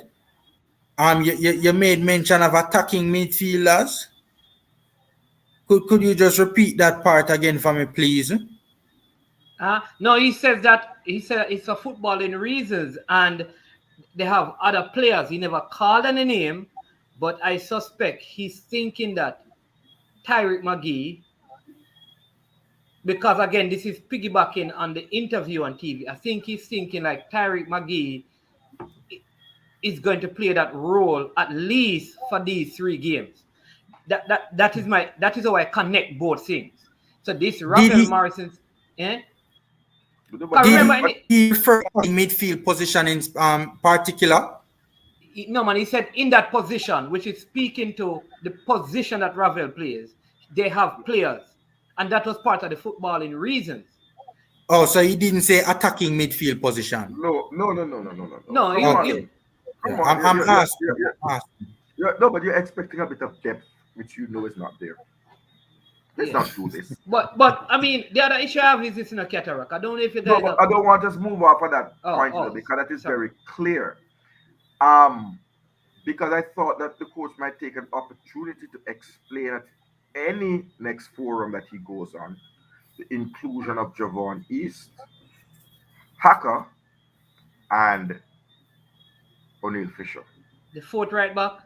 And the idea that players will die for you, I can understand that the coach wants players that will die for him on the pitch, give it their all. But just to say to the coach, let me be positive and give the coach some good advice. If you try to start Javon Hacker Watson next week Thursday, he will literally die on the field. Like literally, like the game will stop, like the Denmark game. Let's keep it figuratively. No. He will literally. No, figuratively. No, Cataract. Figuratively. I am giving a warning. It's not a joke.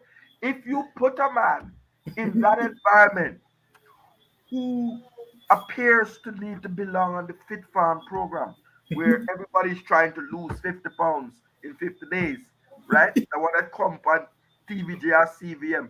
And yeah, and Sky Juice was in it. Remember that program last year? Figuratively do a cataract, because we don't want.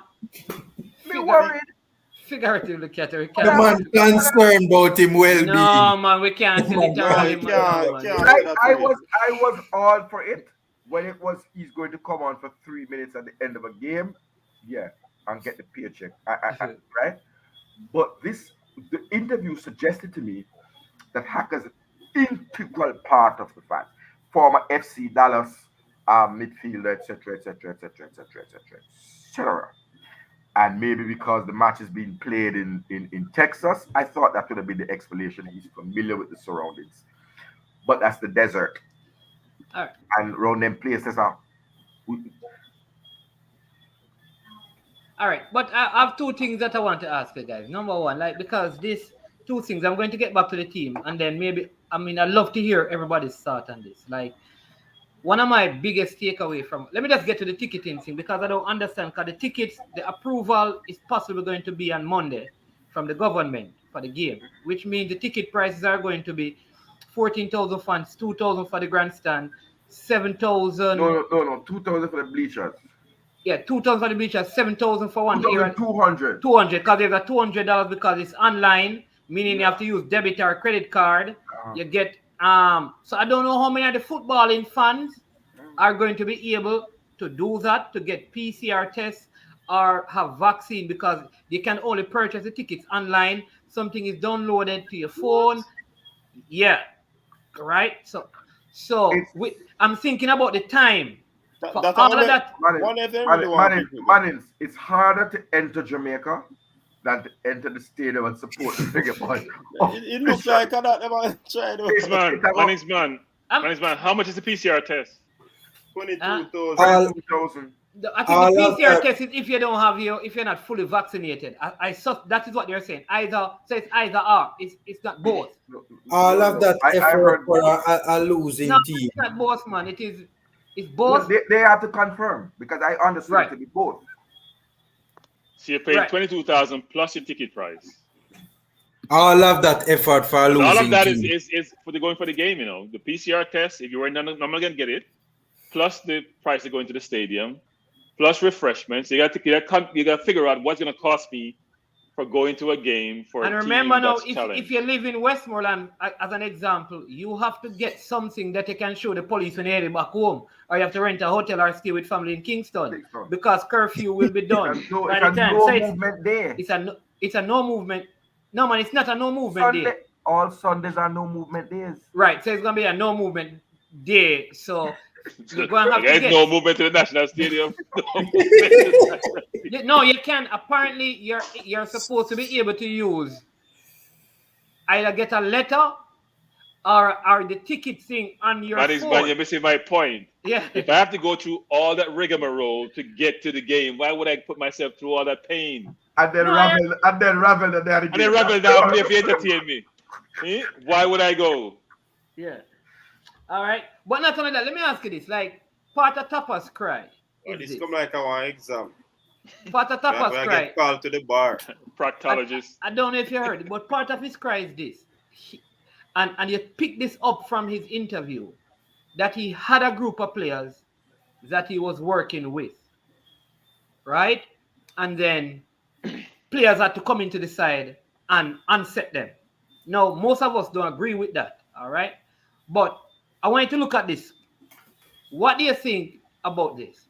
They should have allowed him, because Manning's tread lightly. Tread very lightly. I'm asking a question because it appears to me that he didn't want some of the players, the federation or technical committee checked out the players' availability to represent Jamaica. They did the paperwork and they said, here are some players who have signed.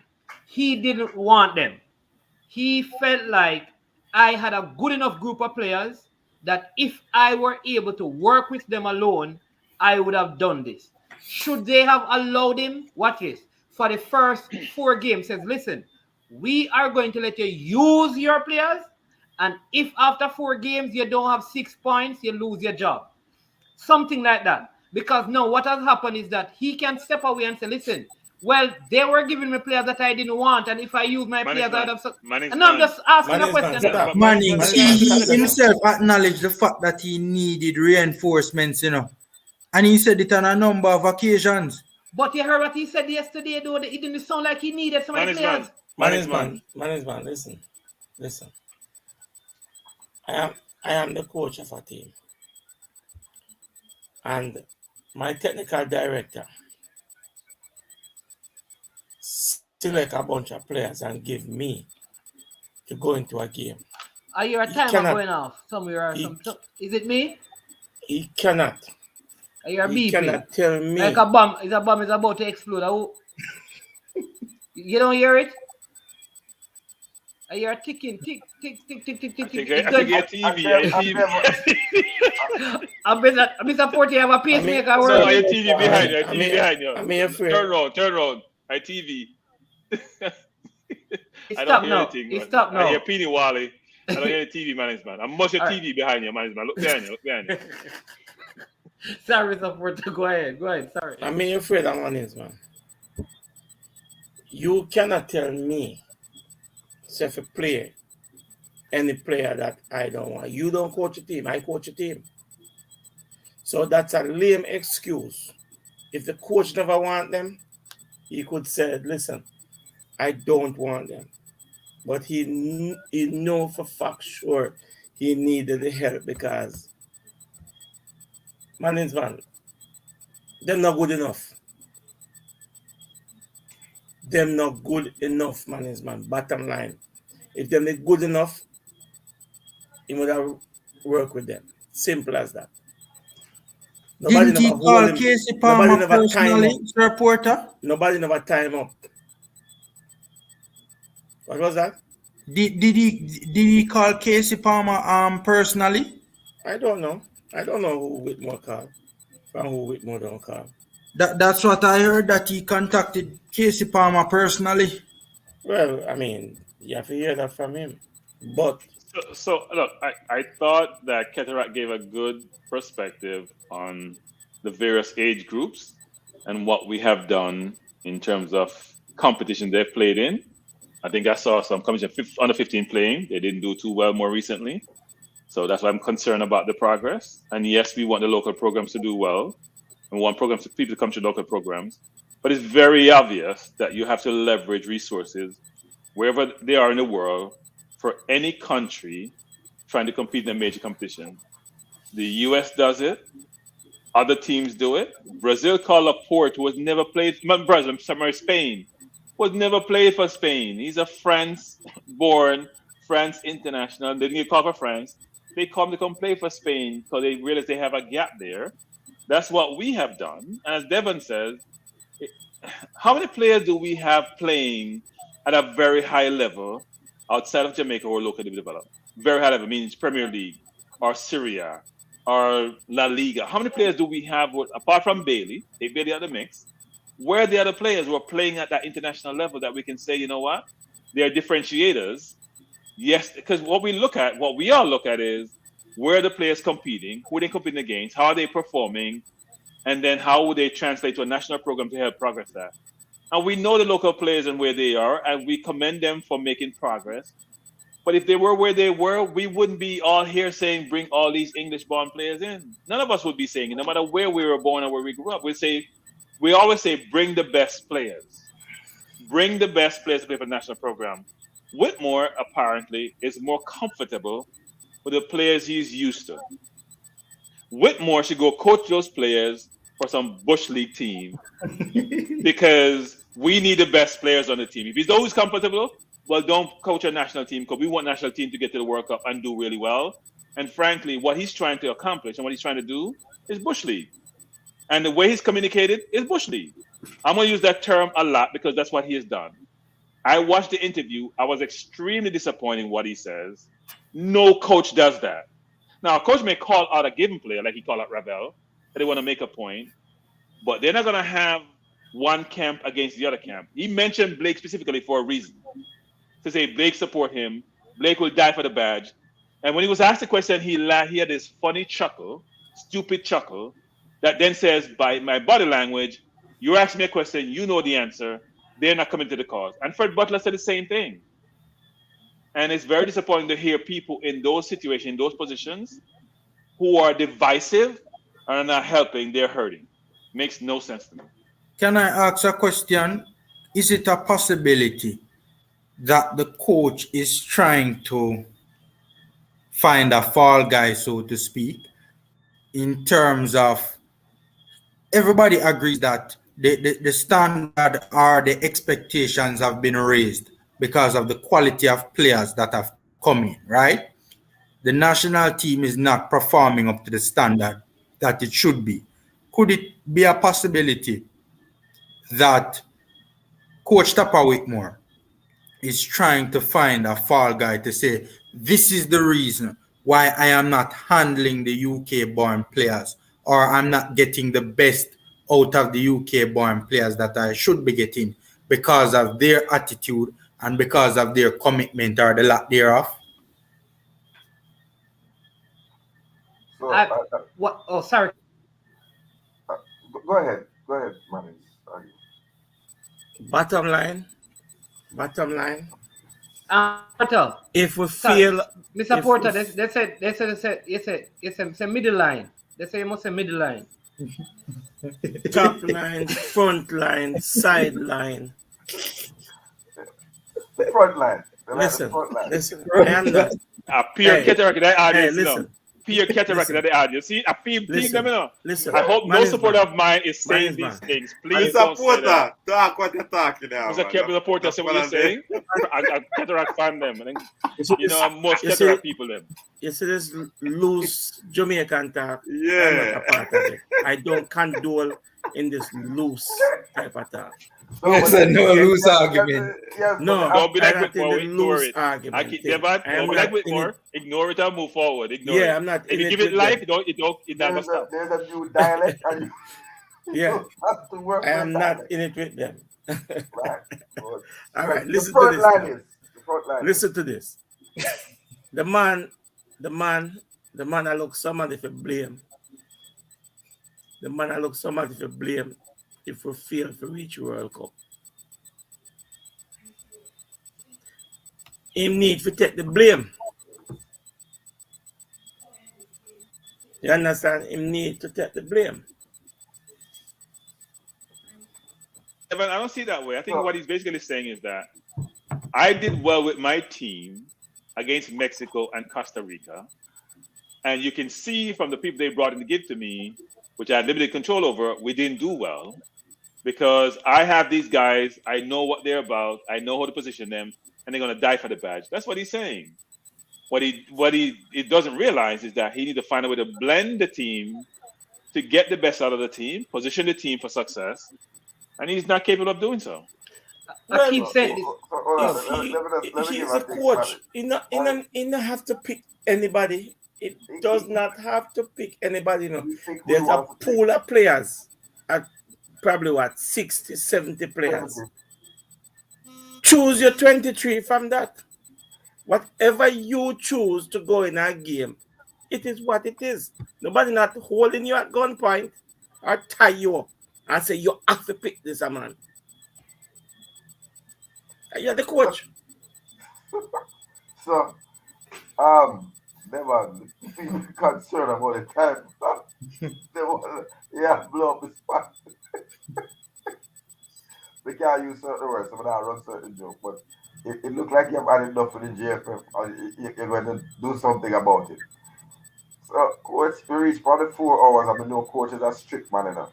So, why you remind him? Can you miss it? You never look on it and never look on it. I look so good. Why you remind him? And we have some fun. Big up Jervis Paris and Mr. Team Cataract check-in. The crankers them Team Cataract are rich badness. You know, big up all the man who throw some money on the board for Team Cataract. Joaquin Boozman, you know, in a squad. And Miss Samson, just joined brand new. You understand? Doreen Brown. Big up the whole team Cataract. Them see them Yankee Graham. See the whole them and them. And the silent crankers. No, but the crankers. Well, coach, I don't beg for support, no coach. I know they're out there just based on them big style. I know they're there. We don't beg and big up nobody. About three crankers. Galaxy. I'm on the kick jump. No, anyone doesn't say anything is a cranker. They just want to upset you. I tell you, you know the Cataract movement. We move all about the internet, we move all about wherever we move. Come on YouTube, we just move. You know, for every program on God's earth. Can we watch? We get notification now. It's a cataract again. We get notification about cataract. I'm a fool. Good sound get booked all the time. Cataract plays 7 days a week. And that Cranky. It might move like a girl up at New Kingston. No. But it's a put and you just say no loose talk for the thing. Where you going? You see? Anyways, people. You don't know we have to come back for tomorrow's episode of the Weekend TripleTreat. You know what I mean?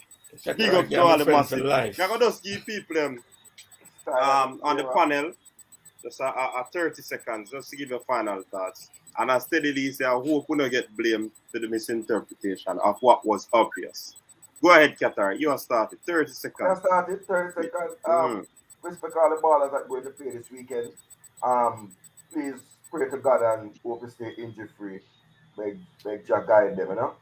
And so we can have a full squad land in Jamaica come Monday. And all the fans them get behind the team now because it's come to crunch time. Sorry the injury was such a distraction, but you know a support time now. After it whole thing we can take on the matters arising, but right now a support to the team. Understand? But me still there on the boycott. So may I say?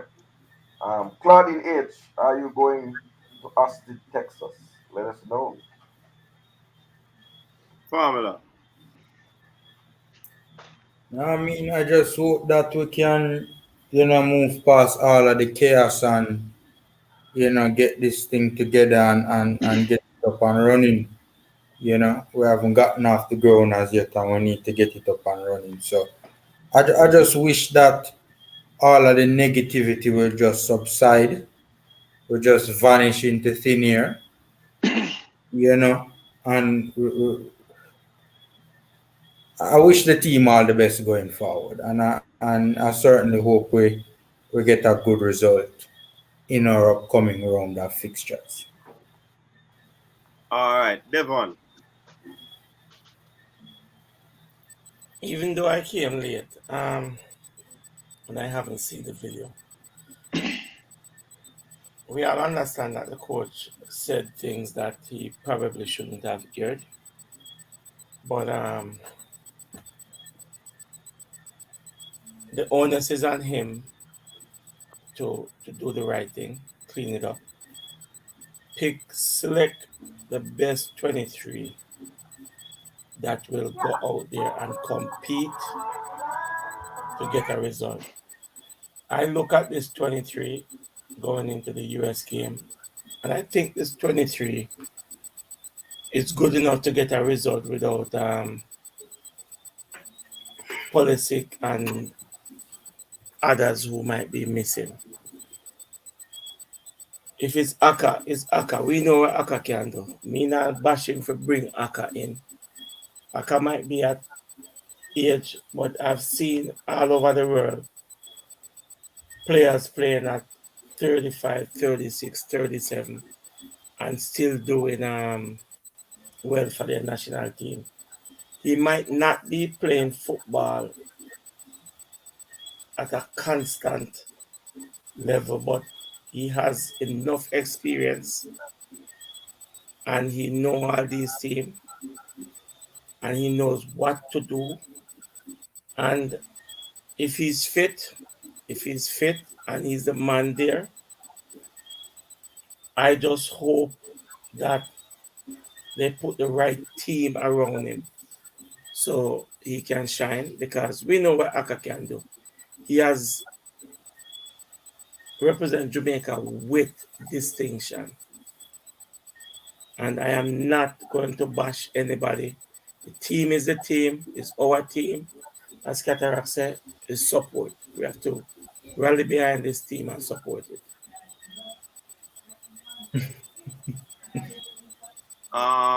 Who next? One aboard. Who not the middle list? Mannings. Yeah. Yeah, man. I mean, always good being on the show, coach. You know, respect again for the opportunity. And thing. Just my personal thing is this. Well, big up the Crankers, big up Team Cataract, big up Bomber Drop Squad, big up the Formula crew and the Big Buck TV crew. You understand?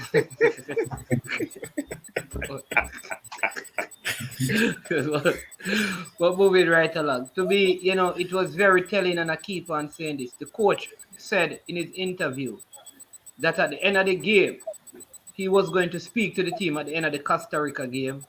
But Andre Blake said that he would have spoken to them. And he did his 3-4 minutes thing. And it was good, and everybody got into this and blah, blah, blah. Here's what. I want Andre Blake to do that same thing when all the players are here. Sit with all of them and talk to them. Don't just do it for a particular group. And I keep saying that. A lot of this has to do with the coach and the captain. The captain, if you can't captain all the players, you're not fit to be a captain. You're not here to captain 6 players. You're here to captain all 23 players in the squad. And as much as tap off some responsibility, the GFF, the captain of the team, is a major, major part of this. I am going to say to the captain of the team, you were very vocal in the wage negotiation, and I appreciate that. You stood up for the players, and I appreciate that.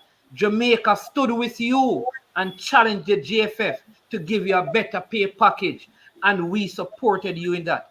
In the same way, I have not heard you come out publicly with all the outcry about discord and disunity. You, Mr. Captain, you have not come out yet and said anything that I have heard that says you want a oneness and a unity in your squad. If it has happened, it has happened behind the scene. Publicly, you need to come out. You, Damian Lowe, Leon Bailey, Kemar Lawrence are leaders in this team. If the coach don't want to do it, you need to take initiative, call in the Anthony, call in the Ravel, and meet with everybody. When teams struggled in the EPL, they call a players-only team meeting. We need that now with this Jamaica team, or else a hell and powder box. Yeah, man. All right. So we'll win tomorrow. People need to call out the GFL finalists tomorrow. I'm surprised, Manning. Fire. Well, you know, say fire out there, bring. I'm surprised that Manning's man, the marketing manager for the JPL, is acting like a peasant. and Manning's man never tell we say the lady resign, you know. But anyways, your time now. No. Hey, Cataract, coach, tomorrow we need to talk about that. I need to tell that story. So who is going to win? People need to tell us after Cranky. Well, yeah, man. What make Cranky get him time? Hold on. You see, Richard, the WhatsApp number is on the screen. It'll run on the end of the screen.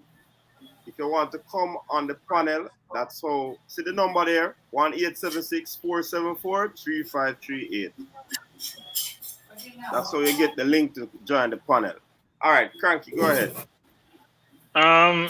Look, this is all very disappointing. I thought we had passed the stage where we're having English born versus locally bred and born. I thought we'd passed the stage because we're in the qualifiers. You work it out before or subsequently. You don't do it during. Somebody needs to mute their mic. You don't do it during the competition stages. So that's very, very disappointing. The hope is that, you know, as Cataract says, it's time to support the team. We've talked a lot tonight about our concern about the coach's comments and what he's sowing, frankly, and hopefully we can move past that because he's still the coach and they can't afford anyone else. But I've always said this, which is JFF, fix yourself because you are the problem. Because everything falls from you and what you do or don't do. Fix yourself because you really are very disappointing. And if your people like Speed were part of the organization, then your reputation is also a part of that whole construct. So either you get out or you help the JFF fix themselves, but you're not doing yourself any favor by how you've operated historically and how you're operating now.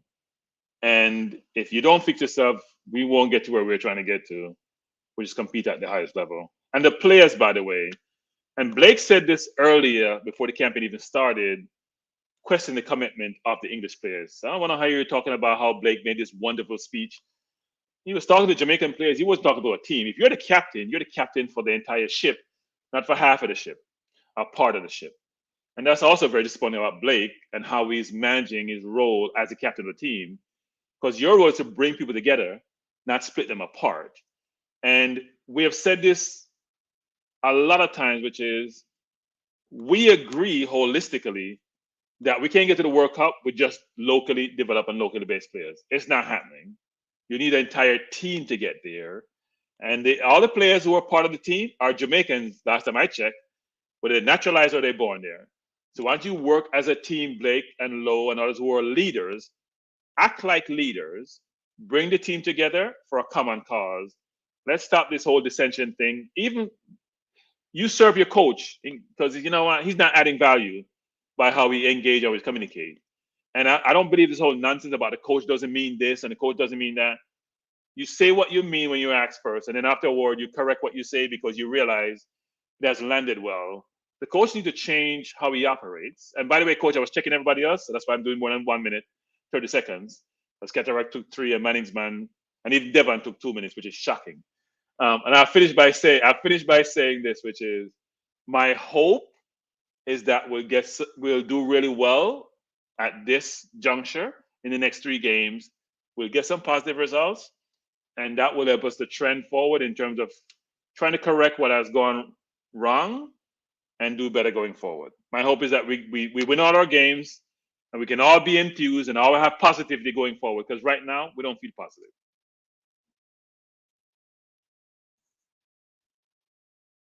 Can't hear your coach. I think you mute yourself, you know.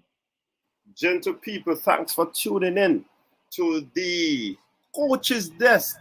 First night of the weekend's TripleTreat. 2 to go. The final for JPL, we have to give it at least a 5-minute or 2-minute coach. Is our local league. No, the world have to know. We can't go after the fact. And one more thing, coach, before I finish. If you're a Krong supporter, unlike Cataract, I don't call you out all the time by name because I know it's in your heart. And that's what I try to get, is to get to you directly. I don't have to big up myself or big up Krong's team because I know you're a loyal person and you have substance. You're not fickle. So thank you. All right. So, people, the final of the JPL, that's the Jamaican Premier League, will be on tomorrow at the Captain Horace Burrell Center of Excellence up by UWI. So, who will win? The matchup will be Cavalier versus Waterhouse, aka Firehouse. Mr. Speed versus no, Mr. Speed versus Duncan. What's his name again? Maurice Gale. Marcel Gale. So, who will it be? What's the score prediction? I don't know who I should bring, but what say you? Those who want to say, drop your scoreline, people. Let me just give you my prediction, because the first time these teams playing, doing Busy Atkinson scored 2, was supposed to score a hat-trick, hit the post. Damian Binns scored 2 for Waterhouse. It was the best game of the entire league. 2-2 Waterhouse Cavaliers. I am going 3-2 for Waterhouse because Cavaliers, I think it's going to be, they have been missing one of their key players this season, Webster, who has been injured, and I think without him, their team is difficult. They have the best defense in the league, but I am going to give it to Waterhouse because I think they are a greater offensive threat. So, yeah, 3-2 Waterhouse. What say you, Cataract? I know you want to chime in. I can only reveal that I hope I'm able. I'm running in an election tomorrow, so I would be able to watch the match live and pose in the book. But what's that? A loquacious election? It's a talk. It's a talk show. No, so I'll be facing the polls, so I will have to miss the game. So like you're happy, Cataract? so I would not get my usual afternoon nap. But I'm going to say that I think hopefully because it's a final, it will be an exciting game. I don't have any skin in the game really, so I just hope that football wins, and I hope that we can at least find a player or two that is worthy to look at. Man is man, I'm charging you to look at the two CDMs and the two right back and the two left back and tell you how them perform.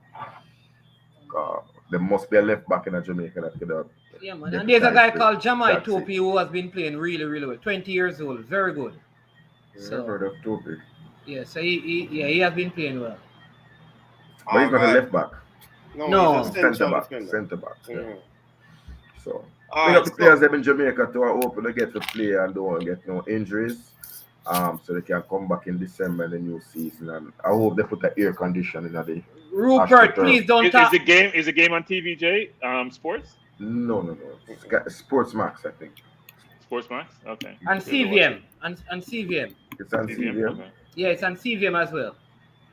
Yeah, I realized too that my VPN, because I had a pure VPN, it had Jamaica, you can get access to Jamaica thing. Somehow it disappeared from my VPN, so I have to go with a new VPN because that's not working. I can't get the games like I used to. All right, again, people, thanks again for tuning in. Respect, manners, enough respect. All the commenters, all the silent watchers. Big up to Cataract, big up to Formula. People, just remember to support Formula's channel if you have not done so. Big up to Cranky. I was over there on Cranky's Premier League forum today. Good look at program that Cranky. Coach, it's not my program, coach. I'm man asked me to substitute for him. Okay. So it's enough for me program. May I guess like on this program? But somebody's all over the place on YouTube. Okay, no problem. Big up to I Am Sure Sports. People go support I Am Sure Sports. Big up to Devon. And you don't know the thing of people. See you all tomorrow, bright and early on at this spot again when we deal with it with style and flavor. No, that's true. That's right. Your style and your flavor make the city rock. They must say the season come out with a bang. Coach Minzy, best round here. Remember that.